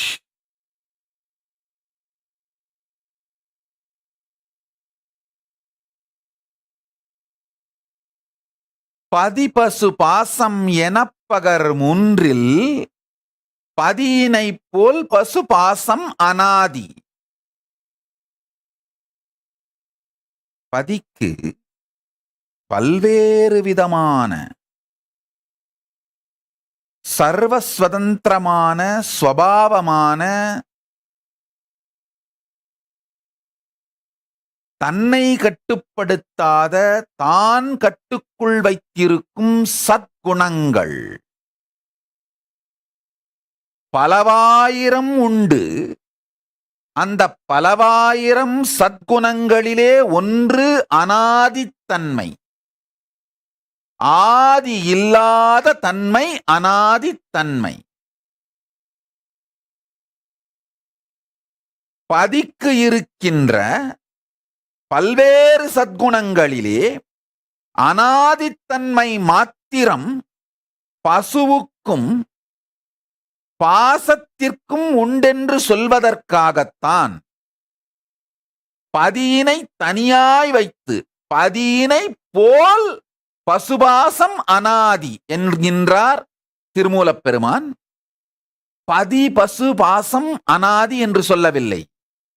பதி பசு பாசம் அனாதி என்று சொன்னால்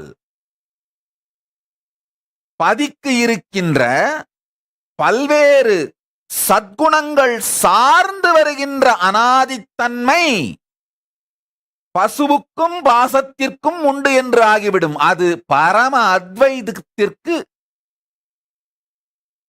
பாதகம், இழுக்கு.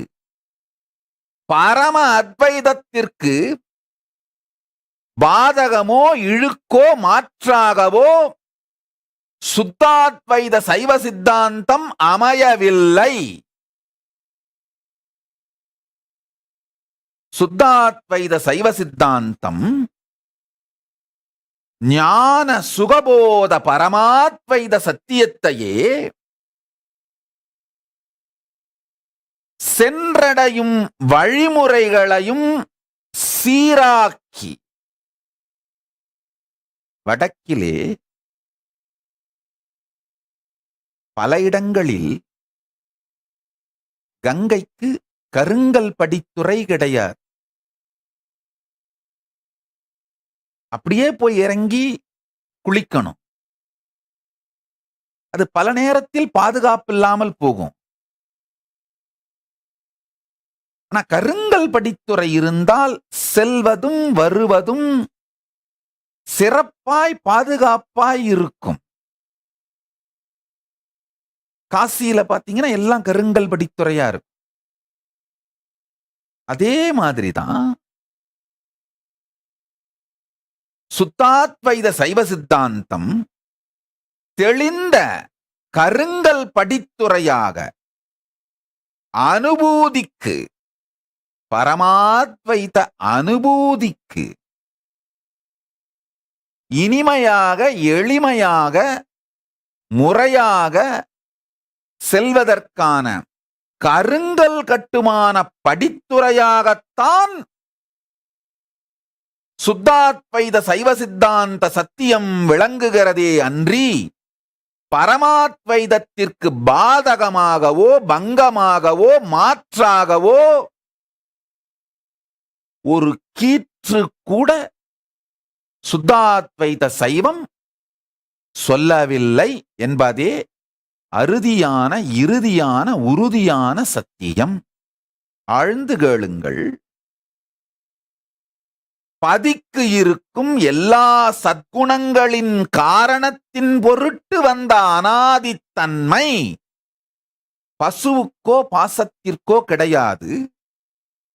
பசுவுக்கும் பாசத்திற்கும் இந்த அனாதித்தன்மை மாத்திரமே உண்டு. அதன் காரணங்களான மற்ற சத்குணங்கள் கிடையாது. அதனாலதான் 4வது வரியிலே தெளிவாக சொல்லுகின்றார் திருமூலப் பெருமான், பதி அணுகில் பசு பாசம் நிலாவே. அப்படின்னும் போது பதிக்கு இருக்கின்ற பரம அனாதித்தன்மை பசுவுக்கும் பாசத்திற்கும் சாட்டப்பட இயலாது. பதிக்கு இருக்கின்ற பல்வேறு சத்குணங்களில் ஒன்றான அனாதித்தன்மை மாத்திரமே பசுவுக்கும் பாசத்திற்கும் சாட்டப்பட இயலுமே தவிர பதிக்கு இருக்கின்ற காரணங்களால் வந்த அனாதித்தன்மை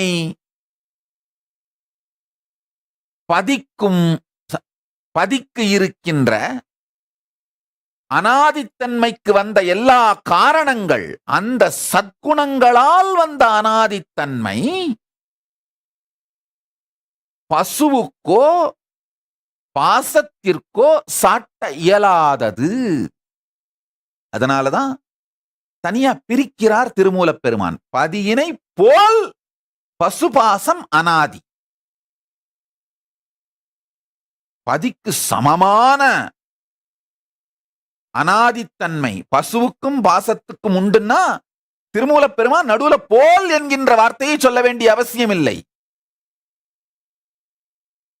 பதி பசு பாசம் மூன்றும் அனாதி அப்படின்னு சொல்லியிருக்க முடியும். சொல்லல. அவர் என்ன சொல்றாரு?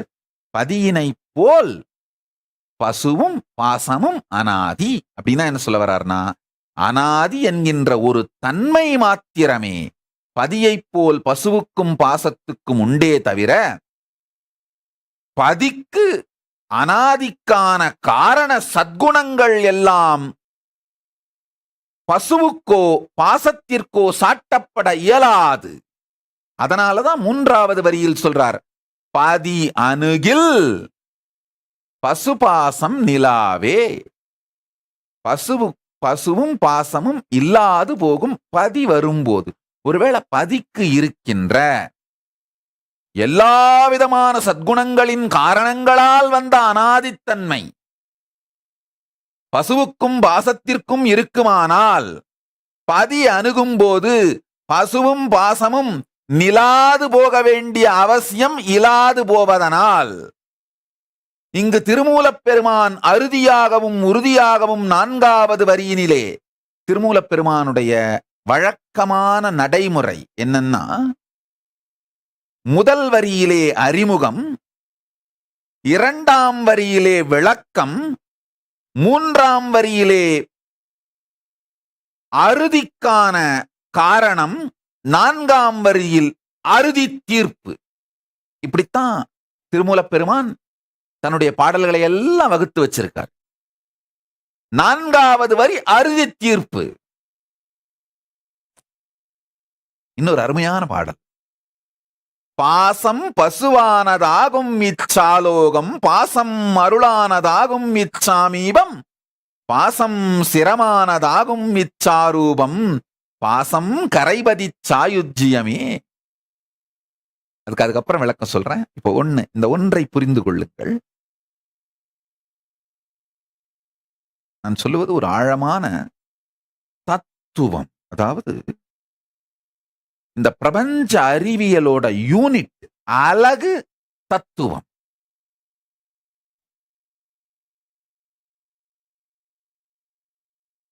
இந்த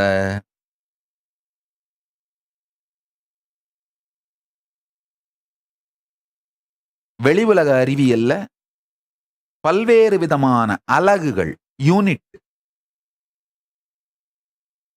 நம்ம உபயோகப்படுத்துறோம். செல், மூலக்கூறு, அளவை முறைகளில் நாம் உபயோகப்படுத்துற மில்லிமீட்டர், மில்லி லிட்டர், அலகுகள், அளவைகள், இவைகளில் எல்லாம் நாம யூஸ் பண்ற அலகுகள் யூனிட். எப்படி அடிப்படை பாடமோ அதுபோல பிரபஞ்ச அறிவியலில் தத்துவம் அடிப்படை பாடம். இந்த பதி பசு பாசம் சார்ந்த தெளிந்த தத்துவ அறிவு உங்கள் வாழ்க்கையை பெரிய ஆனந்தத்திற்குள் உண்டாக்கும், பெரு நன்மைக்குள் கொண்டு சேர்க்கும். நான் சொல்வது வெறும் வார்த்தை சார்ந்த அறிவு அல்ல, நேரடியாக உங்கள் வாழ்க்கையில் நீங்கள் வாழக்கூடிய தத்துவ தெளிவு, யூனிட் ஆஃப் காஸ்மிக் சயின்ஸ், பிரபஞ்ச அறிவியலின் அலகு தத்துவம். திருமூலப் பெருமான் பதி பசு பாசம் என்பதை பற்றி சொல்லுகின்ற அலகு தத்துவம், யூனிட் பிரின்சிபிள், அதை புரிந்து கொண்டீர்களானால் உங்களுடைய டெல்யூஷன், பாசம் கழன்று போவது மட்டுமல்லாது, பதியே உங்களுக்கு இப்பொழுது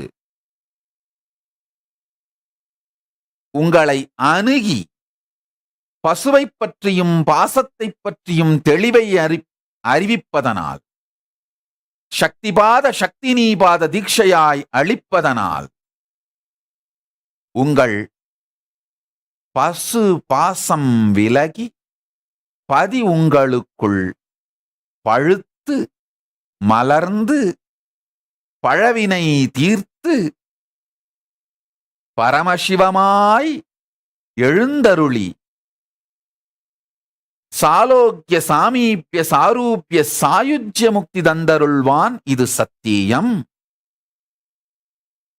ஆழ்ந்து கேளுங்கள்.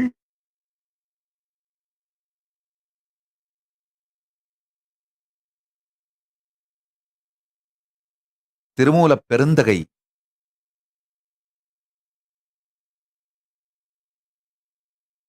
எளிய சூத்திரங்களாய் பிரபஞ்ச அறிவியலின் அலகைச் சொல்லுகின்றார்.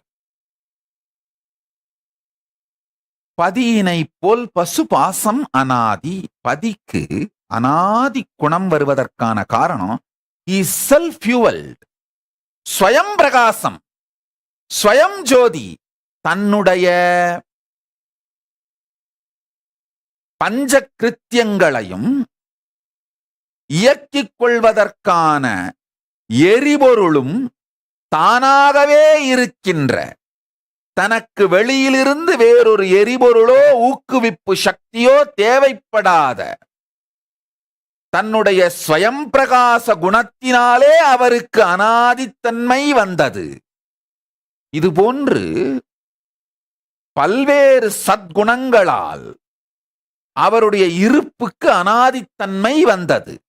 ஆனால் பசுவுக்கோ, பந்த ஜீவனான பசுவுக்கோ, உங்களுக்கோ அல்லது பாசமான மாயைக்கோ, டெல்யூஷன் துரோபாவத்திற்கோ தங்களுக்கு தாங்களே எரிசக்தியாக, ஃபியூவலாக, நிரந்தரமாக இருந்து கொள்ளுகின்ற இருப்போ தங்கள் உயிர்ப்பிற்கு தேவையான சக்தியை புனரமைத்துக் கொள்ளக்கூடிய சாத்தியமோ இல்லாததனால் பதிக்கு சாட்டப்படுகின்ற அனாதித்தன்மையின் காரணங்களாகிய சத்குணங்கள் எல்லாம் பசுவுக்கோ பாசத்திற்கோ இல்லாது போவதனால் அவருக்கு இருக்கின்ற அனாதித்தன்மையை மாத்திரம்தான் பசுவுக்கும் பாசத்திற்கும் சாட்ட முடியுமே தவிர அவருக்கு இருக்கின்ற எல்லா காரணங்களையும் அந்த காரணங்களின் காரணத்தால் மலர்ந்திட்ட அனாதித்தன்மையும் இவர்களுக்கு இல்லை என்பதும், அதனால்தான் பதி பசுவையும் பாசத்தையும் அணுகினால் பசுவும் பாசமும் தன்னிலை கழன்று தன்னிலை இழந்து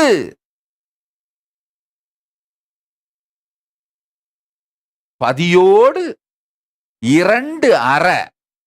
இரண்டும் அற ஒன்றும் அற கரைகின்றார்கள். அதாவது கரைகின்ற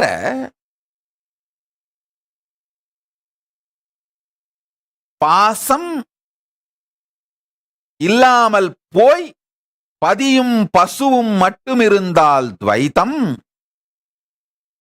கரைகின்ற பாசம் பசு இரண்டும் கரைந்து போய் பதிமாத்திரம் இருந்தால் அத்வைத்தம், கரைகின்ற பசுவும் பாசமும் இரண்டும் பதிக்குள் கரைந்ததனால் பதி என்கின்ற தனி கருத்து கூட இல்லாமல் போயிருக்கும்.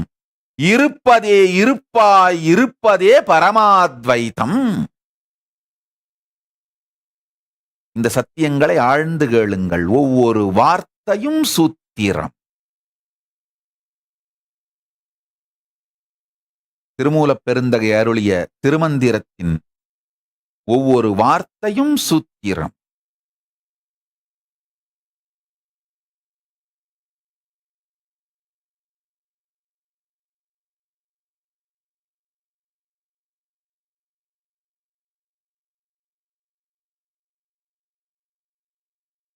நன்றாக புரிந்து கொள்ளுங்கள். எப்பெல்லாம் நீங்க உங்களை சுத்தி இருக்கவங்களுக்கும் நீங்க இருக்கிற ஸ்பேஸுக்கும் தொடர்பே இல்லாம இருக்குன்னு நீங்க ஃபீல் பண்றீங்களோ அப்பெல்லாம் உங்களுக்கு வெக்கமா இருக்கும். என்னப்பா அவங்கெல்லாம் ஒரு மாதிரி நினைக்கிறாங்க, நான் ஏதோ ஒரு மாதிரி நினைச்சிட்டு இருக்கிறேன், அவங்கெல்லாம் ஒரு மூட்ல இருக்காங்க, நான் ஒரு மூட்ல இருக்கேன். உங்களுக்கு ஏதோ ஒரு அனீசியா இருக்கும், ஷையா ஃபீல் பண்ணுவீங்க. அதே மாதிரி திருமந்திரம் மாதிரி பெரும் ஞான சத்தியங்களை சொல்லும் பொழுது என்னை ஞான வெட்கம் கவுகிறது.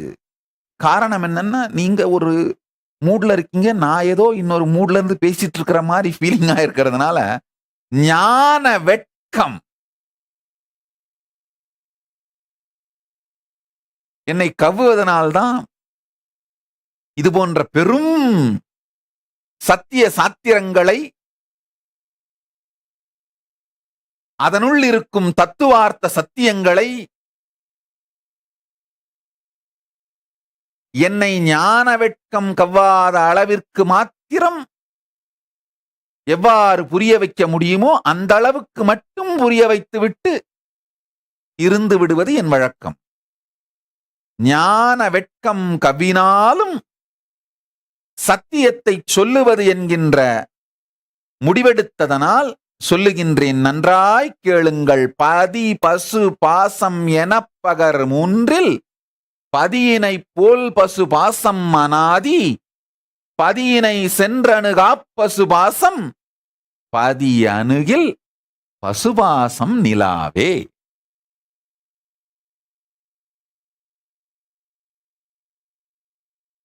பதி பசு பாசம் மூணுமே அனாதின்னா திருமூலப் பெருமான் போல் அப்படிங்கிற வார்த்தையை சொல்ல வேண்டிய அவசியம் இல்லை. கம்பேர் பண்றாருனால என்ன சொல்ல வர்றாருன்னா, அது மாதிரி அது மாதிரி இல்லை.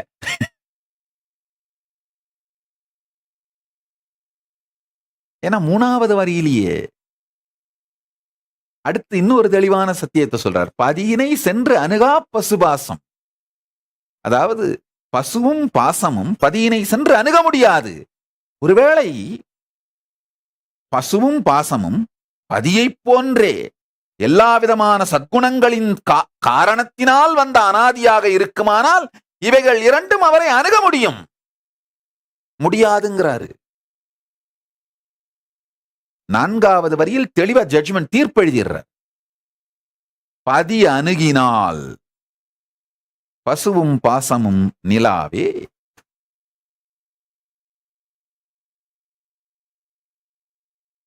தீட்சை சக்தி பாதமும் சக்தினி பாதமும் தீட்சை. உங்களுக்குள்ள இருக்கிற அந்த பந்த ஜீவனான பசுவை விடுவித்து விடும். பந்தமான துரோபாவமான டெல்யூஷன் மாயையை மயக்கத்தை இல்லாது செய்துவிடும்.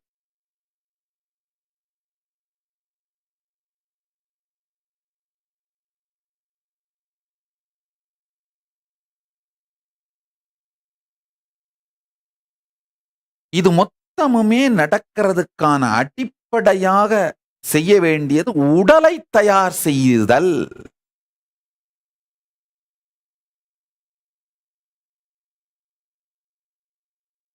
உடலை தயார் செய்யுதல்.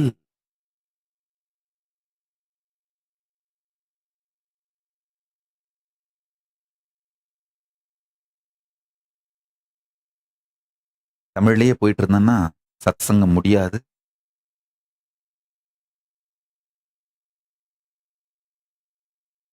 நேரம் விடியும் காலம் விடியாது. நேரம் செல்வது அறியாமல்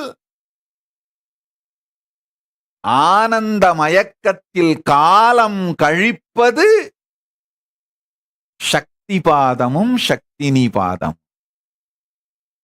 அதாவது சத்சங்கத்துக்கு உட்கார்ந்துட்டீங்கன்னா நேரம் போறத பத்தி கவலையே படாம தெரியாம காலம் கழிந்து கொண்டிருக்குமானால் உங்களுக்கு சக்தி பாதமும் சக்தினி பாதமும் நடக்குதுன்னு தெரிஞ்சுக்கோங்க. சாமி, எனக்கு சக்தி பாதம் நடக்குதா சக்தினி பாதம் நடக்குதா நான் எப்படி தெரிஞ்சுக்கிறது? அப்பா, நேரம் போறது தெரியாம காலம் கழிஞ்சா எவ்வளவு நேரம் போகுதுன்றத பத்தி யோசனை கூட பண்ணாம உன்னால் ரசித்து ருசித்து இனித்து உயிர்த்து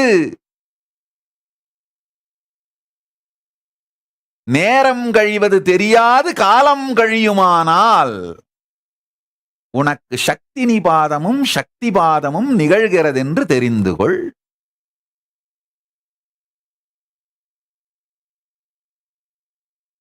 நேரம் கழிகிறதே என்று நீ நினைப்பாயேயானால்,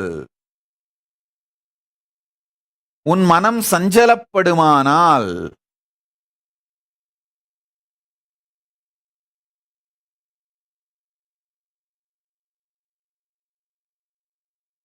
வார்த்தைகளை வேண்டுமானால் நீ கேட்கலாம். நேரம் கழிகிறது என்கின்ற நினைப்பே இல்லாது காலம் கழியுமானால் ஆனந்த சக்தி பாதமும் சக்தினி பாதமும் குருவோடு நிகழ்கின்றது.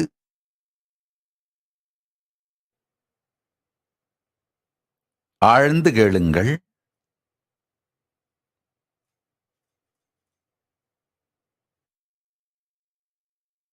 தமிழாலே சத்தியங்களை சொல்லும் பொழுது ஏற்படும் ஞான வெட்கம் 3 நிலை. நீங்கள் இருக்கும் நிலை, நான் இருக்கும் நிலை வேறு வேறாய் இருக்கும் பொழுது நான் இதை சொல்ல முயற்சிக்கின்றேனே என்கின்ற ஒரு வெட்கம், நான் இருக்கின்ற நிலையையே கூட என்னால் வார்த்தைகளால் வடிக்க முடியவில்லையே என்கின்ற 2வது வெட்கம், நான் இருக்கும் நிலையை சொல்வதற்கு வார்த்தைகள் சிக்கவும் இல்லை, சிக்கப் போவதும் இல்லை என்கின்ற தெளிவினால் வரும் மூன்றாவது நிலை வெட்கம். மூவெட்கமும் கொண்டு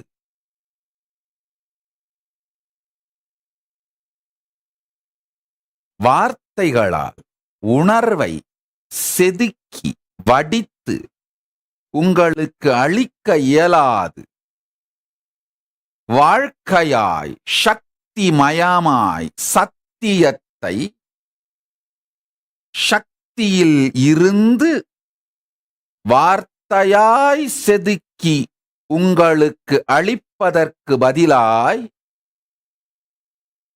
சத்தியத்தை சக்தியாகவே உங்களுக்கு அளிப்பதுதான் சக்தி நீபாதம், சக்தி பாதம் எனும் தீட்சை. உயிரோடு உயிர் உறவாடி அடைய வேண்டியதை அடைந்து கொள்ளுதல், உயிரோடு உயிர் உறவு கொண்டு உயிர் பெற வேண்டியதை உயிரிடம் இருந்து பெற்று உயிர் பெற்றுக் கொள்ளலே சக்தி பாதமும் சக்தி நீ பாதம்.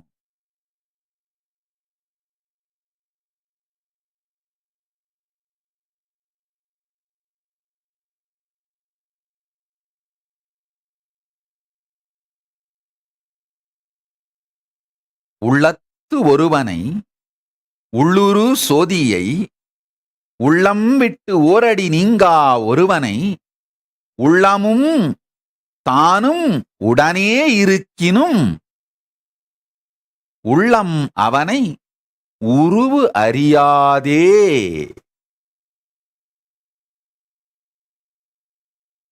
ஆழ்ந்து கேளுங்கள். உள்ளத்து ஒருவனை உள்ளுரு சோதியை உள்ளம் விட்டு ஓரடி நீங்கா ஒருவனை உள்ளமும் தானும் உடனே இருக்கினும் உள்ளம் அவனை உருவு அறியாதே.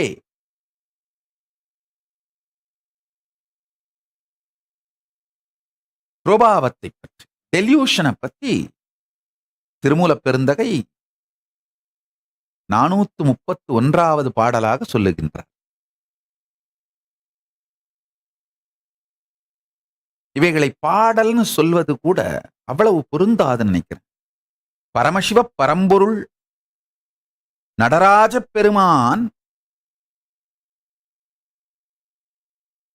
தமிழை தன் உடலில் நனைத்து செய்த ஆடல்தான் இந்த வரிகள். பெருமான் சித் சக்தியாக ஆனந்தத்தை உடலில் நனைத்து செய்கின்ற ஆட்டம் ஆனந்த தாண்டவம். அதுபோல தமிழை தன் உடலில் நனைத்துக் கொண்டு செய்த ஆனந்த தாண்டவம் ஆடல் இந்த பாடல்கள். சத்தியத்தை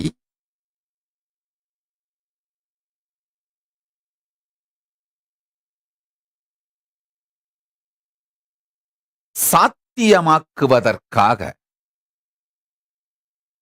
தமிழை தன் திருமேனியில் பால் வெண்ணீராய் பூசி அவர் செய்த பரத தாண்டவம் ஆடல் இந்த பாடல். இது கவிதை அல்ல, அகவிதை. இதை உள்ளே செலுத்தி தியானிப்பீர்களேயானால் உள்ளுள் பரமசிவனே விளைந்தெழுவான். பரமசிவனே உள்ளுள் விளைந்திட, உள்ளுள் மலர்ந்திட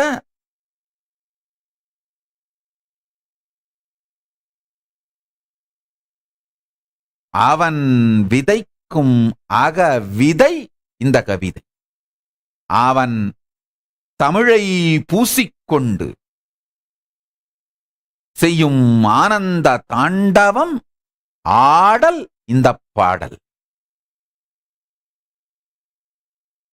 உள்ளத்து ஒருவனை உள்ளுரு சோதியை உள்ளம் விட்டு ஓரடி நீங்கா ஒருவனை உள்ளமும் தானும் உடனே இருக்கினும் உள்ளம் அவனை உருவு அறியாதே.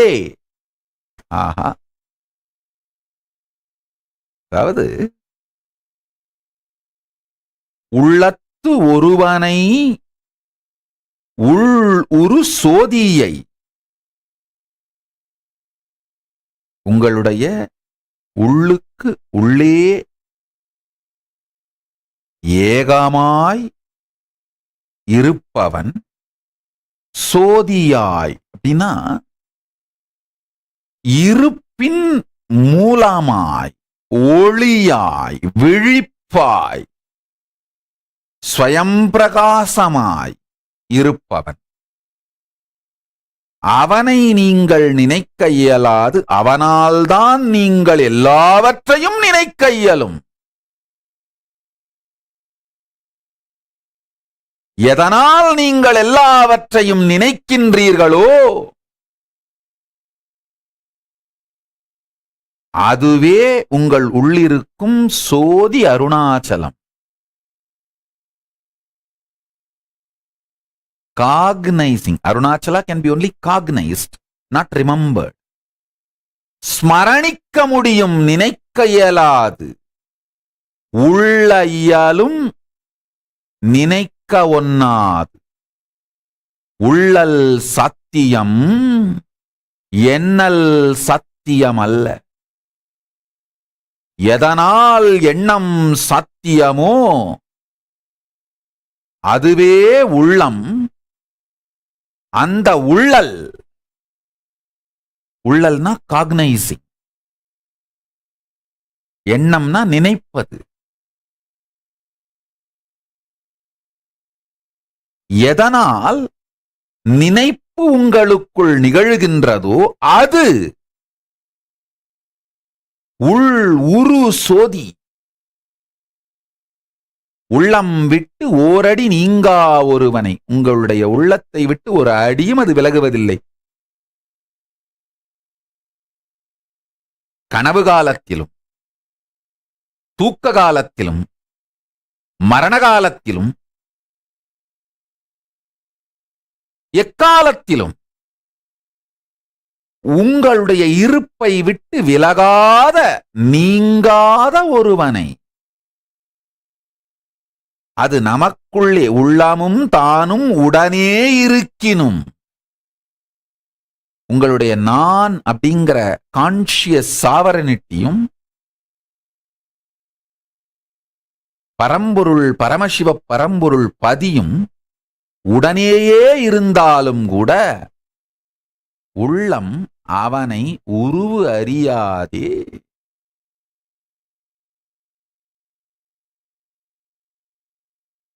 எத்தனை ஆண்டுகள் என் கூடையே இருந்தீங்கன்னா கூட ஒரு சூழ்நிலையில எப்படி நான் முடிவெடுப்பேன்னு யாராலையும் புரிஞ்சுக்க முடியாது. நீங்க மிக பெரும் தவறுன்னு நினைக்கிற ஒரு சூழ்நிலையை ரொம்ப எளிமையா சிம்பிளா தீர்த்துருவேன். ரொம்ப சின்ன தப்புன்னு நீங்க நினைக்கிற சூழ்நிலையை ரொம்ப ஆழ்ந்து புரிய வைப்பேன். நல்லா புரிஞ்சுக்குங்க. யார்கிட்ட இருந்து எதுவுமே எதிர்பார்க்க மாட்டேன். ஆனா கமிட் பண்ணாங்கன்னா அந்த இன்டெகிரிட்டியை மெயின்டைன் பண்ணணும்னு எதிர்பார்ப்பேன். யாரிடமிருந்தும் எதையும் எதிர்பார்க்காத, ஆனா கமிட் பண்ணா, ஏன்னா அந்த கமிட்மெண்ட்ஸை வச்சு, உங்களுடைய கமிட்மெண்ட்ஸை வச்சு உங்கள் எல்லோருக்கும் உபயோகமாகின்ற பல விஷயங்களை தைத்திருக்கின்றேன். எப்படி பல இலைகளை வைத்து ஈர்க்குகளை போட்டு தையல் இலை செய்கின்றார்களோ அது மாதிரி உங்கள் எல்லோருடைய கமிட்மெண்ட்ஸை வச்சு தைத்துத்தான் இந்த கைலாசத்தை ஈகோ சிஸ்டத்தை உருவாக்குறேன். நானா எதிர்பார்ப்பது கிடையாது. கமிட் பண்ணா அவர்களை வைத்து தைத்து தையல் இலையாகத்தான் இந்த கைலாசத்தை உருவாக்குறேன். அப்ப கமிட்மெண்ட்டை ஹானர் பண்ணீங்கன்னா தான் நீங்க ஒருத்தருக்கு ஒருத்தர் நல்லது செஞ்சுக்கிற இந்த கைலாய கப்பல் இனிமையா போகும். நானா தானே கமிட் பண்ணேன், இப்ப நான் செய்ய வேண்டிய அவசியம் இல்லை அப்படின்னா முடியாது. கமிட் பண்ணாம இருந்தா தப்பு இல்லை, செஞ்சா நடத்தணும்னு எதிர்பார்ப்பேன். பல நேரங்களில்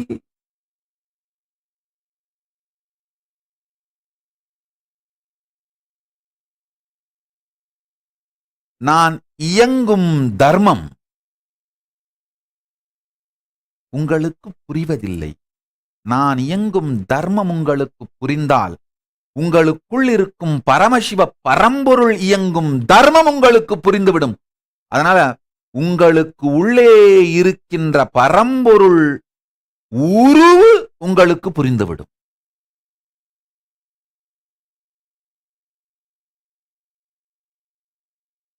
அவர் உள்ளேயே இருந்தாலும் அவர் இயங்கும் தர்மம் புரியாது போவதற்கு காரணம், நீங்க ஒரு தர்மத்துல இயங்குறீங்க, அவர் இயங்குகின்ற பிரபஞ்ச தர்மத்தை புரிந்து கொள்ள கூட முயற்சி செய்யாமல் இருக்கின்றீர்கள். நீங்க சமூகம் உங்களுக்கு கொடுத்த சில அறிவு, வார்த்தை இவைகளை வைத்துக் கொண்டு விளையாடிக் கொண்டிருக்கிறீர்கள்.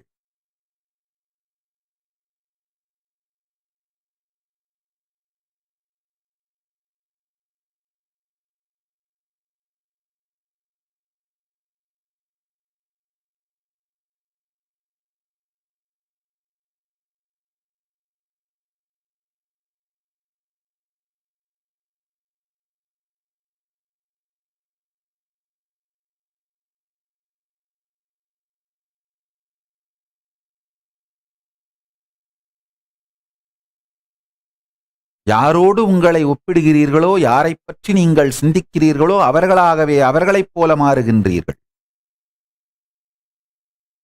பரமசிவனைப் பற்றி மாத்திரம் சிந்தித்து அவர் இயங்கும் தர்மத்தை மாத்திரம் புரிந்து கொண்டு பிரபஞ்ச பேரியக்க தர்மத்தை உள்வாங்கத் துவங்கினீர்களானால் அவர் உருவு புரியும், அவர் இருப்பு அமையும், அவர் பதம் கிடைக்கும், அவர் சக்தி மலரும்.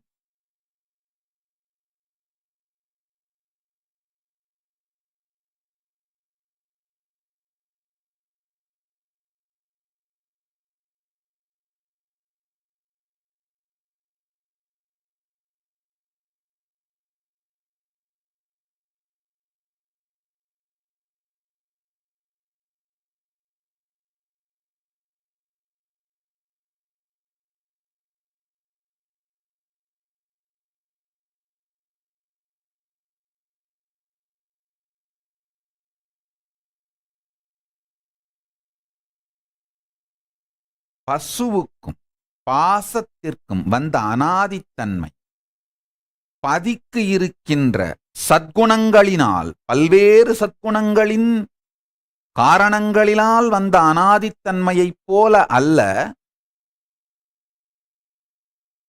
பசுவுக்கும் பாசத்திற்கும் இருக்கின்ற அனாதித்தன்மை சில சில சிறுகுணங்களால் வந்த அனாதித்தன்மை. அனாதித்தன்மை வேண்டுமானால் பதிக்கு இருப்பது போல் இருக்கலாம், ஆனால் அனாதித்தன்மைக்கான காரணங்கள் பதிக்கு இருப்பது போன்றது அல்ல.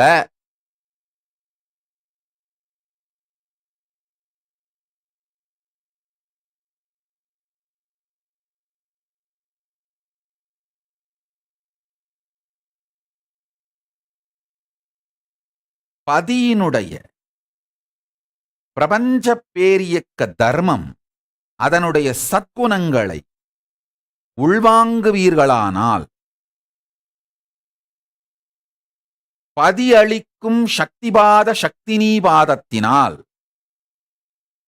பசு பாசத்திருந்து விடுபட்டு பாசம் இலாது, பசுவும் தன் பசுத்தன்மையை இழந்து இரண்டும் கரைந்து மறைந்து பதிக்குள் நிறைந்து போகும். இதுவே சிவசாயுச்சியம்.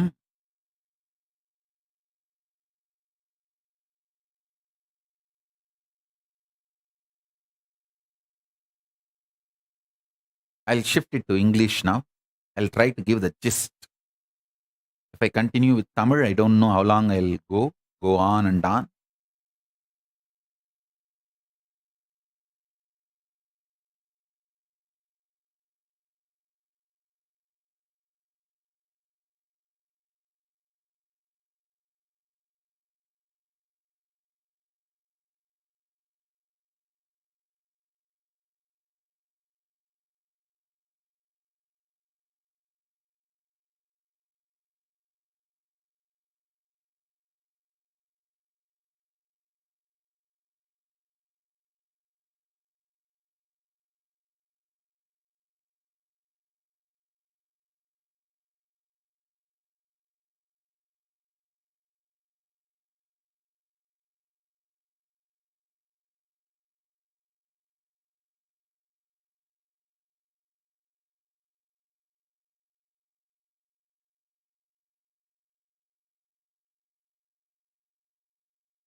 Existence.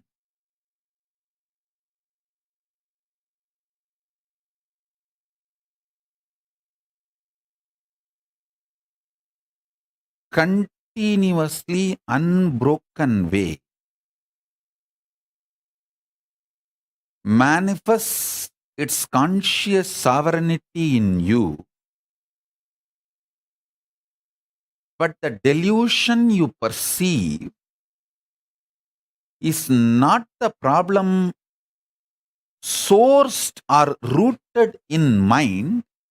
It is experienced by mind, but sourced or rooted in body. So work on the body to manifest the conscious sovereignty. You may think what I spoke in Tamil seems to be completely different and what I spoke in English seems to be completely different. I'll connect, explain. The truths I revealed in Tamil, the truths I am revealing now in English are complementing each other. If you put the whole thing together, you will understand step by step how I gave the principles, unit principles and methodology. Now I am giving you methodology. Work on the body.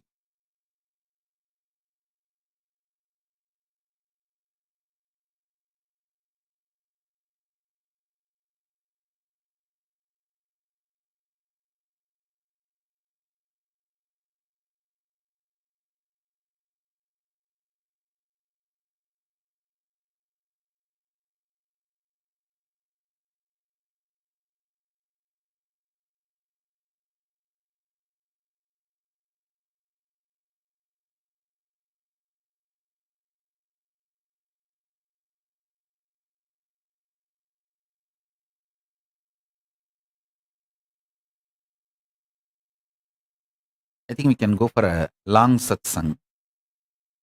I'll give you more initiation and more understandings about this methodology, working on conscious sovereignty through your body, working on the real solution. Your grandparents, all of them gave you billions, and now you are having millions and you are proud about your millions. You lost billions. Realize that.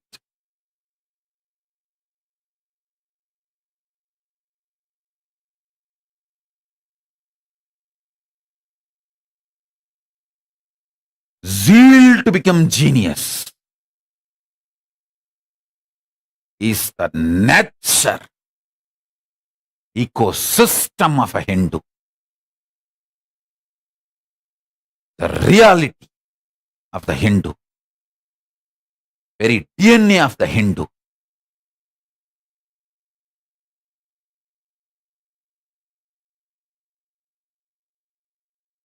அடே, காவிரி பொன்னி அரிசியோட விளை முறையே நம்முடைய டிஎன்ஏவையே awaken பண்ணி genius ஆக்குற science அப்பா.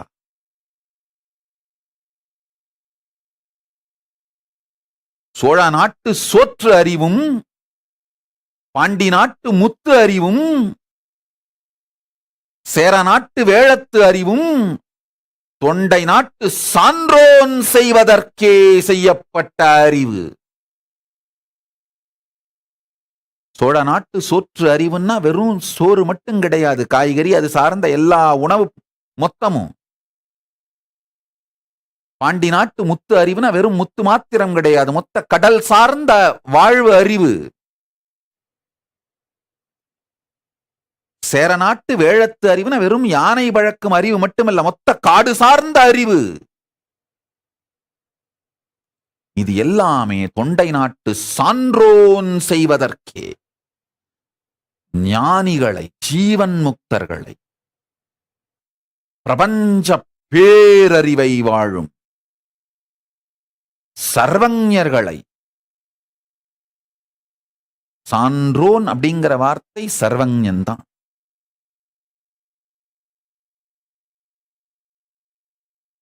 சர்வஞர்களை உருவாக்கும்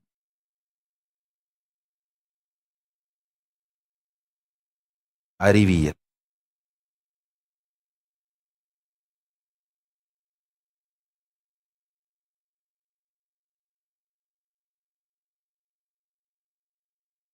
If you are a born Hindu,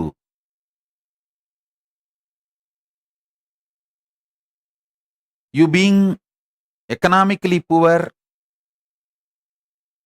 tolerable. You being politically bound, slave, not having your own Hindu constitutional nation, forgivable.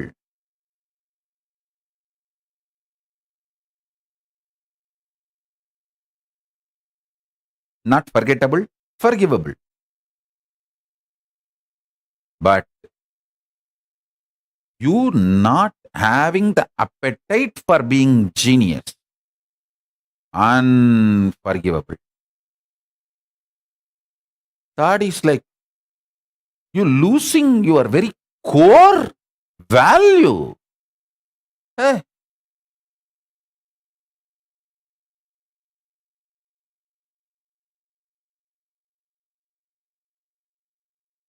No.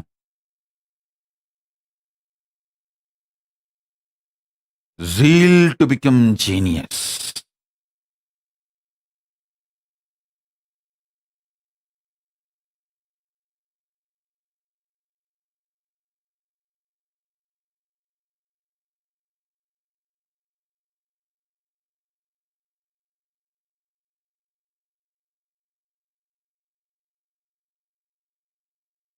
I am giving you various thought currents in the whole satsang. Listen to the satsang again 2-3 times, so all that zigzag puzzles will fall in place.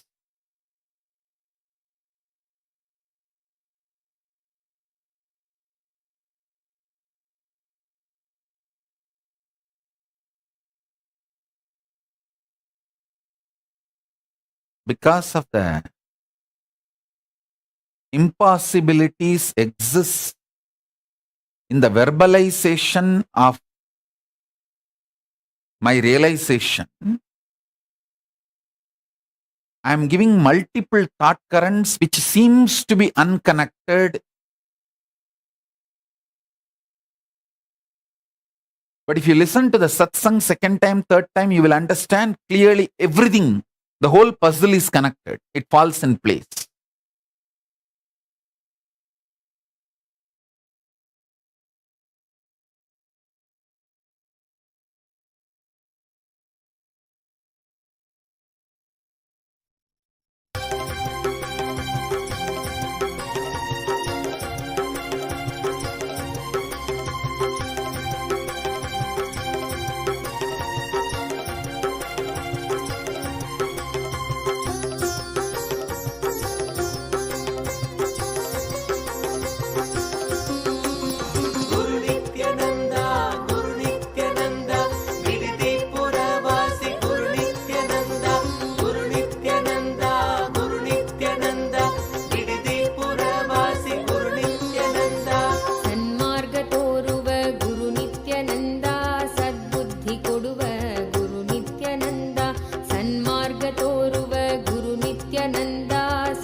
ಸರೋವರದಲ್ಲಿ ನಿತ್ಯಾನಂದ ಕಲ್ಪತರು ನೀನೇ ಗುರು ನಿತ್ಯಾನಂದ. ವೈದ್ಯ ಸರೋವರದಲ್ಲಿ ನಿತ್ಯಾನಂದ ಕಲ್ಪತರು ನೀನೇ ಗುರು ನಿತ್ಯಾನಂದ. ಆಲರಳಿಯಲಿ ನೀನೇ ನಿತ್ಯಾನಂದ ಬಿಲ್ವತ್ತಿಯಲಿ ನೀನೇ ನಿತ್ಯಾನಂದ. ಆಲರಳಿಯಲಿ ನೀನೇ ನಿತ್ಯಾನಂದ ಬಿಲ್ವತ್ತಿಯಲಿ ನೀನೇ ನಿತ್ಯಾನಂದ. ಗುರು ನಿತ್ಯಾನಂದ ಗುರು ನಿತ್ಯಾನಂದ ಬಿಡದಿ ಪುರವಾಸಿ ಗುರು ನಿತ್ಯಾನಂದ. ಗುರು ನಿತ್ಯಾನಂದ ಗುರು ನಿತ್ಯಾನಂದ ಬಿಡದಿ ಪುರವಾಸಿ ಗುರು ನಿತ್ಯಾನಂದ.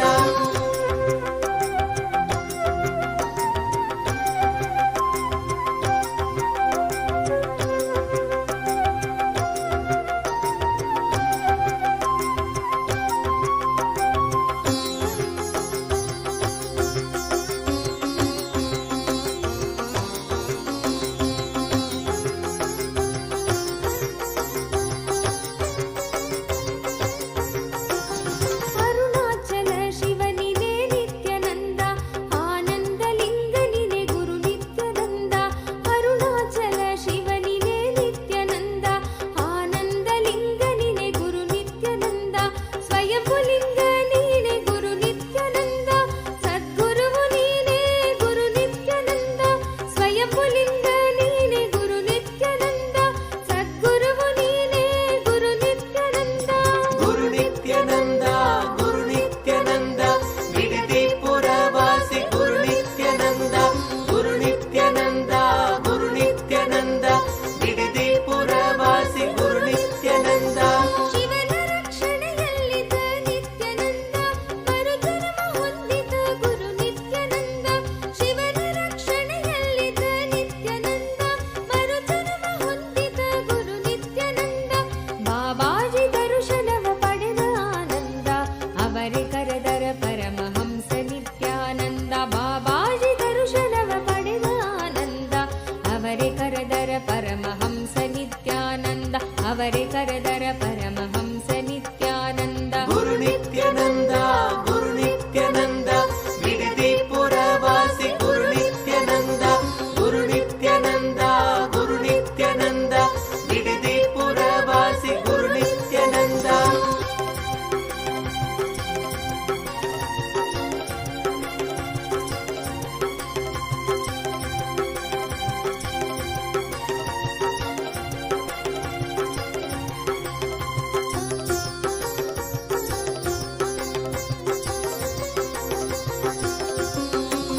ಗುರು ನಿತ್ಯಾನಂದ ಗುರು ನಿತ್ಯಾನಂದ ಬಿಡದಿ ಪುರವಾಸಿ ಗುರು ನಿತ್ಯಾನಂದ.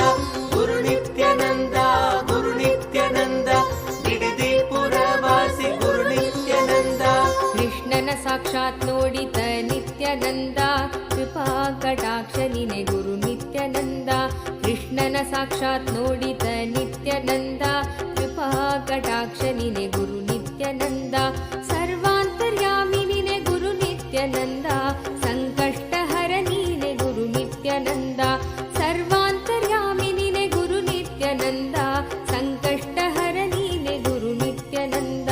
ಗುರು ನಿತ್ಯಾನಂದ ಗುರು ನಿತ್ಯಾನಂದ ಬಿಡದಿ ಪುರವಾಸಿ ಗುರು ನಿತ್ಯಾನಂದ.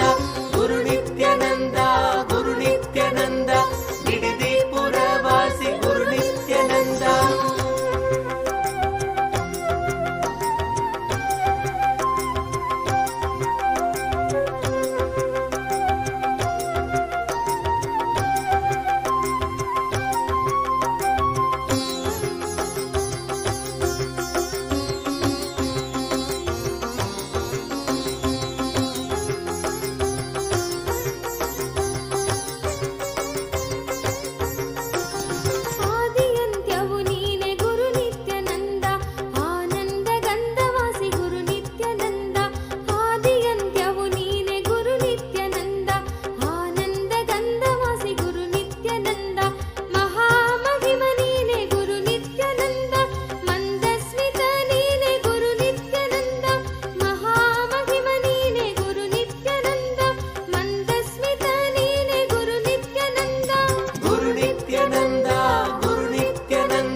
ನಿತ್ಯಾನಂದ ಕಾಮಧೇನು ನೀನೆ ಗುರು ನಿತ್ಯಾನಂದ ಕರೆದಲ್ಲಿಗೆ ಬರುವ ಗುರು ನಿತ್ಯಾನಂದ ಕಾಮಧೇನು ನೀನೆ ಗುರು ನಿತ್ಯಾನಂದ ಧ್ಯಾನ ದೀಕ್ಷೆ ನೀಡಿದ ನಿತ್ಯಾನಂದ ಧ್ಯಾನ ಪೀಠದ ಒಡೆಯ ಗುರು ನಿತ್ಯಾನಂದ ಧ್ಯಾನ ದೀಕ್ಷೆ ನೀಡಿದ ನಿತ್ಯಾನಂದ ಧ್ಯಾನ ಪೀಠದ ಒಡೆಯ ಗುರು ನಿತ್ಯಾನಂದ ಗುರು ನಿತ್ಯಾನಂದ ಗುರು ನಿತ್ಯಾನಂದ ಬಿಡದಿ ಪುರವಾಸಿ ಗುರು ನಿತ್ಯಾನಂದ ಗುರು ನಿತ್ಯಾನಂದ ಗುರು ನಿತ್ಯಾನಂದ ಬಿಡದಿ ಪುರವಾಸಿ ಗುರು ನಿತ್ಯಾನಂದ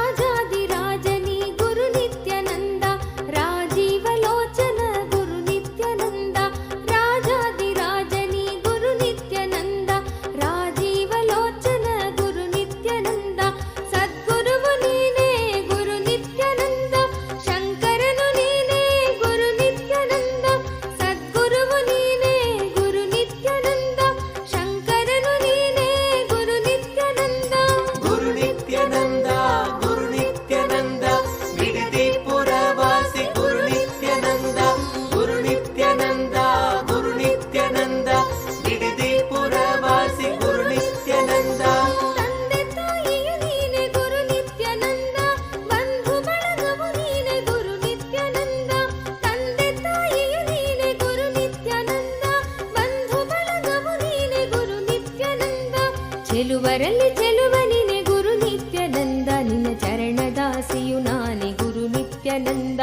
ಚೆಲುವರಲ್ಲಿ ಚೆಲುವ ನೀನೆ ಗುರು ನಿತ್ಯಾನಂದ ನಿನ್ನ ಚರಣದಾಸಿಯು ನಾನೇ ಗುರು ನಿತ್ಯಾನಂದ ನಿನ್ನ ಚರಣದಾಸಿಯು ನಾನೇ ಗುರು ನಿತ್ಯಾನಂದ ಗುರು ನಿತ್ಯಾನಂದ ಗುರು ನಿತ್ಯಾನಂದ ಬಿಡದಿ ಪುರವಾಸಿ ಗುರು ನಿತ್ಯಾನಂದ ಗುರು ನಿತ್ಯಾನಂದ ಗುರು ನಿತ್ಯಾನಂದ ಬಿಡದಿ ಪುರವಾಸಿ ಗುರು ನಿತ್ಯಾನಂದ ಗುರು ನಿತ್ಯಾನಂದ ಗುರು ನಿತ್ಯಾನಂದ ಬಿಡದಿ ಪುರವಾಸಿ ಗುರು ನಿತ್ಯಾನಂದ ಗುರು ನಿತ್ಯಾನಂದ ಗುರು ನಿತ್ಯಾನಂದ ಬಿಡದಿ ಪುರವಾಸಿ ಗುರು ನಿತ್ಯಾನಂದ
ಯಂತ್ರ ಕೊಡುವ ನಿತ್ಯಾನಂದ, ತಂತ್ರ ಕೊಡುವ ನಿತ್ಯಾನಂದ, ಯಂತ್ರ ಕೊಡುವ ನಿತ್ಯಾನಂದ, ತಂತ್ರದಿಂದ ದೈವ ಶಕ್ತಿಯ ತಿಳಿಸುವವ ನಿತ್ಯಾನಂದ, ಯಂತ್ರಗಳ ಮಹಿಮಯ ತೊರಿದವ ನಿತ್ಯಾನಂದ, ಯೋಗ ಕೊಡುವ ನಿತ್ಯಾನಂದ, ಜ್ಞಾನ ಕೊಡುವ ನಿತ್ಯಾನಂದ, ಯೋಗ ಕೊಡುವ ನಿತ್ಯಾನಂದ, ಜ್ಞಾನ ಕೊಡುವ ನಿತ್ಯಾನಂದ, ಯೋಗದಿಂದ ಆರೋಗ್ಯದ ಭಾಗ್ಯ ಕೊಟ್ಟ ನಿತ್ಯಾನಂದ, ಯೋಗದಿಂದ ಆರೋಗ್ಯದ ಭಾಗ್ಯ ಕೊಟ್ಟ ನಿತ್ಯಾನಂದ, ಜ್ಞಾನದ ಸಾಕಾರವೇ ನೀನಾಗಿರುವ ನಿತ್ಯಾನಂದ, ಜ್ಞಾನದ ಸಾಕಾರವೇ ನೀನಾಗಿರುವ ನಿತ್ಯಾನಂದ, ನಿತ್ಯಾನಂದ ನಿತ್ಯಾನಂದ ಪ್ರಾಣ ಕೊಡುವ ನಿತ್ಯಾನಂದ, ನಿತ್ಯಾನಂದ ನಿತ್ಯಾನಂದ ಪ್ರಾಣ ಕೊಡುವ ನಿತ್ಯಾನಂದ, ಪ್ರಾಣಶಕ್ತಿಯ ನಿಯಂತ್ರಿಸುವ ಅಧಿಪತಿ ನೀ ನಿತ್ಯಾನಂದ,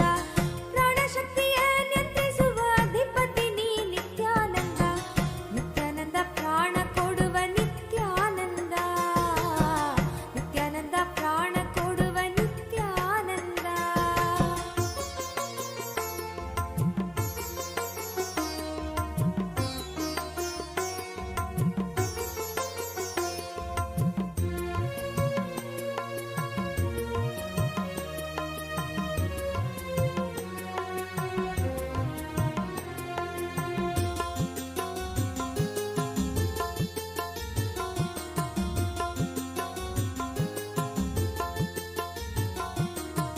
ನಿತ್ಯಾನಂದ ನಿತ್ಯಾನಂದ ಬೆಳಕು ಕೊಡುವ ನಿತ್ಯಾನಂದ, ನಿತ್ಯಾನಂದ ನಿತ್ಯಾನಂದ ಬೆಳಕು ಕೊಡುವ ನಿತ್ಯಾನಂದ, ಬೆಳಕ ತೋಡಿ ಕತ್ತಲೆಯನ್ನು ತೊಲಗಿಸುವವ ನಿತ್ಯಾನಂದ, ಬೆಳಕ ತೋಡಿ ಕತ್ತಲೆಯನ್ನು ತೊಲಗಿಸುವವ ನಿತ್ಯಾನಂದ, ನಿತ್ಯಾನಂದ ಬೆಳಕು ಕೊಡುವ ನಿತ್ಯಾನಂದ, ನಿತ್ಯಾನಂದ ಬೆಳಕು ಕೊಡುವ ನಿತ್ಯಾನಂದ.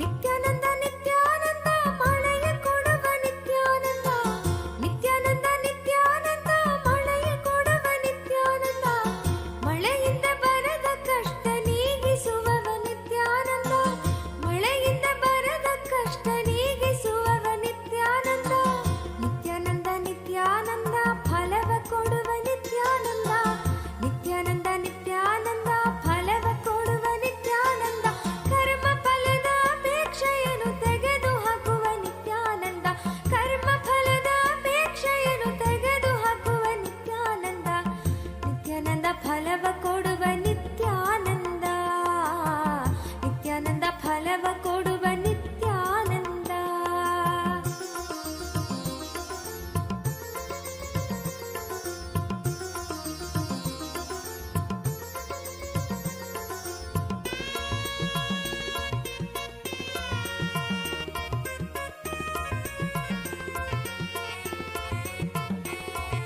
ನಿತ್ಯಾನಂದ ನಿತ್ಯಾನಂದ ಸತ್ಯ ಕೊಡುವ ನಿತ್ಯಾನಂದ, ನಿತ್ಯಾನಂದ ನಿತ್ಯಾನಂದ ಸತ್ಯ ಕೊಡುವ ನಿತ್ಯಾನಂದ, ಸತ್ಯ ಅರಿತು ಪರಮಹಂಸನಾದೆ ನೀನು ನಿತ್ಯಾನಂದ, ಸತ್ಯ ಅರಿತು ಪರಮಹಂಸನಾದೆ ನೀನು ನಿತ್ಯಾನಂದ, ನಿತ್ಯಾನಂದ ನಿತ್ಯಾನಂದ ವರವ ಕೊಡುವ ನಿತ್ಯಾನಂದ, ನಿತ್ಯಾನಂದ ನಿತ್ಯಾನಂದ ವರವ ಕೊಡುವ ನಿತ್ಯಾನಂದ, ವರವ ನೀವ ಕಲ್ಪವೃಕ್ಷವೇ ನೀನಾದೆ ನಿತ್ಯಾನಂದ, ವರವ ನೀವ ಕಲ್ಪವೃಕ್ಷವೇ ನೀನಾದೆ ನಿತ್ಯಾನಂದ, ನಿತ್ಯಾನಂದ ನಿತ್ಯಾನಂದ ದೀಕ್ಷೆ ಕೊಡುವ ನಿತ್ಯಾನಂದ, ನಿತ್ಯಾನಂದ ನಿತ್ಯಾನಂದ ದೀಕ್ಷೆ ಕೊಡುವ ನಿತ್ಯಾನಂದ, ದೀಕ್ಷೆಯಿಂದ ಪ್ರಜ್ಞೆಯನ್ನು ಮೆಲಕೆತ್ತುವ ನಿತ್ಯಾನಂದ, ದೀಕ್ಷೆಯಿಂದ ಪ್ರಜ್ಞೆಯನ್ನು ಮೆಲಕೆತ್ತುವ ನಿತ್ಯಾನಂದ, ನಿತ್ಯಾನಂದ ದೀಕ್ಷೆ ಕೊಡುವ ನಿತ್ಯಾನಂದ, ನಿತ್ಯಾನಂದ ದೀಕ್ಷೆ ಕೊಡುವ ನಿತ್ಯಾನಂದ.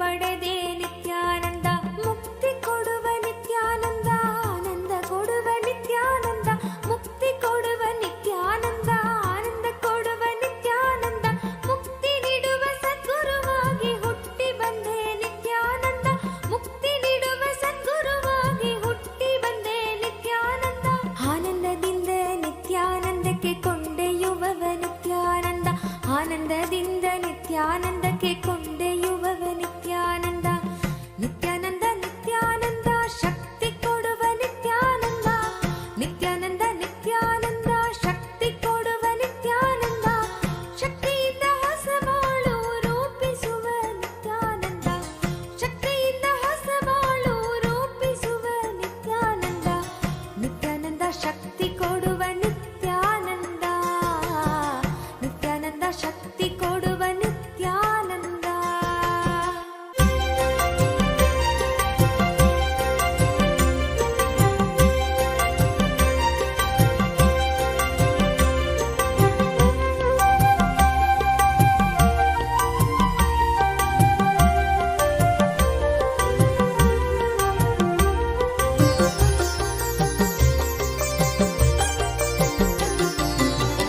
ಎಂಥ ಆನಂದ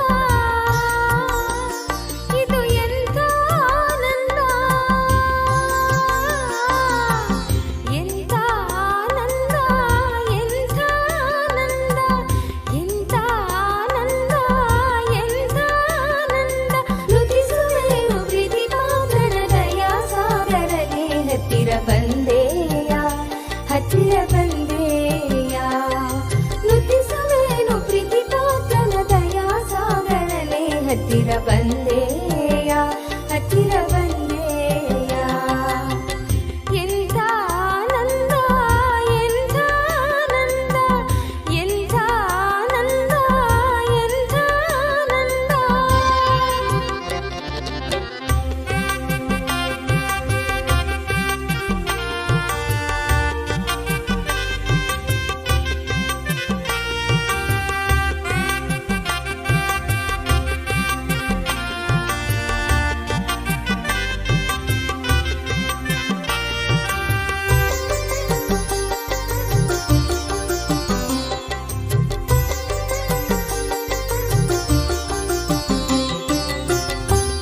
ನಿತ್ಯಾನಂದನೆ ಕೋಮಳ ರೂಪನೆ ನಿತ್ಯಾನಂದನೆ ಕೋಮಳ ರೂಪನೆ ಕಣ್ಣಿಗೆ ಆನಂದ ಸದಾ ಕೊಡುವುದು ಕಣ್ಣಿಗೆ ಆನಂದ ಸದಾ ಕೊಡುವುದು ನಿತ್ಯಾನಂದನೆ ಕೋಮಳ ರೂಪನೆ ಕಣ್ಣಿಗೆ ಆನಂದ ಸದಾ ಕೊಡುವುದು ಕಣ್ಣಿಗೆ ಆನಂದ ಸದಾ ಕೊಡುವುದು ಎಂಥ ಆನಂದ ಎಂಥ ನಿತ್ಯಾನಂದ ಎಂಥ ಆನಂದ ಎಂಥ ನಿತ್ಯಾನಂದ ನುತಿಸುವೆನು ಪ್ರೀತಿಪಾತ್ರನ ದಯಾ ಸಾಗರನೆ ಹತ್ತಿರ ಬಂದೆಯ ಹತ್ತಿರ ಬಂದೆಯ ನುತಿಸುವೆನು ಪ್ರೀತಿಪಾತ್ರನ ದಯಾ ಸಾಗರನೆ ಹತ್ತಿರ ಬಂದೆಯ ಹತ್ತಿರ ಬಂದೆಯ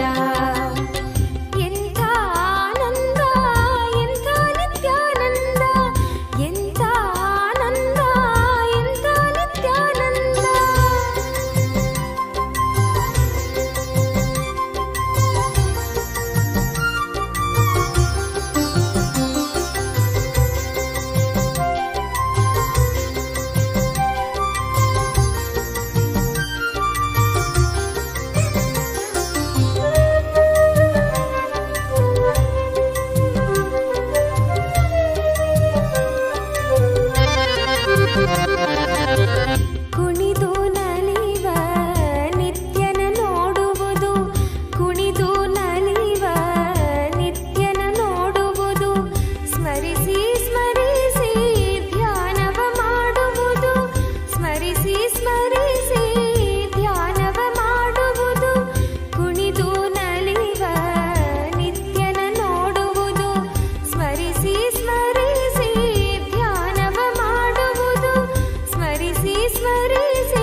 ಹತ್ತಿರ ಬಂದೆಯ ಎಂಥ ಆನಂದ ಎಂಥ ಆನಂದ ಎಂಥ ಆನಂದ ಎಂಥ ಆನಂದ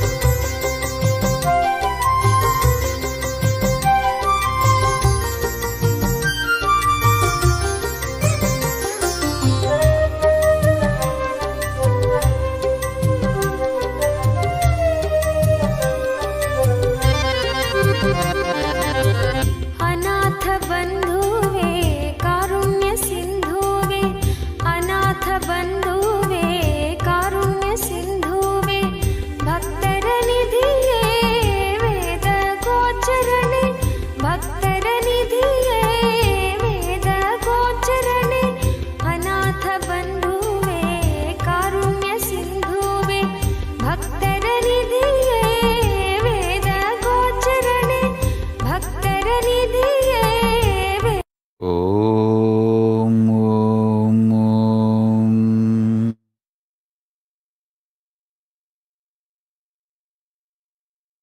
As living manifestation, complete manifestation of Paramashiva. I bless you all.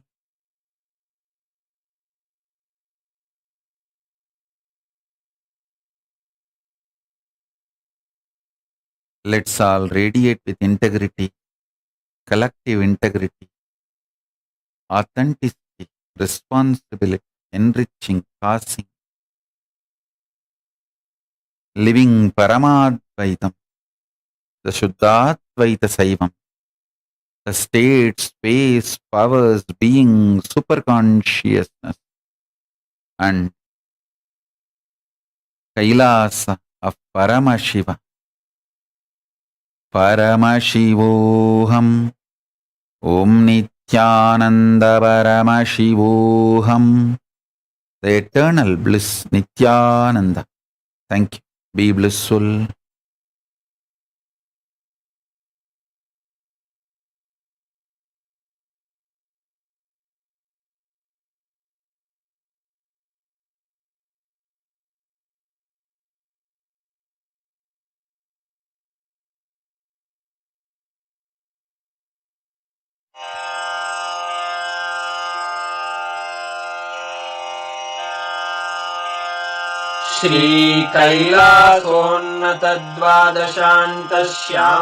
श्रीकैलासोन्नतद्वादशान्तश्यामलापीठारूढ श्रीमीनाक्षिसुन्दरेश्वरा भिन्नस्वरूपा परशिव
Jnanapatati Manual, under the guidance of Supreme Pontiff of Hinduism, Jagadguru Mahasannidhanam, His Divine Holiness, Bhagavan Nithyananda Paramashivam.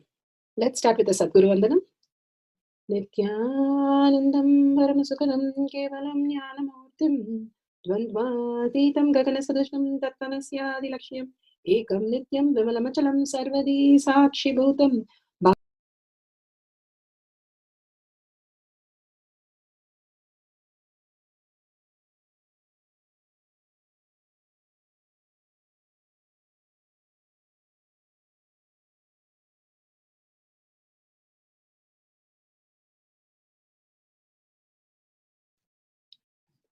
Please be aware of the important cautions.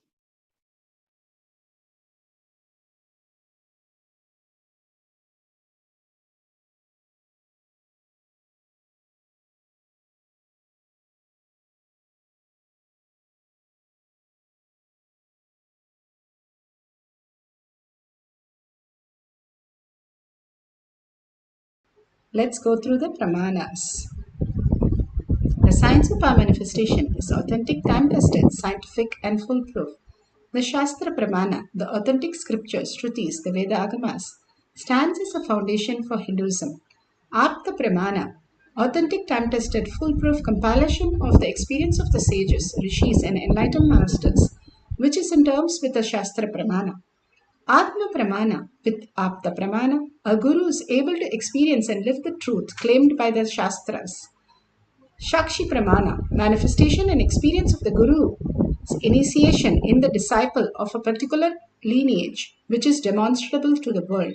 And Pratyaksha Pramana, having the truth validated by the scientific study. Bhagavan Paramashiva gives us the Pramana to understand the deeper science. Each of the Pramanas gives us the cognitive shift, what we understand as reality, the self-doubt, self-denial, and self-hatred. And beyond that exists a space of oneness with Paramashiva and experiencing that as our reality. Let's move to the Shastra Pramana. The Shastra Pramana, for our third eye, is scriptures taken from Vijnana Vairatantra, Sutra 34, Dharana 11.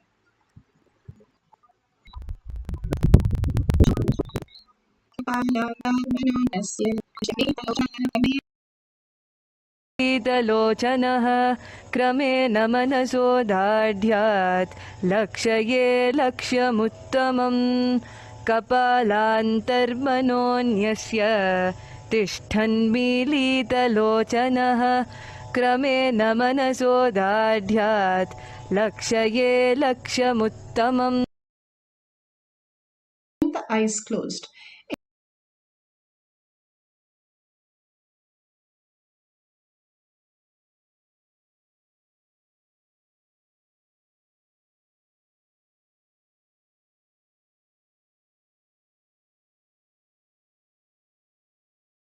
A space of oneness with Source, Paramashiva.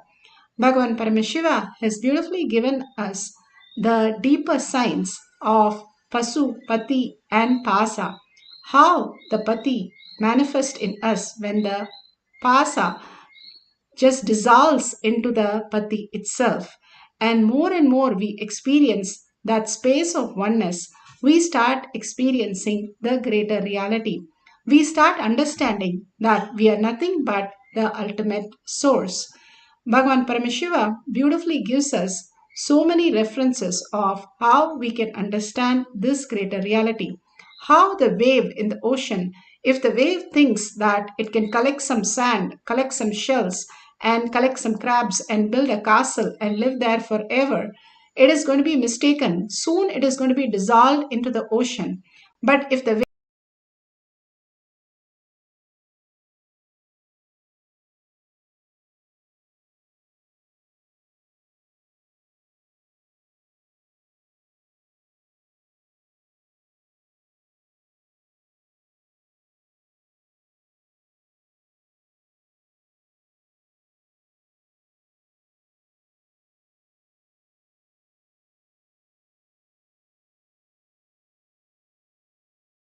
wave knows it is the ocean, simply it will not waste its time in building anything outside. but it'll start understanding that greater truth, how powerful it is, and how ferocious it is, and how huge it is when it understands that ultimate space of manifestation. The only thing that we need to understand how the clouds come in between the sun and us, and the clouds think that it is blocking the sun, but clouds can never have anything to do with the sun. It just pours as a rain, then there is nothing. Because the clouds is seen is because of the sun. In the night there is no clouds that is seen by us. Bhagavan Paramashiva clearly says, as long as we are deluded by pasa, the attachments that we carry from all that remains in the outer world, all the delusion that we are experiencing in different ways, the identities that we carry, and think these are our identity and think these are who we are. As long as we hold those identity, we are in the obsessive compulsive reactionary space. All that we do is take the past and try to put it in the future. But Bhagavan beautifully says, when you are dissolved in Paramashiva, how you just melt in Paramashiva and bring yourself to the space of oneness with Paramashiva, the present moment, the quantum space. And more you experience the quantum space, you understand you are nothing but Paramashiva himself, manifesting all this greatest reality. You came to experience the observer of who you are as an ultimate space. Bhagavan beautifully says, when you're in a space within your crown center, sitting stability without any movement of the eyes closed, in succession, by the stability of the mind and the inner space, by the stability of the mind, which happens when the mind dissolves in the inner space. As long as Bhagavan says you have something in the outer world which you're engaged, the mind is going to bring you more and more confusion and sadness. The more and more the mind looks in and rest inside, you start experiencing the greater reality, because the mind dissolves and what remains is the ultimate self. Who you are is Paramashiva. Bhagavan beautifully gives us Apta Pramana, how Sanjaya was able to see the whole Mahabharata war and initiated by his guru, and totally all the details he was able to describe how the army was structured and how the military formation patterns are all spread out, and beautifully he was able to describe. First, he was not there in telling the Dhritarashtra all these things, but only when he started understanding this greater reality, what he has been initiated into, and slowly he started revealing the whole science, including the Bhagavad Gita, that he was able to witness through his third eye and tell Dhritarashtra. And Krishna asked Dhritarashtra if he wants the initiation and he can see everything. Dhritarashtra said, I don't want to see my kids die, so I don't want it. I will just listen from Sanjaya. This power was available and manifested through many of the great beings. And simply they manifested all this great science. And this is a reference from Bhagavad Gita, chapter 1, sloka 1 through 6. Bhagavan beautifully explains his experience, the first experience, in much more detail. Is also nearer than the nearest space. Truth is the inner space of the whole cosmos. Truth is also the outer space of the whole cosmos, pervading and uniformly ever present inside and encompassing this cosmos from the outside. Please listen. What Upanishads wants to declare through this verse: break from something which is making you perceive inside, outside separately, moving, unmoving separately, antara, bahyata separately. Listen. Tannai jadi, tade jadi, tannai jadi. Moving, unmoving separately. What is that makes you perceive something as moving, something as unmoving? What is that makes you perceive something is near, something is far off? What is that makes you perceive something is inside you and something is outside you? Listen. I'm going to repeat, explain once more. my enlightenment experience from the context of this verse. Listen. Please listen. Exactly what was that I realized on the Vaikasi Visagam, Vaikasi month, Purnima Tithi, Visaga Nakshatram evening, when I completed 11 and getting into 12. That year, Vaikasi month, Visaga Nakshatra, Purnima Tithi. This is the way we Indians keep the date in memory. We don't keep that the English calendar date. Somehow, I always kept it based on the Tithi and Rasi Nakshatram. So now if you can Google and find out exactly what is the date. Let me describe. Because we never bothered about the Kala. We bothered about only the essence of Kala. When I completed 11 and moving into 12, that year, this has happened. Listen, exactly what happened. Let me describe. As usual, I went and sat on one rock. I did not choose, please understand. I did not choose. It was just a casual. Usually I sit here, there. Somehow, that day I sat on one rock. It has been a Kshetra now for all our devotees and disciples. I sat casually. Whenever I find time, I don't spend time in that space, in the area, because Devi became enlightened there. And Buddha always used to tell this is Devi's energy field. That place is called Avarakundu, Coral Hill. She used to tell this Devi's energy space, energy field. Charlie used to go and sit there. I was sitting on a rock. To tell you honestly, I was not even doing some serious meditation. I can say the whole ambience was so calm, so beautiful. I decided to close my eyes. Once I closed the eyes, the intensity of my yearning started taking over me. The intensity to realize myself, my true nature, started possessing me. It has taken possession over me. Shraddha Viveja. Shraddha just took over. Nachiketa. All of you know how fear takes over you, greed takes over you. When a fear takes over you, when you have a panic attack, you do things. You always feel guilty, shy, later on put it. You repent for it. You don't know why you did it. Same way, when lust takes over you, and greed takes over you, you do things you can never logically justify even to yourself. But when authenticity takes over you, it will be 10,000 times more intense than fear taking over or greed taking over. It will be 10,000 times more intense, powerful. When fear takes over you, it's called panic attack. When greed takes over you, it's called restlessness. When authenticity takes over you, it is called sadhu. My sincere seeking that overpowered me, that's the right word I should use. I just felt, what is it I am seeking? Who is that me who is seeking? Who is that me that is deeply discontented about anything I see here? Who is that who is deeply discontented even about my own existence? Listen. Almost like, who am I who is so discontented about my own existence? Understand, all of you have discontentment about your own existence, but you never look into why, what, who is having that discontentment. You try to look in, if you get on Rasagulla, you forget it. You try to look in, if you get something else, you forget it.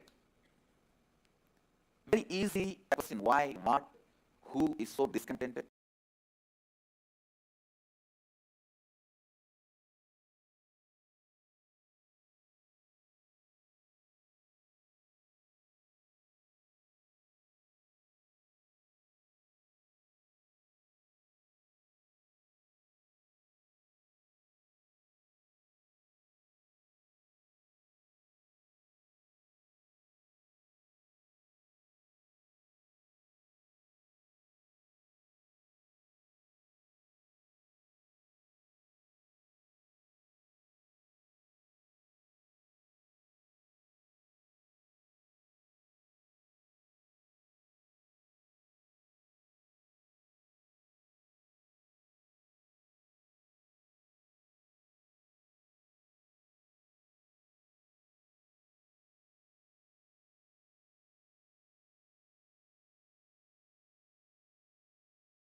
Dr. R. Murli Krishna, President COO, Integris Mental Health, James L. Hall Jr., Center for Mind, Body and Spirit, Oklahoma in US, and his team invited Nithyananda to derive scientific evidences for meditation and the state of his enlightenment.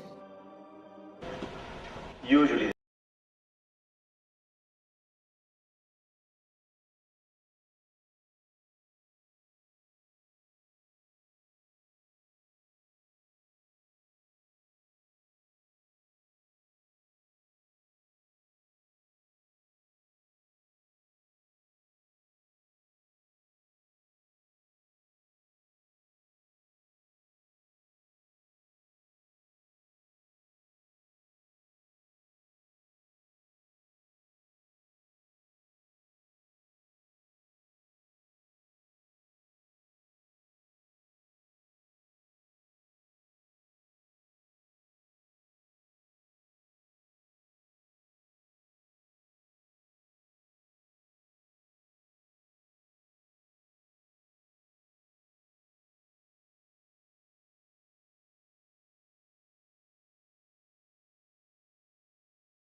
So now let's get into the guidelines.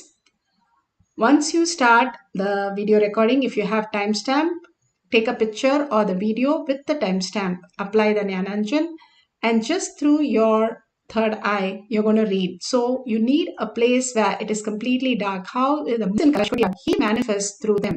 Once they are very confident, simply in few days they see themselves manifesting. So make sure you're wearing your eye band, not just close your eyes. You need the eye band to completely block the light. That's all. So that your third eye is more visible to you when you start doing the third eye reading. All you need is just sit straight with the head again. Spine straight. Continuously hold Paramashiva in your eye. Sit with 25 heads, 75 eyes, and 50 hands. Continuously chanting the Mahavakya. And with the deep listening, when we start chanting, the mantra raises our frequency, and deep listening makes us thought completely dissolve the thoughts. And more the bhava, the oneness that you experience, you dissolve, the mind dissolves in your in a space and making you understand Paramashiva is more real. And more you feel that as reality. You wake up as Paramashiva. Simply your third eye can just read any of the detail that you want, any distance, any place, and any book, that any fine print. You can simply read without any glasses or without anything, just like that. So all we need to do is entangle with Bhagavan in the deep oneness space, chant the Mahavakya, whatever Paramashiva is showing, just write down the detail. At the end of the session, the Mahavakya, you can verify the detail. What Bhagavan has shown is the same thing that the pages that you have read. The color, shapes, numbers, size of the words, whichever you think that you have written down, you can verify that. What does this power manifestation help you in your life? Each of the power manifestation opens up the floodgate that Bhagavan says, simply into the vertical time zone, the higher reality. And the more you are in the higher frequency, you are attracting all the good things, the Swargaloka, the Maharloka, the Janaloka, which is all auspiciousness, abundance, and bliss, and beautiful relationship, beautiful healing, and all that and more, which starts happening as your reality. Each minute you are experiencing this deep oneness with Paramashiva, you open up the ultimate auspiciousness in your life. All that it takes is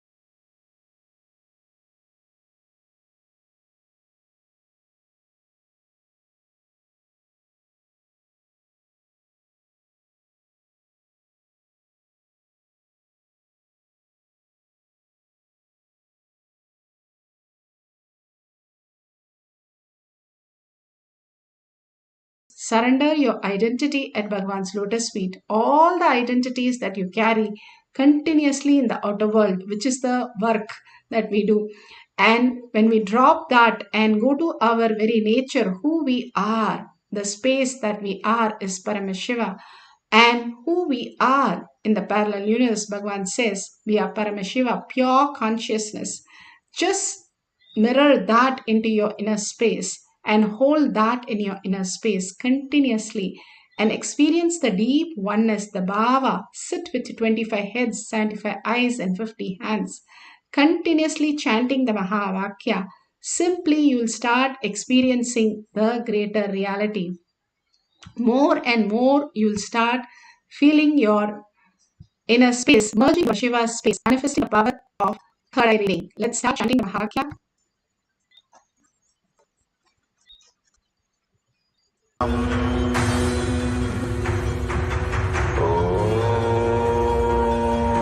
Nithyananda Paramashivoham.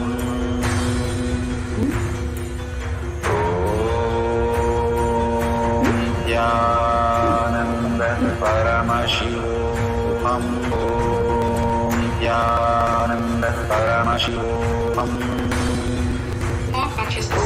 Just mirror that in your inner space and hold that in your inner space.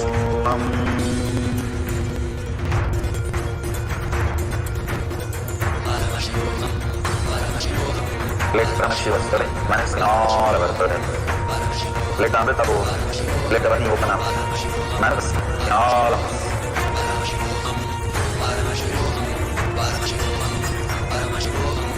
Let Paramashiva overflow, manifest, power in all our directions. Om Nithyananda Paramashivoham. Om Nithyananda Paramashivoham. Nithyananda Paramashivoham. Om Nithyananda Paramashivoham. Om Nithyananda